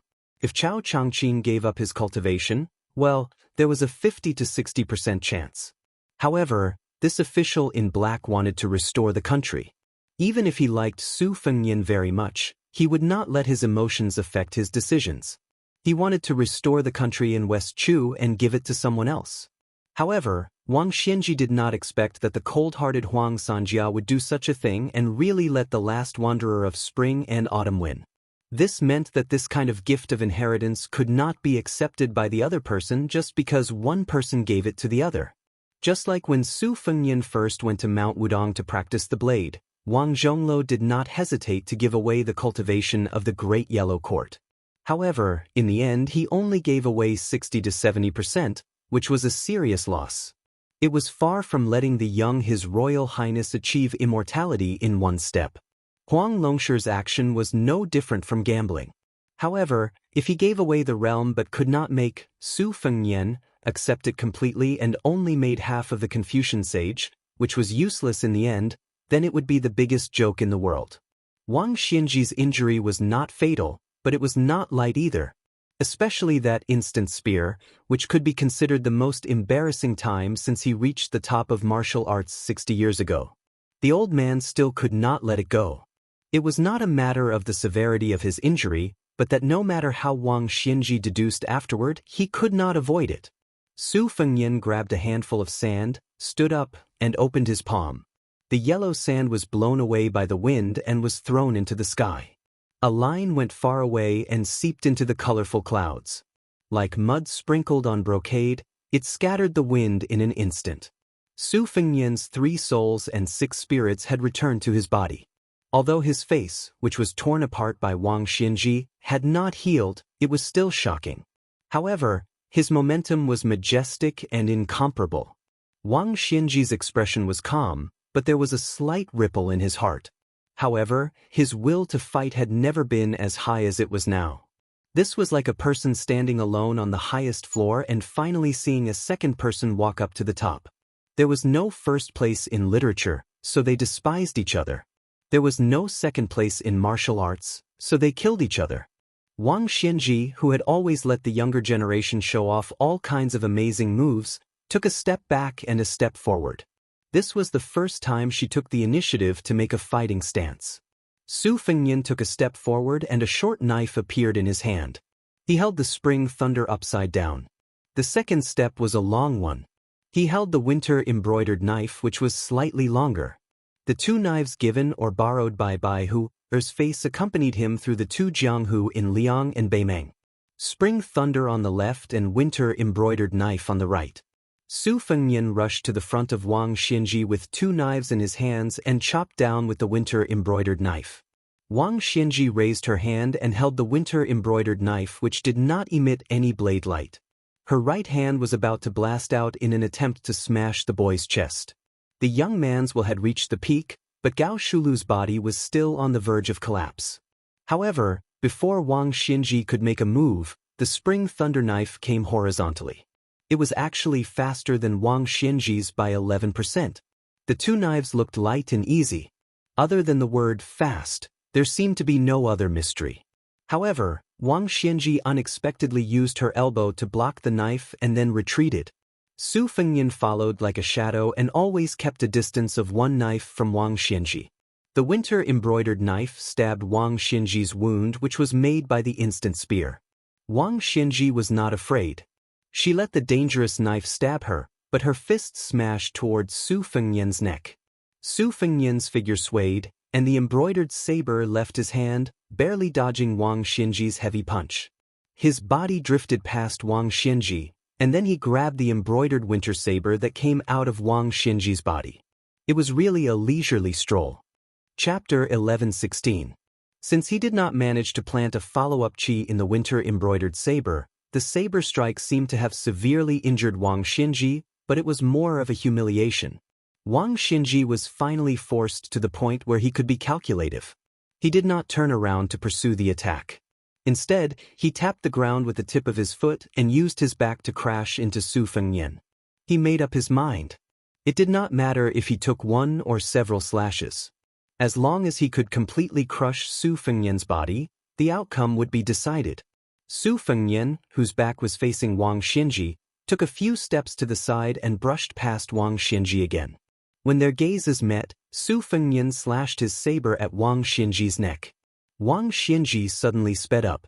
Not only did he lower his head to avoid the bright blade, but he also staggered towards Su Fengnian's side. He pushed his palm forward and pushed it towards Su Fengnian's shoulder. Su Fengnian twisted the tip of his foot and spun half a circle. He used the inverted spring thunder saber's blade to block Wang Xianji's palm. Wang Xianji clenched his fist and clamped the blade between his thumb and index finger. He was about to break the short saber. Unexpectedly, Su Fengnian casually swung his winter-embroidered saber horizontally. The tip of the saber brushed past the hilt of the spring thunder saber. The latter kept spinning. Not only did it avoid Wang Xianji's grip on the saber and his subsequent attempt to destroy it, but the short saber also spun around the old man before it finally fell back into Su Fengnian's hand. Wang Xianji kicked out. Su Fengnian leaped high into the air. Wang Xianji threw a punch. He no longer hoped that his fist would hit flesh. Instead, he used his fist force. Wang Xianji seemed to be in a tight spot, but the might of his fist force surpassed all his previous moves. It was clear that the old man was still holding back. Su Fengnian's figure suddenly flashed and disappeared. He appeared dozens of feet away with his sabers in hand. His sleeves fluttered. Similarly, there was a hidden mystery. As Wang Xinji ran forward, he laughed loudly and said, "Are you that unhappy?" Su Fengnian did not say anything. Just as Wang Xinji was about to reach him, he casually tossed the spring thunder saber into the air. Instead of holding winter embroidered in his right hand, he gripped the saber with both hands and charged at Wang Xinji. Wang Xinji and Su Fengnian slowed down at the same time. Then, on the battlefield, wherever Wang Xinji went, a figure would appear. Then they would attack Su Fengnian together. On the other hand, Su Fengnian continued to run forward without hesitation. Xiu Dong slashed towards an empty space where Wang Xinji was not. In the blink of an eye, another Wang Xinji slid back a few feet. A thin line of blood appeared on his forehead, and blood slowly seeped out. At the same time, the hundreds of Wang Xinji disappeared. The world would never have imagined that the great Wang Xinji would be defeated by someone else. Su Fengnian continued to get close to Wang Xinji, pointing the winter-embroidered saber in front of her. Everyone stopped when it was appropriate. Countless tiny wounds appeared on Wang Xinji's body. He did not let Wang Xinji get close to him, but he could leave a mark on Wang Xinji's body every time. The spring thunder saber that was tossed into the air reached its peak and began to fall. Wang Xinji's patience was probably exhausted by such tireless and precise calculations. What followed was an extremely fast close combat. The wounds on his body from winter-embroidered saber became deeper and deeper, but Wang Xinji was also getting closer and closer to Su Fengnian. The most dangerous time was when Wang Xinji's palm almost broke Su Fengnian's neck, and Su Fengnian's winter-embroidered saber almost cut Wang Xinji's waist in half. However, both of them gave up on the hope of exchanging lives this time. The falling spring thunder saber was getting closer and closer to the battlefield on the ground. The ground beneath their feet was cracked and mottled, and it was unbearable to look at. However, no matter how fast the two of them attacked, the yellow sand remained motionless 1 zhang away from where the two of them were standing. Not a single grain of sand moved. Victory and defeat were only a hair's breadth away. Wang Xinji gave his all. He was still in the predicament of being cut by a slow saber. Intentionally or unintentionally, the spring thunder saber had already landed 3 feet above Su Fengnian's head. Su Fengnian, who used his left hand to begin with, had a sudden surge in his aura. The space he had to move around had already been squeezed to the extreme by Wang Xinji. If he did not have any new moves, he would not be able to escape death. However, as long as he could hold that short saber, variables could be created, because Wang Xinji's qi flowed for 1,000 miles. Although he became braver and stronger as he fought, and his qi became stronger and stronger, it was also about to come to an end. Both of them were well aware of this. Wang Xinji's laughter was not straightforward. He was laughing at Su Fengnian and also mocking himself. Therefore, from the beginning, Wang Xinji actually planned to end the life and death of both of them in one go. At the last moment, Su Fengnian risked a punch to catch the spring thunder saber. As long as he could hold the saber, he could take advantage of the situation to reverse the battle. However, Wang Xinji actually stopped after half a punch. The qi was about to end, and unexpectedly, it reversed 1,000 miles again. It was about to form a majestic new qi. In a battle of the same level, the flow of qi was in front, and the turn was behind. The speed of the flow could control the situation, but the instant change could determine life and death. Wang Xinji's final battle in the human world, as well as the final finishing move, lay in this unprecedented back and forth. The trick was the word reverse. Wang Xinji withdrew half of his fist without warning. He deliberately let Su Fengnian hold the saber so that he could complete the qi of 1,000 miles first. Then he would take the first step, and the second step would be first, and kill with one strike. Suddenly, a strange expression appeared on the old man's face. Su Fengnian did not hold the spring thunder saber, which was close at hand. Wang Xinji withdrew his hand to take a breath. Su Fengnian withdrew his hand and continued to attack. On the contrary, Su Fengnian seized the opportunity.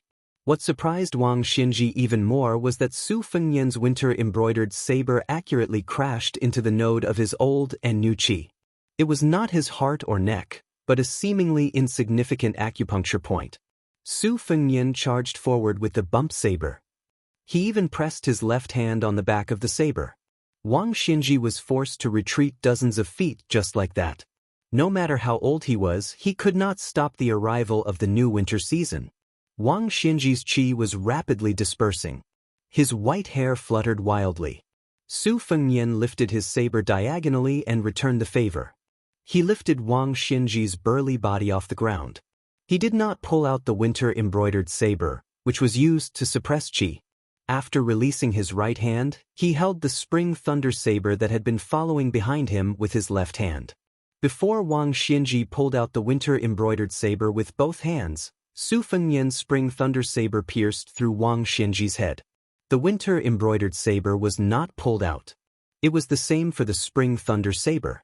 The spring thunder saber that pierced through Wang Xinji's head hovered in the air. Then he forced Wang Xinji to hang in the air. Chapter 11:17. Su Fengnian raised his head to look at the old man. Wang Xinji was far from dead. He did not have a resentful expression. He just quietly lowered his head to look at the young man. It was as if the whole world was stagnant. Wang Xinji finally closed his eyes. The scattered qi condensed into another Wang Xinji and floated to the ground. Along with the wind, he flew past the old man's illusory figure. Su Fengnian calmly said, "You win." Two pillars of heaven covered with ancient golden seal characters slowly hung down in the west. Obviously, this Wang Xinji who was scattered but his spirit gathered, although he no longer had the strength to kill Su Fengnian, but the gate of heaven was already open, he could still leave if he wanted to. When Wang Xinji passed through the gate of heaven and looked down on the world with the posture of an immortal, with the old man's unruly behavior, how would Su Fengnian, who had nowhere to hide, live? Wang Xinji did not pay attention to Su Fengnian, as well as the two uninvited guests that appeared in the corner of his eyes. A man stopped his horse, but raised his hand to retrieve the spear. The other androgynous handsome young man retrieved the embroidered winter spring thunder double blades. The old man walked towards the gate of heaven, but did not step through it. Instead, he stood with his hands behind his back, smiled and said, "There is no meaning." Wang Xinji turned around, looked to the east, and said in a low voice, "Jiang Fuding, fight the tide for 10 years. The old man then shifted his gaze to the north, indifferently said, "You groom, you go to the ice fields of the extreme north." Finally, Wang Xinji stared at the young shepherd who stumbled a mile away, smiled and said, "I have some fate with this old man." The swordsman of Martial Emperor City, Lu Huang, was a step late, tightly gripping the hilt of the Bodhisattva barbarian sword, his eyes bloodshot. Lu Huang took off the scabbard, knelt on the ground, inserted the ancient sword into the ground beside him, kowtowed heavily, choking with sobs. Disciple Lu Huang respectfully sends off master. Wang Xinji finally looked at this disciple, ordered, "Wait for master's soul to disperse. You don't need to take revenge, just bury master's bones at the top of Kunlun Mountain." Lu Huang buried his face in the rough sand and didn't make a sound. Wang Xinji didn't care about this disciple's stubbornness. She turned her head and looked at the young king who seemed to have suddenly gained wealth and lost all his family assets. She revealed a knowing smile for the first time and said, "It is said that there is no second place in martial arts. You finally won against this old man, but there is no first place. This old man feels a little unworthy for you." Su Fengnian replied, "I still have some skills left that can support me on a trip to Mount Longhu. These few years of practicing martial arts can be considered as drawing water with a bamboo basket. In the future, our enemies should meet in court and on the battlefield."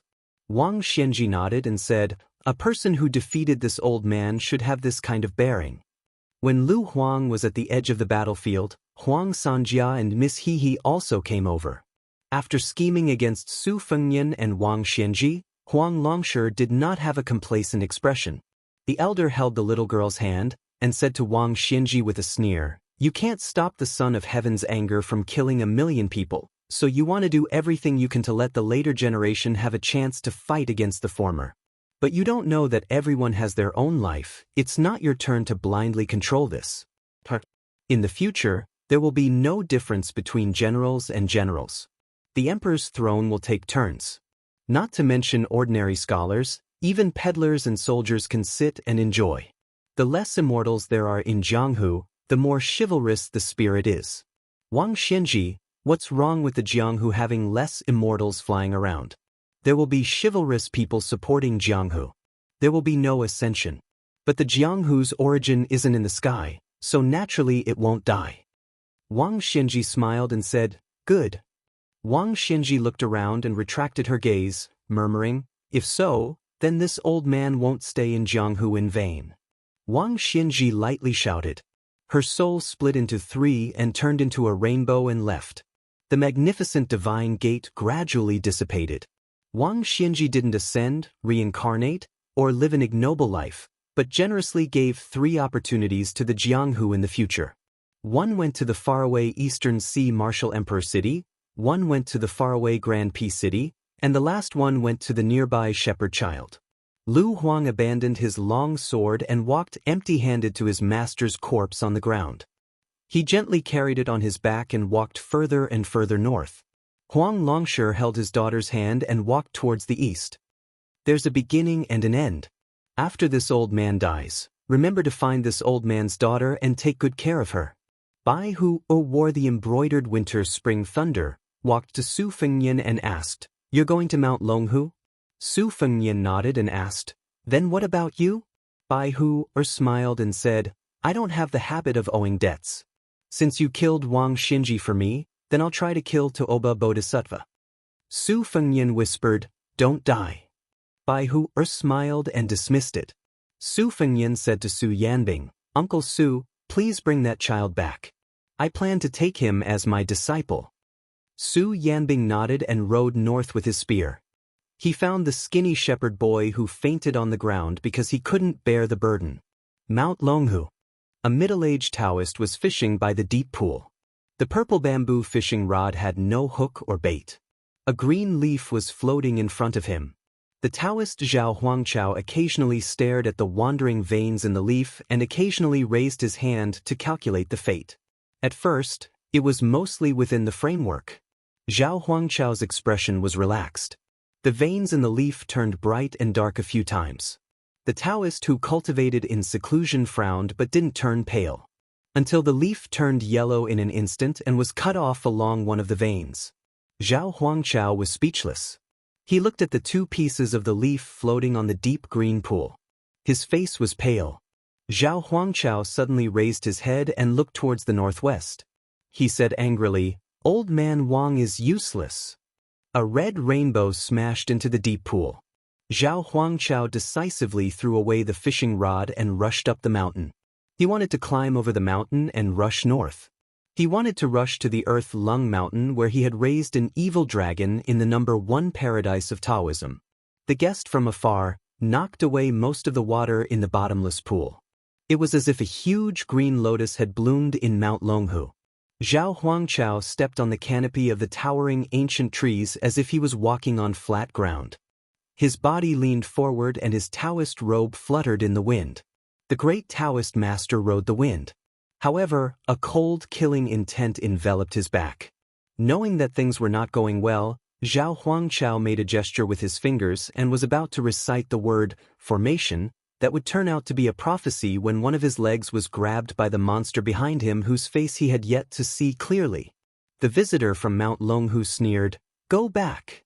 In the end, Zhao Huangchao's body was lifted high and then thrown into the deep pool where the water was rippling. The Taoist priest didn't have time to dissipate the force. His back crashed into the water. The visitor was determined to beat him up.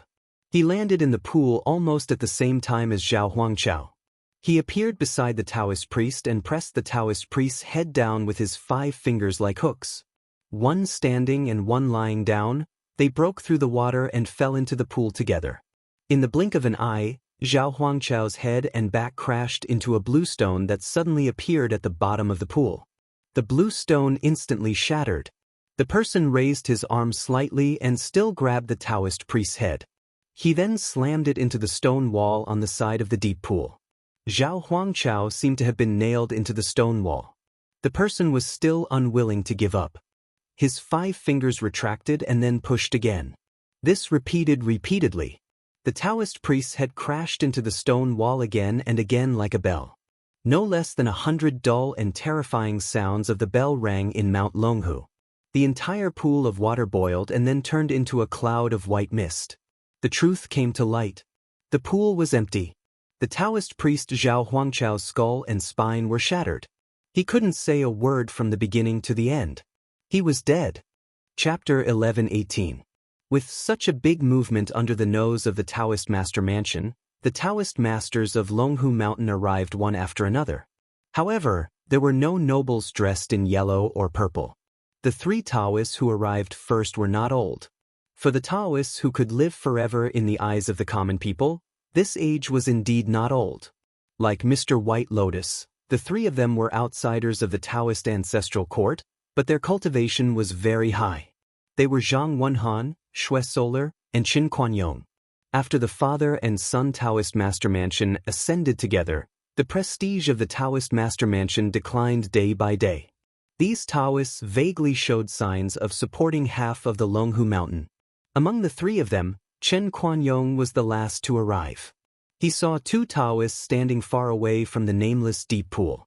Beside the pool, a young man who looked like an aristocratic family squatted and seemed to be washing his blood-stained clothes. Chen Kuanyong was the most knowledgeable among the 3, but his cultivation was the lowest. He did not dare to be rash. Stepping on the wet ground soaked by the pool water, he slowly walked to Xue Solar, who had been on the same mountain for more than 10 years. Xue Solar said softly, "You guessed right. There was indeed a senior who died here.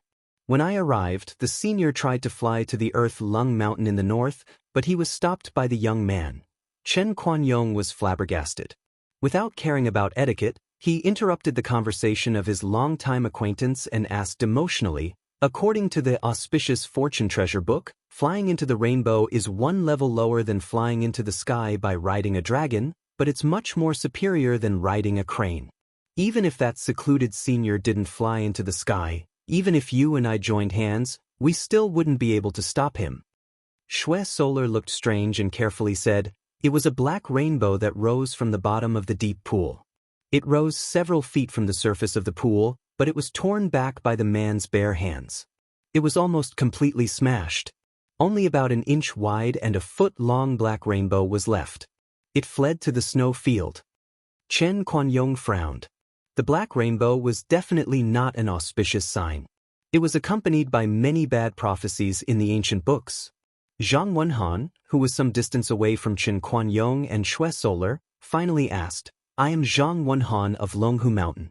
May I ask if you are Prince Liang?" The young man stood up and washed most of the blood on his body. He nodded and asked with a smile, "Zhao Ningxin is not on the mountain?" Zhang Wenhan looked complicated.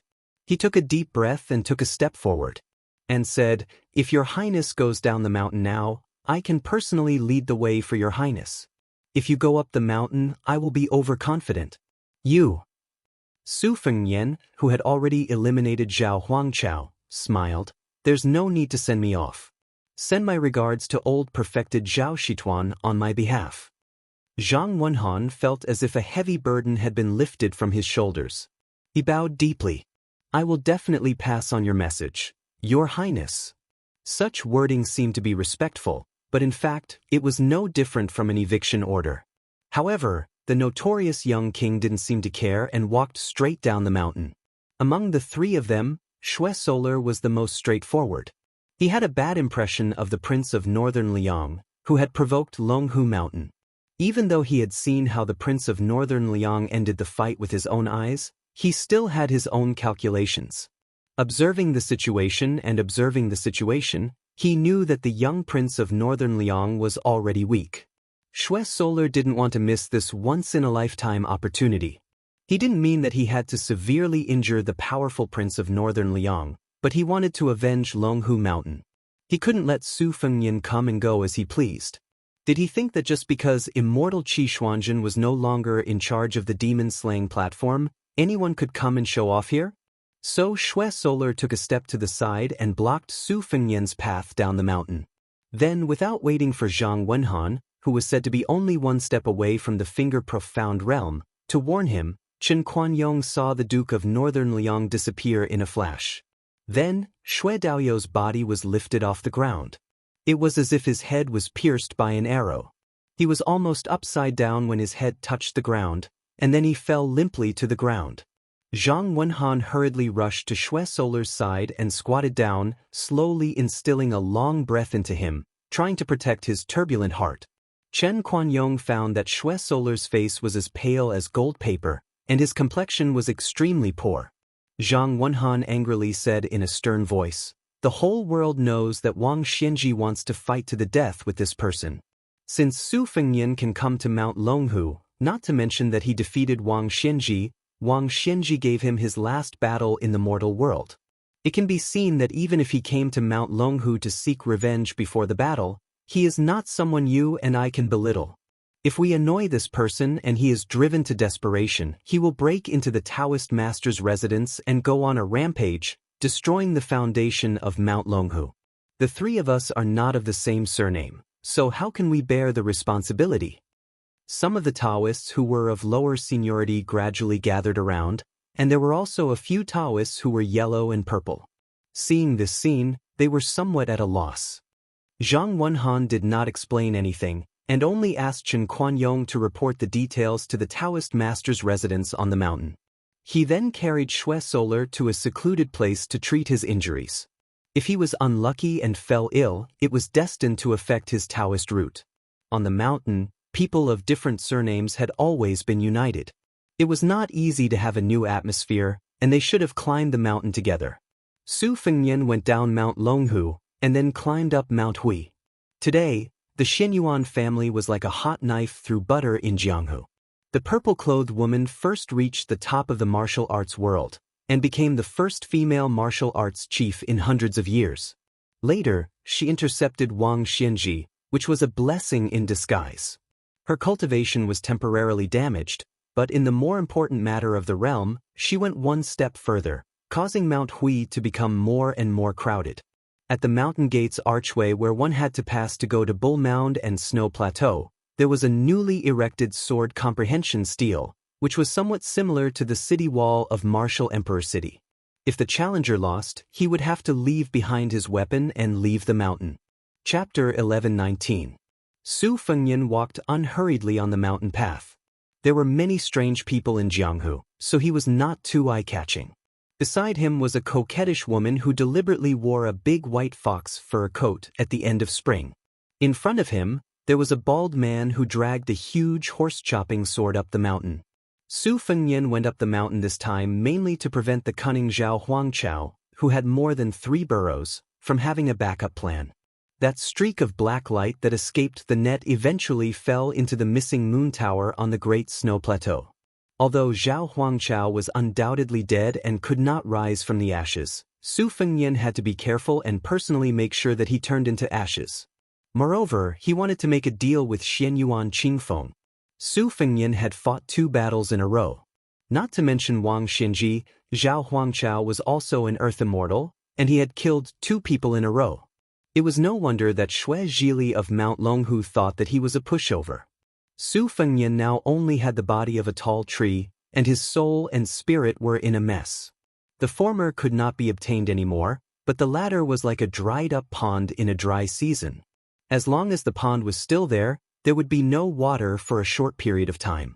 However, as long as there was a few rains, there was still hope that the pond would be filled up. This was also the unique insight that Su Fengnian had comprehended after successively entering the false realm. If the true realm was a piece of Shen paper, then the false realm would be the lower layer of Shen paper.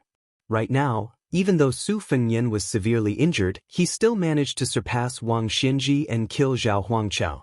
The heart qi that he had unintentionally gathered after he killed Zhao Huangchao could be said to be majestic, and it led Su Fengnian to a certain place. The 4 words, "Seal the mountain and leave the guests," suddenly came from the snowy plains and quickly spread throughout Mount Hui. Countless people of the martial arts world who came because of the fame walked down the mountain while cursing. Some of the guests and heroines who walked halfway down the mountain were also puzzled, but they were still sincerely afraid of the arrogance of the purple dress of Mount Hui, so they turned around and left one after another. Everyone was guessing whether there was a great change in Mount Hui. In the beginning, many people of Jianghu still hoped that there was an expert who could drag Xianyuan Qingfeng down from the Alliance Lord's throne.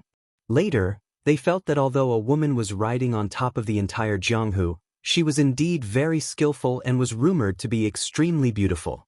Wearing a purple dress that could topple the world did not seem to be bad, and it was quite a beautiful thing to talk about. As time passed, they instead thought that the woman could be even more superior, and it would be best if she could become the world's number one. In the eyes of the well-informed people of Liang Jianghu, once Wang Xianji left the Eastern Sea Martial Emperor City, that fame-seeking number 6 in the world would definitely be dead. There was no doubt about this. However, old monster Wang's ascension was also a matter of certainty. Liang Jianghu was very clear that for a whole 60 years, Jianghu was Wang Xianji, and Wang Xianji was Jianghu. No one could imagine how Jianghu would be without Wang Xianji. Wang Xianji was the undisputed number 1 in the world. Therefore, it was natural for Jianghu to divide the world based on whether Wang Xianji left the human world or not. Perhaps it was because the master of the Xianyuan family had personally given the order, but many of the high-ranking foreign dignitaries of Mount Hui personally came out with cold faces and chased away the visitors. Some of the Jianghu men and women who relied on their skills and background were not willing to be treated so arrogantly at first, but in the end, they all suffered in the hands of the chief foreign dignitaries, Huang Fangfua. Only then did they leave the mountain with their tails between their legs. Su Fengnian went against the flow of people and attracted some playful glances. Most of them thought he was a fearless Jianghu fledgling. Only the last few people who left the archway of the mountain gate saw a man in purple standing under the archway in the distance. For the first time, he actually took the posture of going out to welcome guests. Xianyuan Qingfeng stood on the first step inside the mountain gate and stared at the master of Bailiang, who could be considered an old acquaintance. Others did not know the truth, but she could somewhat guess. Moreover, someone had just told her the truth. She calmly said, "Don't worry. That Taoist is already dead. As for why he came to Mount Hui before he died, if you want to know the answer, you can take advantage of the situation and fight with me. I'll only tell you if I lose." Su Fengnian leaned against the jade pillar of the archway and looked at the magnificent scenery outside the mountain with his hands folded in his sleeves. He sneered, "You really are a shrewd businessman. If you win against me, you'll undoubtedly be the number 1 in the world. In the future, who would dare to fight with you for the position of Wulin Alliance head?" Xianyuan Qingfeng looked at his somewhat hunched back and did not say anything for a long time. Then, she lifted the corner of her dress and sat down on the steps. She asked, "How did you do it?" Su Fengnian's back slid against the pillar and he also sat down on the ground. He let out a long breath and finally had a chance to breathe. He thought to himself that this was probably what they meant by, as if a lifetime had passed. Xianyuan Qingfeng suddenly said something out of the blue. "There used to be a painting on Mount Hui that looked a lot like you. I also heard that you looked a lot like that female sword immortal mother of yours. I finally understood something, and it made me laugh for several days." The gloomy smile on Xianyuan Qingfeng's face was particularly lush. Su Fengnian said calmly, "Your father and mother's generation have already cleared up their own mess. If you insist on getting involved, I don't mind sending you on your way." Xianyuan Qingfeng laughed. "You're just a paper tiger. You still dare to scare people?" Su Fengnian frowned and dismissed the idea of making that deal. He stood up and turned to glance at her. "In the future, you should pay more attention to Jiang Fuding of Martial Emperor City and that groom you who went to the north. Wang Xianji had high hopes for them and gave them each a portion of fate energy before she died." Xianyuan Qingfeng remained silent. Su Fengnian hesitated for a moment, then said, "Mount Longhu has probably already secretly switched allegiance to the crown prince of Yanqi, Zhaozhou. Even if the celestial master residence does not have the courage, that White Lotus will still bet on Zhaozhou. If you dare to make a bet, Zhaozhou is a good choice. In the future, the Jianghu will become more and more inseparable from the imperial court." Xianyuan Qingfeng remained expressionless. Su Fengnian went down the mountain twice in a day. He went to Martial Emperor City alone. Chapter 1120. There was not a soul in the carriage. The coachman was a young man dressed in plain clothes. If he were the son of an official, based on his appearance and if he could write well, he would most likely have a smooth career in the officialdom. It was a pity that he was from a lowly family who was not allowed to study for the imperial examinations. Li Yang reorganized the provinces and established the roads. In terms of the various roads and territories, the king of Yanqi oversaw the southern border, which was the most vast. The Guangling Road, which the vassal king Zhao Yi had his eyes on, was close behind. However, the degree of richness of the two could not be compared. Half of the world's taxes came from Guangling, which was not a lie. It was just that Guangling Road was not peaceful at the moment. In the past, there were still people who could rely on their connections to pass through the post house. However, now that a storm was coming, it was obvious that a war was imminent. The dozen or so main post house roads around Guangling Road were abnormally strict. They did not allow anyone other than soldiers to invade. Once discovered, they would be exiled from the Tu Liao. At the border of Guangling Road, there were many checkpoints with swords and halberds. One could only leave but not enter. It was obvious that the rebels of West Chu were the first to fortify their walls.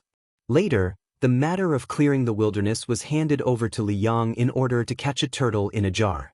Several vassal kings carrying Jingnan's banners were stationed at the border. Most of them cherished their feathers, so the soldiers under their command did not violate the law.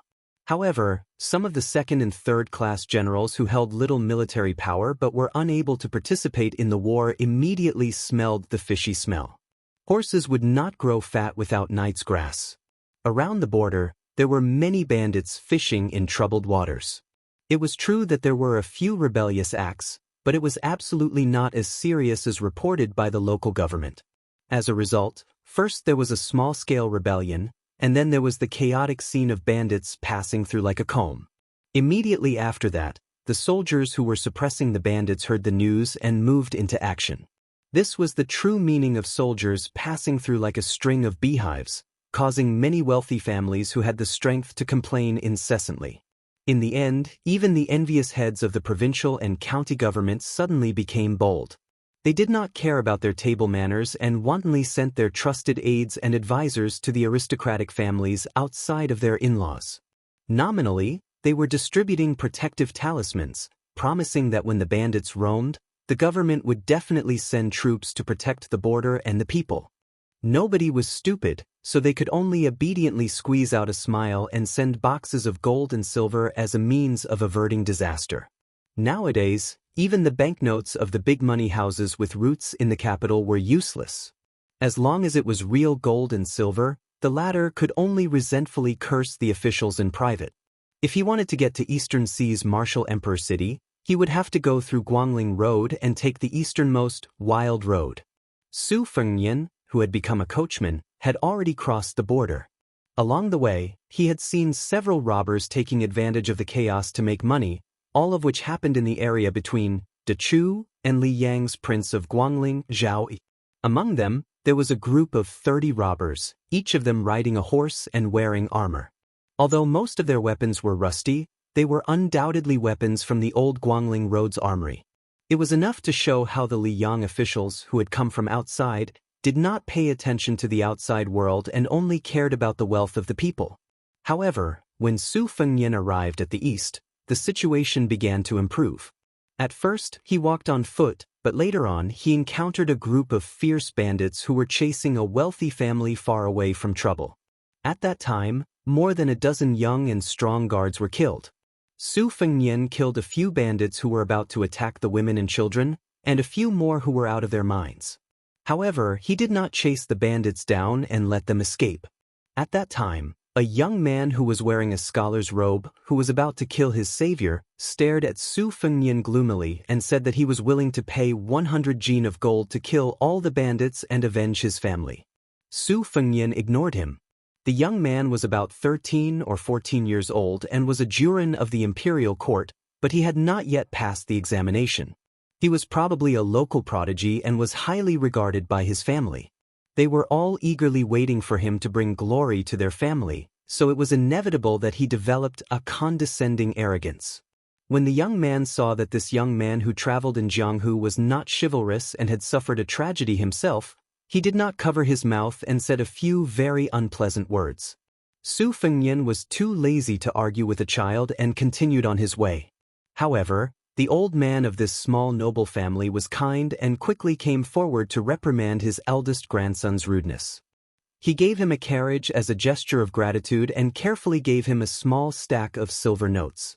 The old man originally wanted Su Fengnian to help escort him to a safer place further south, but after testing him, he did not force him. In fact, the carriage and the 300 to 400 taels of silver were just worldly possessions. Moreover, so many guards who acted as coachmen had died, so some carriages had become burdens and had to be abandoned. Su Fengnian did not refuse, which was why he had what he had now. Afterwards, there were some ignorant water bandits who came forward to harass him, but they were all easily chased away. This made the absent-minded Su Fengnian think of many old people, such as the large group of old and young from Mount Qingqing, who did not look like bandits at all.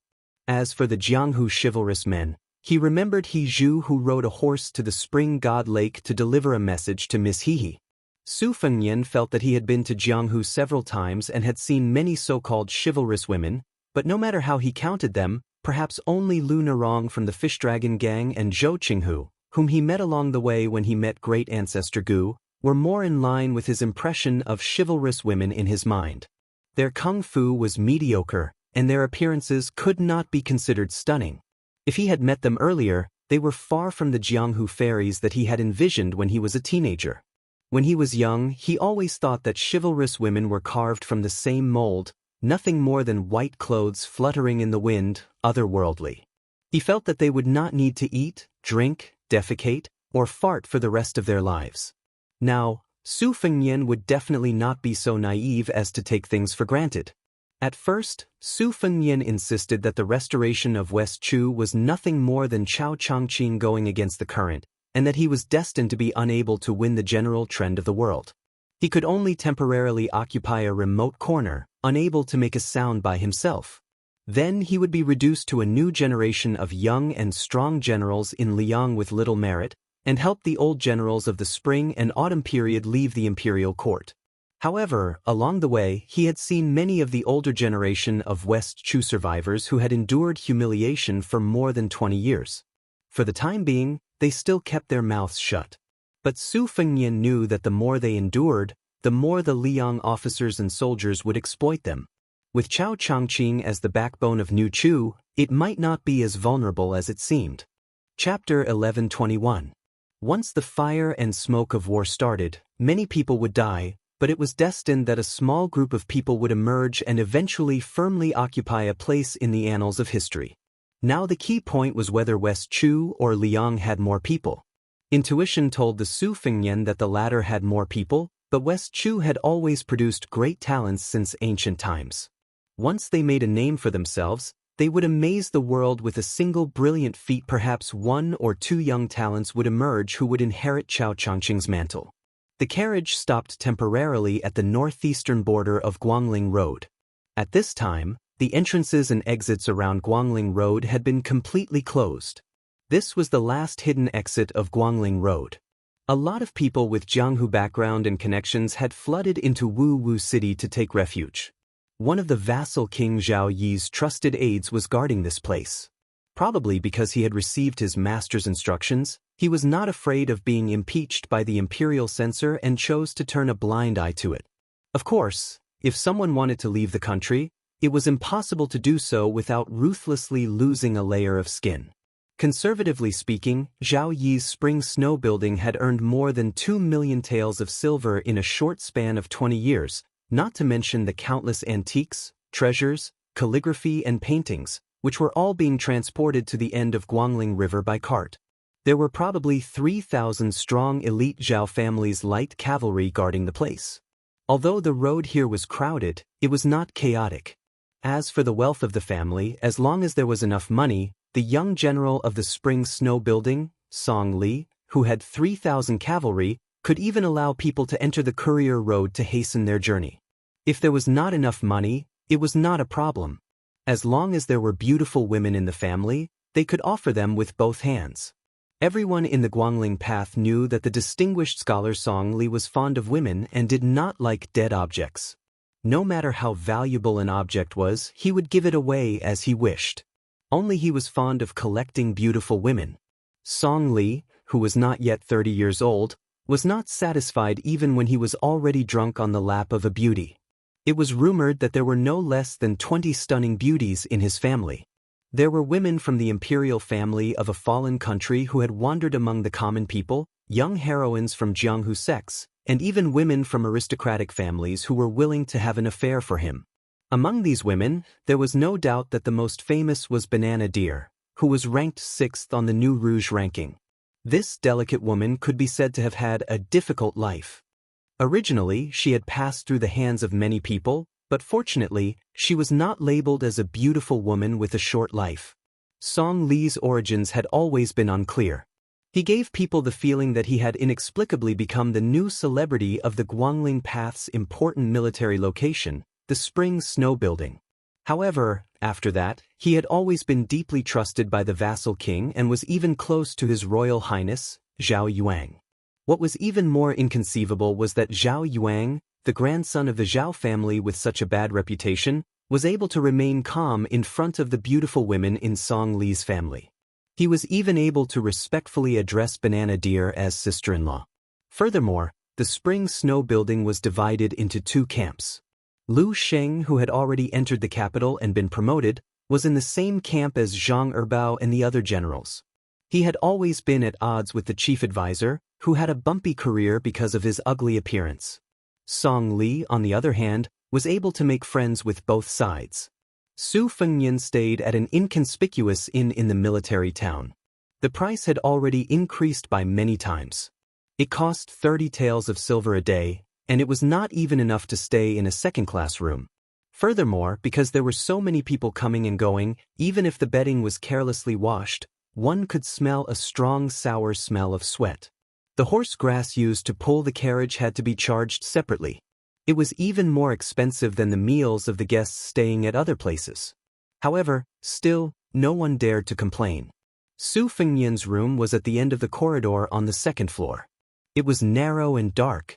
Along the way, the initial banknotes had to be converted into money and had long been used up.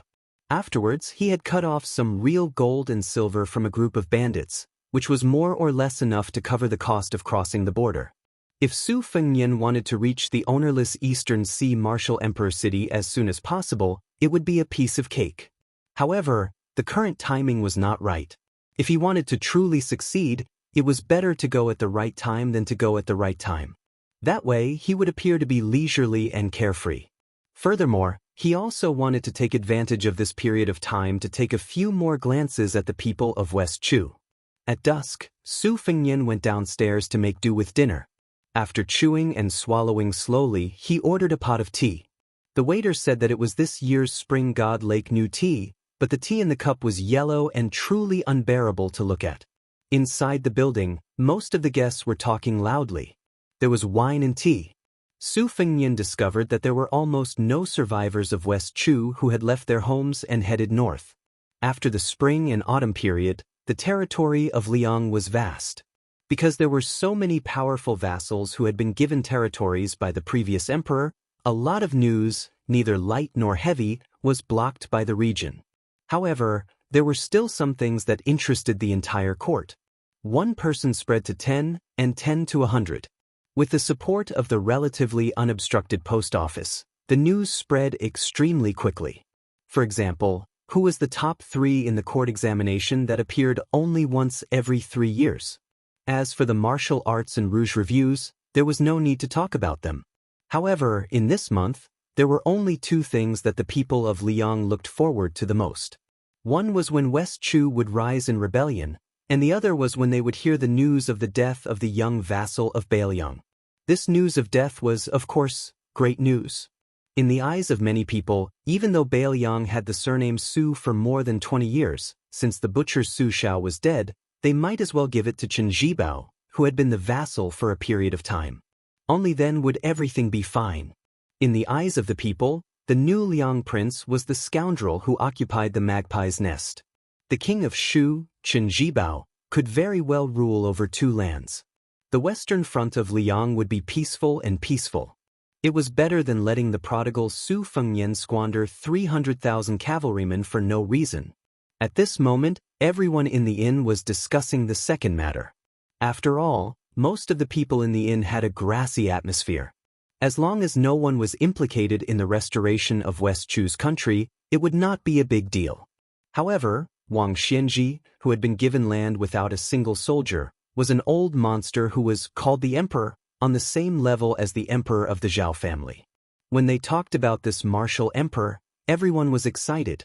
In the inn, there was a table of guests with a different demeanor from the people of Jianghu. They were solemn and full of murderous intent. Most of them carried sabers of the same style. Anyone with a discerning eye could tell that this table belonged to a family of officials. Moreover, there were several retainers outside the inn with similar sabers.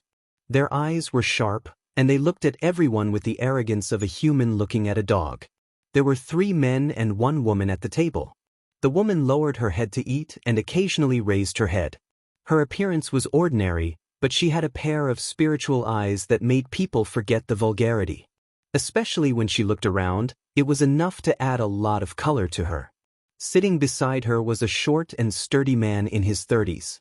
The other 2 were carrying sabers, 1 old and 1 young. The old man was dressed in brocade. When he heard the boastful talk in the inn, he could not help but have a mocking expression. It was probably the expression of a person at the mouth of a well mocking a frog at the bottom of a well. Chapter 11:22. The young man rolled his eyes. He was wearing a Guangling saber wrapped in green silk. It was an imitation of Bailiang's 3rd-generation Su family saber. In terms of sharpness, it lost to the 1st-generation Su saber, and in terms of lightness, it lost to the 2nd-generation Su saber. Relatively speaking, it was most similar to the 3rd-generation Su saber. However, experts in the art of war knew that there was no such thing as the best saber in the world. There were only sabers that were most suitable for the soldiers of the family. Just like the soldiers in the northwest region of the dynasty, they were usually tall, had long arms, and had outstanding physical strength. The soldiers of the Guangling path were inferior by a notch.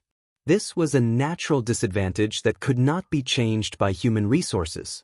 Regardless of whether Zhao Yi's reputation was good or bad, regardless of his skill in raising soldiers, he was at least one of the best among the vassals.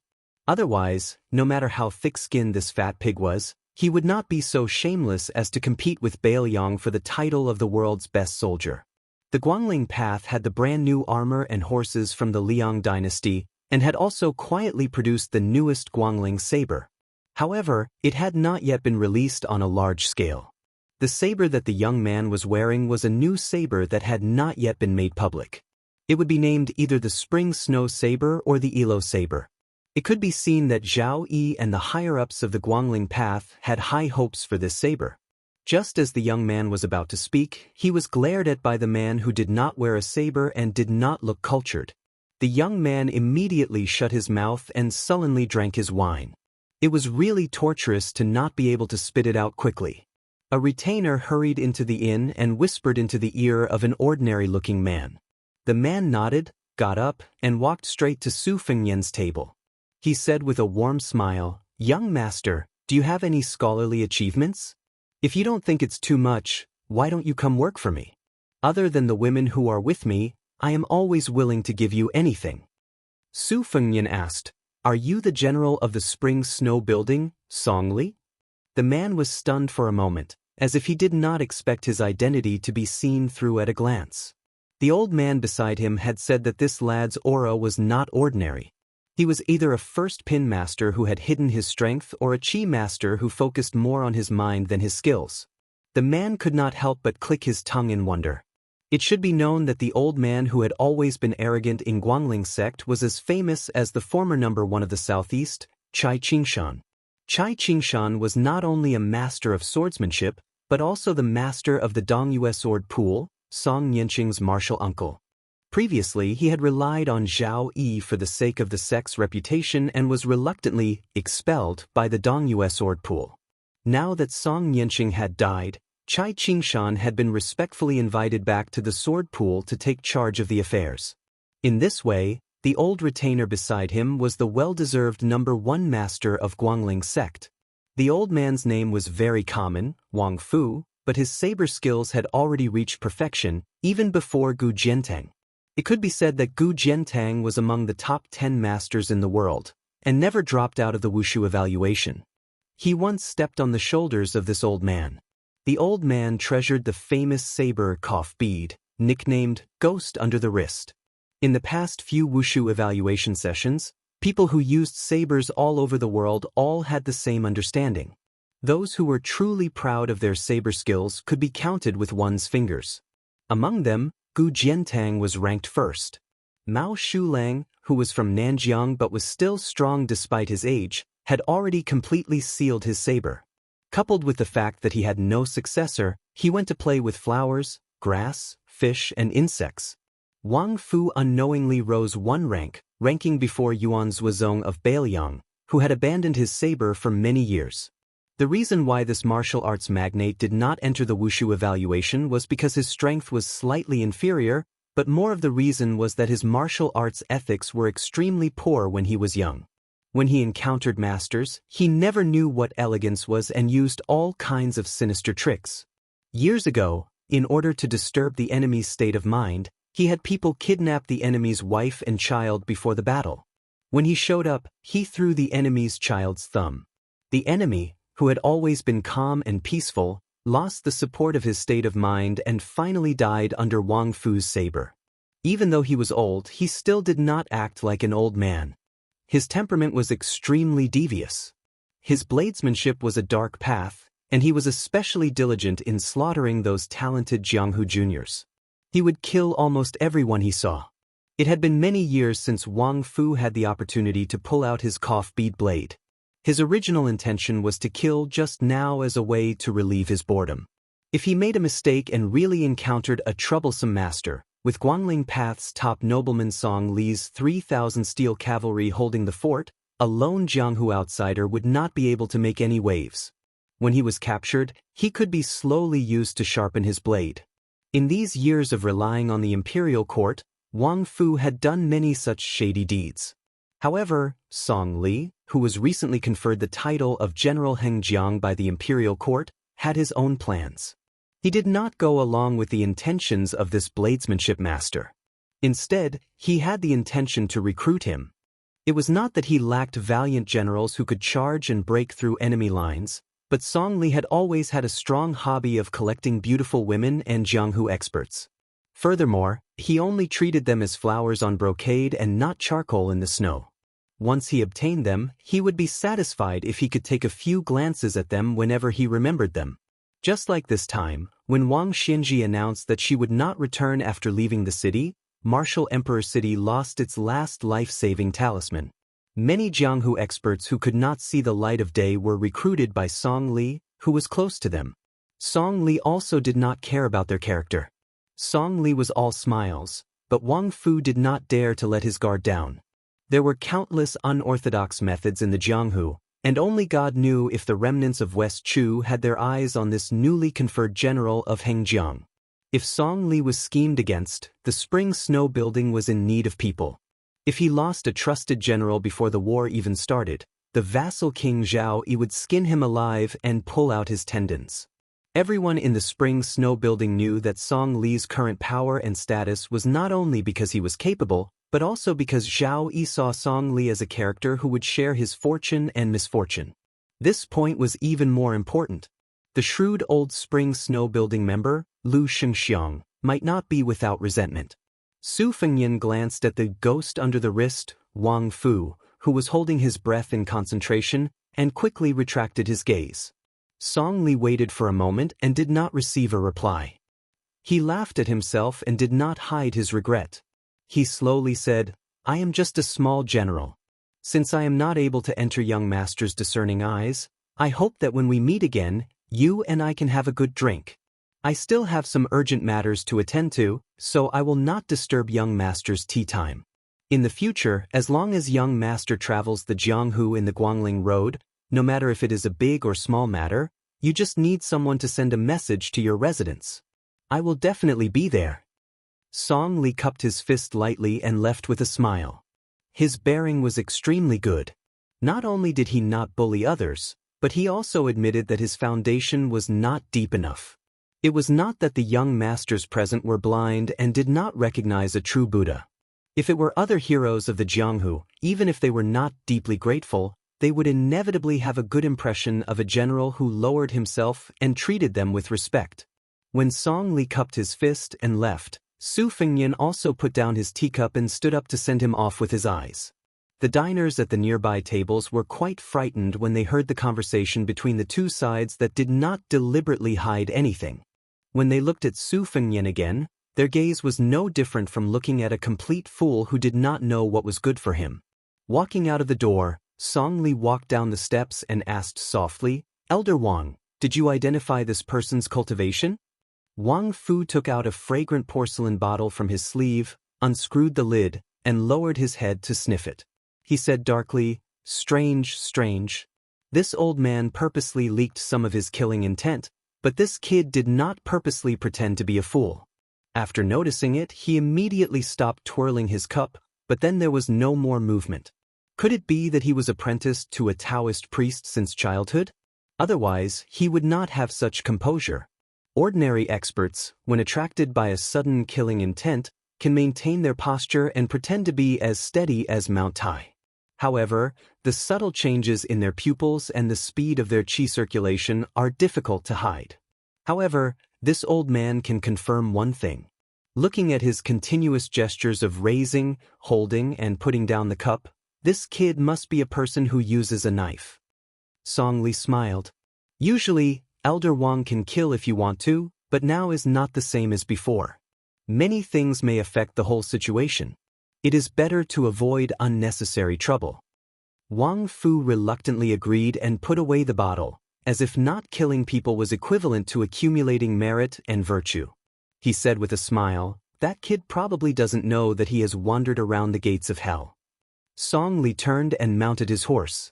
Together, 7 or 8 riders rushed to the military town.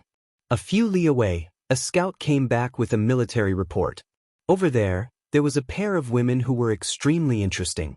Not only did they provoke his soldiers, they also did not have the slightest self-awareness. One of them threatened to make him, the general of Hengjiang, suffer the consequences. Song Li was not angry, but he felt that it was a bit chewy. Song Li naturally knew the temperament of his army of tigers and wolves. He raised his soldiers to raise them like jackals and wolves. If they did not eat people, how could they kill people on the battlefield? There were many horse bandits in the forest north of Guangling Road. Among them, there were 6 or 7 horse bandits with more than 100 people. Not only did they kill and set fires unscrupulously, but they also teased the local soldiers as easily as a cat playing with a mouse. Song Li also had an even more ruthless place. After his own soldiers became extremely difficult to exterminate, he sent many new soldiers who were in the dark to fight with them. They fed each other's fighting strength and died in vain. Galloping on the street, Song Li suddenly sighed with emotion. Who would dare to believe that Wang Xinji would die in the hands of that person? Wang Fu, who had always been arrogant, had a gloomy face. If someone did not recognize Lu Huang who was carrying old monster Wang's corpse, no one would believe it. Song Li smiled and asked, "Then isn't the one surnamed Su the new #1 in the world?" Wang Fu had never seen others doing well. He sneered and said, "Even if that young vassal king could survive, half of his life would be gone. Every year, he would have to consume several furnaces of Wudong's elixirs to keep his life. How could he be the #1 in the world?" From this old man's point of view, Wang Xinji is most likely dead. In fact, it was Bailiang who sent out all of its elites and some unknown hidden death soldiers that luckily killed Wang Xinji. Song Li smiled indifferently and did not comment. Chapter 11:23. At the inn, Su Fengnian returned to his room. Since he had nothing to do, he let the 9 flying swords fly out of his sleeves. Not only did he not use his qi to control the swords, he did not even have the slightest confidence in them. This was a mysterious phrase that often appeared in the Wu family's sword tomb. It was used to explain a higher realm of using qi to control the swords, which was, where the heart is, where the tip of the sword points. The latter was obviously very high quality. It required years of careful nurturing of the swords to nurture the sword embryo with perfect spirit. However, the 9 flying swords spiraling around the room were not only living creatures that had formed sword embryos, but more like enlightened children that had been caressed by immortals. In terms of physical toughness, after the battle with Wang Xianji, Su Fengnian was far inferior to the Vajra realm masters in Jianghu. In terms of qi, the ghost Wang Fu in his wrist was not wrong. Su Fengnian could not compare to those Finger Xian realm masters with their own merits. However, the current Su Fengnian could not be judged with common sense. When he killed Zhao Huangchao, he wanted to go to Martial Emperor City based on his intuition. At first, he was cautious and wanted to go to Mount Hui to find Xianyuan Qingfeng, the Wulin Alliance master, to be his bodyguard. Of course, he wanted to make a big deal with her at the same time. Otherwise, he would not have asked. However, since Xianyuan Qingfeng was unwilling to have an affair with him or Bailiang, Su Fengnian did not force her. However, when he was in close contact with Xianyuan Qingfeng, a top master, and quietly confronted her, Su Fengnian was surprised to find that not only were the flying swords eager to move, he also had an inexplicable heroic spirit. This was not unfamiliar to Su Fengnian. It was the same spirit that himself and Wang Xianji had 800 years ago. They were invincible against the world. In the past, Su Fengnian was aware of this state of mind. However, he did not have the intention or the power to control it. However, after the battle, especially after he left Mount Hui alone and got closer to the Eastern Sea, he often could not suppress some of his unintentional actions. Just like now, the flying swords were flying around without a trace, like fish in water. Su Fengnian could clearly sense their joy and even felt that he could converse with them. Su Fengnian muttered to himself, Buddhism's Mount Sumeru in a mustard seed, and Taoism's heaven and earth hidden in one sleeve. None of them look like it. The mayfly flying sword suddenly spun in front of Su Fengnian's eyes as if it was greeting him. Then, it flashed and flew out of the window. Su Fengnian walked out of the house and went downstairs with a calm expression. He left the inn and walked out of the town. In the end, he saw Song Li's figure sitting high on a horse from afar. It seemed that 2 young women on the post house had gotten into trouble. One of them was tall and full of heroic spirit. Her sword had already been unsheathed. Judging from her posture, she seemed to be from a famous family.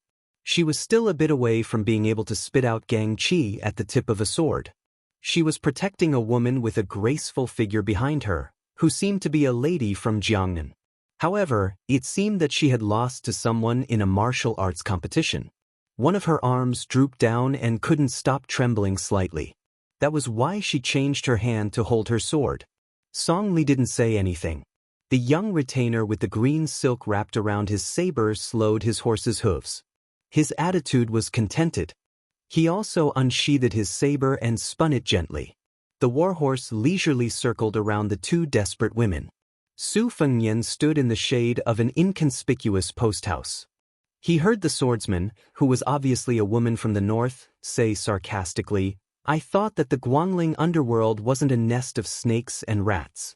After all, even the capital knows that there's a guy called Song Li who keeps on saying that once he has the power of the dynasty in his hands, he will kill all the dogs of the people. Unexpectedly, hearing about him is not as good as seeing him in person. He's just a filthy trash who snatches women from the people. Hearing this, Song Li chuckled and finally said, Heroine, I have nothing to say about you injuring 20 soldiers with your own ability. However, Liang Meigong then openly made a bet with you. He lost, so we let him go. You lost, so you have to hand over the woman behind you. If you agree to a bet, you must accept your loss. Heroine, your swordsmanship is good, but your gambling character doesn't seem to be much. Hearing this, Su Fengnian prepared to turn and leave. The graceful woman behind the heroine was about to speak when she was stopped by her gaze. She turned her head and stared at Song Li. Song Li smiled and said, Don't say anything about you losing and you have to come with me. You and I both know that as long as you don't protect me, The woman behind you won't be able to walk more than 3 li in the current world. I am not a good person, but I am an honest person. I can make it clear to the 2 ladies that as long as she passes through the Song family's gate, I will let her go. I won't touch a single strand of her hair. However, I have to say the ugly words first. The entire Guangling underworld knows that whether or not I touch her body is not important. But in the future, she will be considered my woman. The tall and heroic woman sneered and said, Song Li, do you have the ability to go to the capital and say such shameful words? Song Li waved his hand on the back of the horse and laughed. How would I dare? Song Li gradually withdrew his smile and said, no matter if it is you or the woman behind you, none of you are pretty girls from humble families. You are probably from a large family in Great Peace City. But since you have entered the countryside, you have to follow the customs. No matter how big the gold branch or jade leaf is, I can eat it without leaving a trace afterwards. So, you should think about it carefully. Don't really annoy me. The sword-wielding woman exhaled and said in a deep voice, I have come to Guangling Underworld to find Zhao Zhu. She had left the capital to travel. Other than wanting to roam the Jianghu alone, she had also prepared to see that young person who liked to build the capital. The woman behind her was her close friend, but the person she was going to meet was a heartless childhood friend. That man who had originally had a bright future seemed to have disappeared from the world for no reason after his family had changed. She had finally found some clues. This time, she had gritted her teeth and secretly left Great Peace City. It could be called a rebellious action. If she returned, she would not be able to take a step out of the capital for the rest of her life. Also, this time, she had dragged her to see that man. She had not been refused the door. But what was more hurtful was that the man had said that he had already discussed a marriage and was going to take root in that poor little place. The woman behind her did not believe that he would change his mind. The man had arranged a date with the unfamiliar woman who was not as good as her in every aspect. Not to mention the difference in their backgrounds, their appearances, talents, and knowledge were not worth mentioning. But when she saw the man and the village woman standing together, she gave up. Because when she saw the man and the woman who were not a good match, she knew that he liked her. The woman who had practiced the sword for many years under the master of the sword was not as calm as she appeared. The old man beside General Heng Jiang was unfathomable, so she had chosen that young retainer as her bet partner. She was sure that the opponent's blade skills were slightly inferior to her own, but if they really fought, not only would she lose, if that person had not shown mercy, she would have died here. Although it was against her nature to go back on her word, how could she watch her close friend go to that dragon's pool and tiger's den?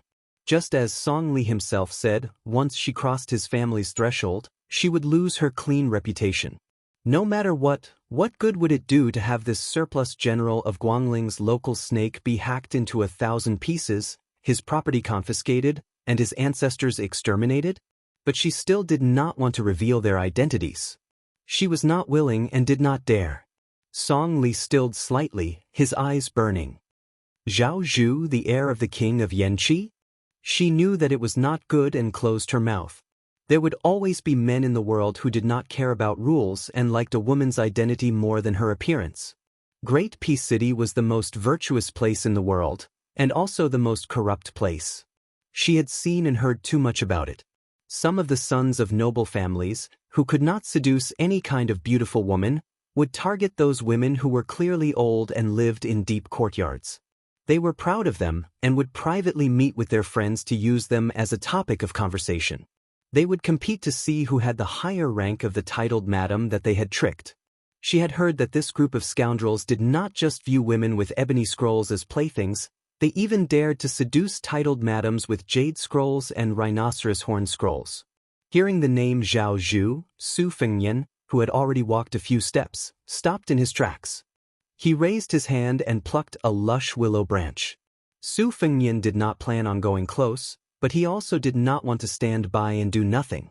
Wang Fu thought that he, the second in the world in blade skills, had not acted in the inn because that boy was lucky. Soon he lost his confidence. A willow leaf flashed through the air. Like a knife cutting through tofu, it cut through Liang Meigong's Guangling new blade that was not in its green sheath. The proud young bladesman who had just won against that woman was dumbstruck, his face blank. Wang Fu was the one with the highest realm present, far above everyone else. But he still had to look around before he confirmed that it was the ranger in the shade of the tree that was causing trouble. The reason that Wang Fu had the strange nickname of Ghost Under the Wrist was because of the way he moved his blade. It was as though there were ghosts and gods helping him. He was one of the few people in the Jianghu who could ignore opponents of higher realms. Wang Fu's talent in martial arts was outstanding even among the geniuses. Otherwise, he would not have been able to reach where he was today just by relying on unorthodox methods. Even a swordsman like Cai Qingshan would not dare to say that he could beat Wang Fu for sure, especially in a battle of life and death. Perhaps Wang Fu's chances of winning were higher. Then everyone on the road saw an absurd scene. The unreachable ghost under the wrist. Wang Fu first leaned back on the horse's back, as if he had dodged something. Only then did he have time to reach out and grab his blade. When he leaned down from the horse, he threw his body forward and lightly tapped the horse's abdomen with the tip of his foot. The sturdy warhorse was sent flying sideways. Wang Fu, who was leisurely carrying his blade, and who was actually wielding it, were two completely different people. Although the old man did not pull his blade out of its sheath, when he ran forward, his momentum was like a rainbow. But for some reason, after the old man had only charged out 60 or 70 feet, he was forced back 20 feet. Then he continued to run with one hand on his blade, his head lowered and his waist bent.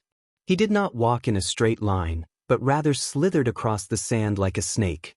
The ghost under the wrist, a master bladesman, was running forward and retreating like a toddler. After repeating this many times, everyone finally realized that the culprit should be that guy in the shade whose face they could not see clearly. But still, no one knew why Wang Fu had to use such a superfluous method to advance. Even Liang Meigong, who had broken his blade, was no exception. Chapter 11:24. When Wang Fu finally arrived within 100 steps of the young man, wrist ghost, who was still holding onto the hilt of his saber, saw the young man casually toss away the willow branch in his hand. Without making the slightest movement, the willow branch above the young man's head suddenly straightened, snapped, and fell rapidly to the ground. Coincidentally, the young man caught it with one hand. Wang Fu suddenly stopped in his tracks. It was not only a show of goodwill, but also a show of weakness. Wang Fu was different from many top masters in that he had never set foot in Martial Emperor's city in his life. After he became famous in his prime, he didn't have the title of Ghost of the Wrist at that time. Instead, he had the title of Wang Bu Si, which was mixed with praise and criticism. This was because he would kill anyone he encountered, and the one who survived would always be him, Wang Fu. He would never provoke an enemy who could kill him, so in this life, Wang Fu had never lost even once. Even though he had been close to Cai Qingshan for many years, the two of them had never once exchanged martial skills. For more than 10 years, Wang Fu had rarely used his saber. But 10 years ago, there was a time in Jianghu when he was still carrying the Kof bead, one of the 10 most famous sabers in the world. Against a young man, he still retreated without a fight. Not long after that, not only did Wang Fu know who that young man who didn't carry a sword or a saber was, it could be said that the whole world knew. The peach blossom sword god, Deng Tea. This time, Wang Fu still did not care about the face of top masters and martial arts seniors, and chose not to use his saber. It was not that he thought he had no chance of winning, but once he used his saber, it would be a fight to the death. The two of them met by chance, and there was no irreconcilable hatred between them.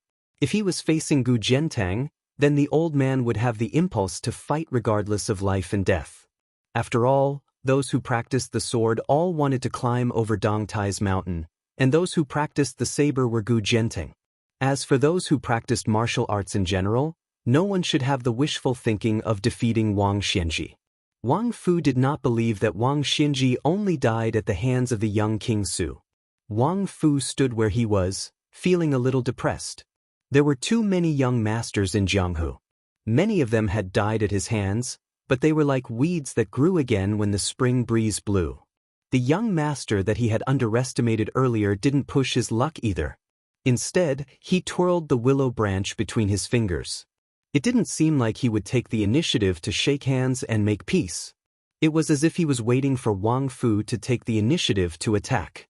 This junior who popped out of nowhere was too arrogant. Wang Fu's thoughts fluctuated several times, but he did not pull out the Guangling's saber at his waist. If he really had to fight to the death, he would feel uncomfortable if he didn't bring along his cough pearl knife. Song Li rode forward and came to Wang Fu's side. This extremely daring general had a complicated expression as he slowly said, "No wonder this young master is unwilling to pay attention to me." The cool breeze blew gently, and the dense willow leaves made the shade of the tree seem deep. The young man didn't say anything. Song Li smiled. "Since young master has made a move, I'm not a fool who won't turn back until I hit the south wall. As long as those two women are in the Guangling Taoist realm east of Shizi County, I will promise them a safe journey. How about it?" Song Li couldn't see the face of the man under the shade, but Wang Fu, who was facing a great enemy, saw it clearly. That guy had a faint smile, but it was especially playful. Song Li tilted his head, then suddenly lifted the reins, turned the horse around, and faced the hundreds of elite light cavalry soldiers. He raised his arm, indicating that they should retreat. Although Wang Fu's 5 fingers left the hilt of his saber, he didn't turn around. His body retreated. After the cavalry had gone some distance, Liang Meigong looked at the bleeding wound on General Song Li's cheek. It was a ghastly sight. Liang Meigong carefully asked, "General, should we mobilize 1,000 cavalry to encircle this person?" Song Li didn't nod, but asked Wang Fu, "Elder Wang, is 1,000 cavalry enough?" Wang Fu sneered, "1,000 cavalry to kill a wooden stake that doesn't move. No matter how hard the stake is, it's probably enough. After all, no matter how many masters there are in the world, there aren't many immortals like Li Chungang. But do you think that guy will stand still and fight 1,000 of our cavalry?" Song Li didn't fly into a rage out of humiliation. Instead, he smiled and asked, "Why don't we use all 3,000 cavalry and ask Elder Wang to block that person's retreat?" Wang Fu sneered, "Is it worth it for 2 women of unknown origins? Even if we take a step back, the identities of those 2 northern women are probably not simple. Aren't you afraid of getting into trouble after eating them? This isn't like the blood on your face that can be wiped off just because you want to." Song Li sighed, "That's right." Wang Fu probably also realized that he had lost his composure. He shouldn't have taken advantage of his seniority in front of Song Li. He took out the exquisite porcelain bottle that was filled with crushed spices and sniffed it hard. With an amiable expression, he said, "Our emperor still has to worry about Chao Qingyi and be on tenterhooks, afraid that he will suddenly appear at his bedside one day. General Song, this old man knows that you didn't care much about the power of Jianghu in the past and only treated it as raising cats and dogs for fun. However, there are some words that weren't easy to say in the past, but now you can say it. Everyone says that when a man gets angry, blood will splash 10 steps away. Perhaps there will be people who will ask why Chao Changqing was unable to break into the imperial palace so many times, and why the Su family still died of old age after slaughtering their enemies all over the world. This wasn't because the masters of Jianghu were useless, but because Great Peace City not only had Han Diaoxi and Lu Haoshi, but now there was a large group of gatekeepers led by the Wu family's sword tomb. Bailiang was no exception. Su Yanbing, Yuan Zuozong, which one of them wasn't a match for 10,000 people? In the end, it's a matter of whose virtue is 1 foot high and whose devil is 10 feet high. In these 20 years, there have been too many masters who didn't follow the rules and didn't cherish their lives. They all died, not at the hands of armored soldiers, but at the hands of other masters. Speaking of this, Wang Fu, who was under his wrist, joked, "Does General Song want this old man to be like a concubine servant girl, guarding your room day and night? Even if this old man is willing, General Song's wives won't be." Song Li gently pressed his thumb on the wound and smiled. Chapter 11:25. At his side was the young woman who was traveling with him. It was only because of her pair of limpid eyes that Song Li had taken a liking to her that she was exempted from the gold and silver that her family needed to pass through the border. She was nothing more than a concubine's daughter, so it was the same as being sold for a high price of several tens of thousands of taels of silver. Moreover, she was able to establish a relationship with Song Li, a popular figure in Guangling Path. It wasn't just the landowning household that was secretly delighted, even the woman was happy inside. Normally, when marrying, one had to pay particular attention to matching social status. How could she have the extravagant hopes of marrying a Hengjiang general conferred by the imperial court? Song Li turned his head, staring at the woman whose name he still didn't know. With a smile, he said, "If you look at this general's wound one more time, I'm going to cut out your eyes." The woman who originally only knew a bit about horsemanship and whose face was slightly pale from the bumps was immediately horrified to the point where her face was devoid of color. The pair of women on the post-house road could be considered to have seen a glimmer of hope at the end of the tunnel. However, when they wanted to go up and express their thanks, that righteous man had already disappeared without a trace in the blink of an eye. The timid woman clutched her chest, breathing heavily. With a wave of lingering fear, she said, "Gao Xia, why don't we return to the capital?" The tall woman who returned her sword to its scabbard said quietly, "After we meet Zhao Zhu, I'll send you back." Only upon closer inspection would one realize that she actually had a pair of jade green eyes. Purple beard, blue eyes, Grand Secretary Zhang. The woman didn't have any facial hair, but her jade eyes were similar. She was also someone from the capital, so her identity wasn't hard to guess. She was Zhang Julu's daughter, Zhang Gaoxia. Meanwhile, the woman at Zhang Gaoxia's side was a genuine relative of the imperial family, the most noble woman under the heavens. She admired that Song family's young phoenix, and Zhang Gaoxia just happened to want to roam the Jianghu, which was why she snuck out from Great Peace City. During the initial stages of their journey south, it was generally like a spring outing.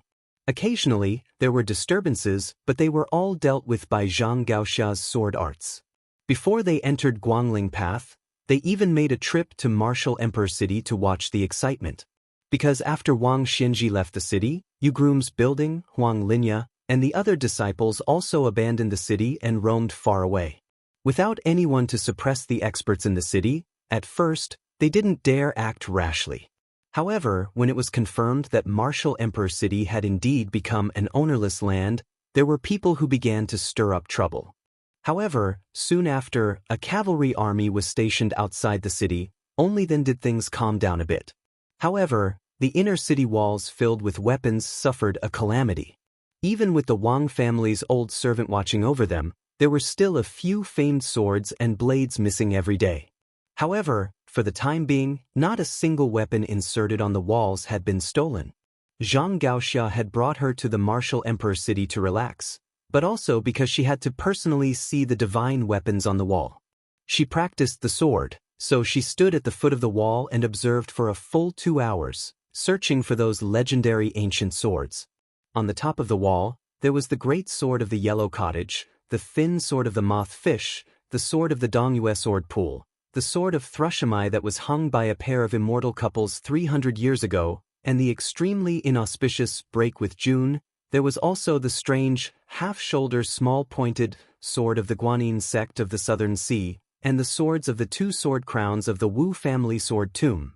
Seriousness and reassurance. There were too many to count. If it were not for the fact that her close friend found it boring, Zhang Gaoxia could have stayed at the foot of the wall for a day and a night. Each sword represented a peerless swordsman and a shocking defeat. The woman asked curiously, "Gaoxia, who was that warrior? Did you recognize him? Did you see him clearly?" Zhang Gaoxia shook her head regretfully. The woman sighed. "If we were in Great Peace City, we could have repaid his kindness." Zhang Gaoxia muttered to herself, "After this, there won't be anything to do with Jianghu. If there really is, then it's just people who don't care about their lives dying on the battlefield." The woman suddenly said angrily, "This person is called Song Li. He's really detestable." Zhang Gaoxia hesitated for a moment, but in the end, she did not say it. She had once inadvertently heard her father commenting on the people of Guangling. Among them, he had mentioned this Song Li, the Prince of Guangling's blessing general. Song Li was actually a chess piece that the imperial court had placed in Guangling's spring snow building a long time ago. But hearing her father's tone, Zhao Yi had also sensed this in the past 2 years, but still did not shed all pretense of cordiality. On the contrary, he valued this person more and more. If he wanted money, food, soldiers, and horses, he would give them all to him without hesitation. However, Song Li did not listen to Zhang Lu's orders. Even Gu Jiantong's Gu Lu, which only existed in name now, had not been able to order Song Li around in the past. Zhang Gaoxia privately speculated that this Song Li should be called Zhao Li. His backers might be the most powerful elders of the imperial house. These old men who had followed the previous emperor to the north and south and lived a life of war had been silent for too many years. Zhang Gaoxia's father, the Grand Secretary, had once revealed heavenly secrets to his daughter. He had laughed and said that those old men, who were buried up to their necks in the yellow earth, had gritted their teeth and refused to step into the coffin because they wanted to wait for the two people outside the door to die first. Later, when the news of Su Zhao's death spread to the capital, Zhang Gaoxia went to the study that her brothers had treated as a forbidden land. When she found that the person outside the door had died, the father of the person inside the door was not very happy. Instead, he was somewhat lonely. When she left the room and closed the door, she vaguely heard her father say, "Since ancient times, it has been difficult for famous generals and officials to die of old age. Su Shao has won." Returning to the inn in town, Su Fengyan was not in a hurry to leave. His trip to the Eastern Sea this time was one thing. However, if Guangling Road mistakenly thought that they could take advantage of the situation, he did not mind learning from Cao Chongqing and having a good chat with Zhao Yi and Zhao Yuang. As for Song Li, he naturally knew more than Zhang Gaoxia. In name, Song Li was one of the most popular people in the Spring Snow Building. It was even rumored that he had squeezed out Lu Xingxiang's position. In reality, there was no such thing. Lu Xingxiang going to the capital to be assistant minister of the Ministry of War was an open attempt by the court to steal people from him. Song Li was secretly stealing people from the Spring Snow Building. However, even Zhao Yi probably only knew part of it. Song Li was not only a chess piece of Great Peace City, he was also the work of the Yen King Zhaobing. As to who Song Li would be loyal to in the end, only the heavens and earth knew, as well as Song Li himself. Song Li was a chess piece that had been manipulated by many sides. Since he was able to survive on his own, he definitely did not rely on luck to get to where he was today. As expected, he did not come to the inn to make a big fuss. Su Fengyan left the country early the next morning. Actually, on the way to the inn, Su Fengyan would definitely die if Wang Fu could get within 10 feet of him. However, Su Fengyan was even more certain that even if Wang Fu was given 100 years, that guy would not be able to get within 10 feet of him.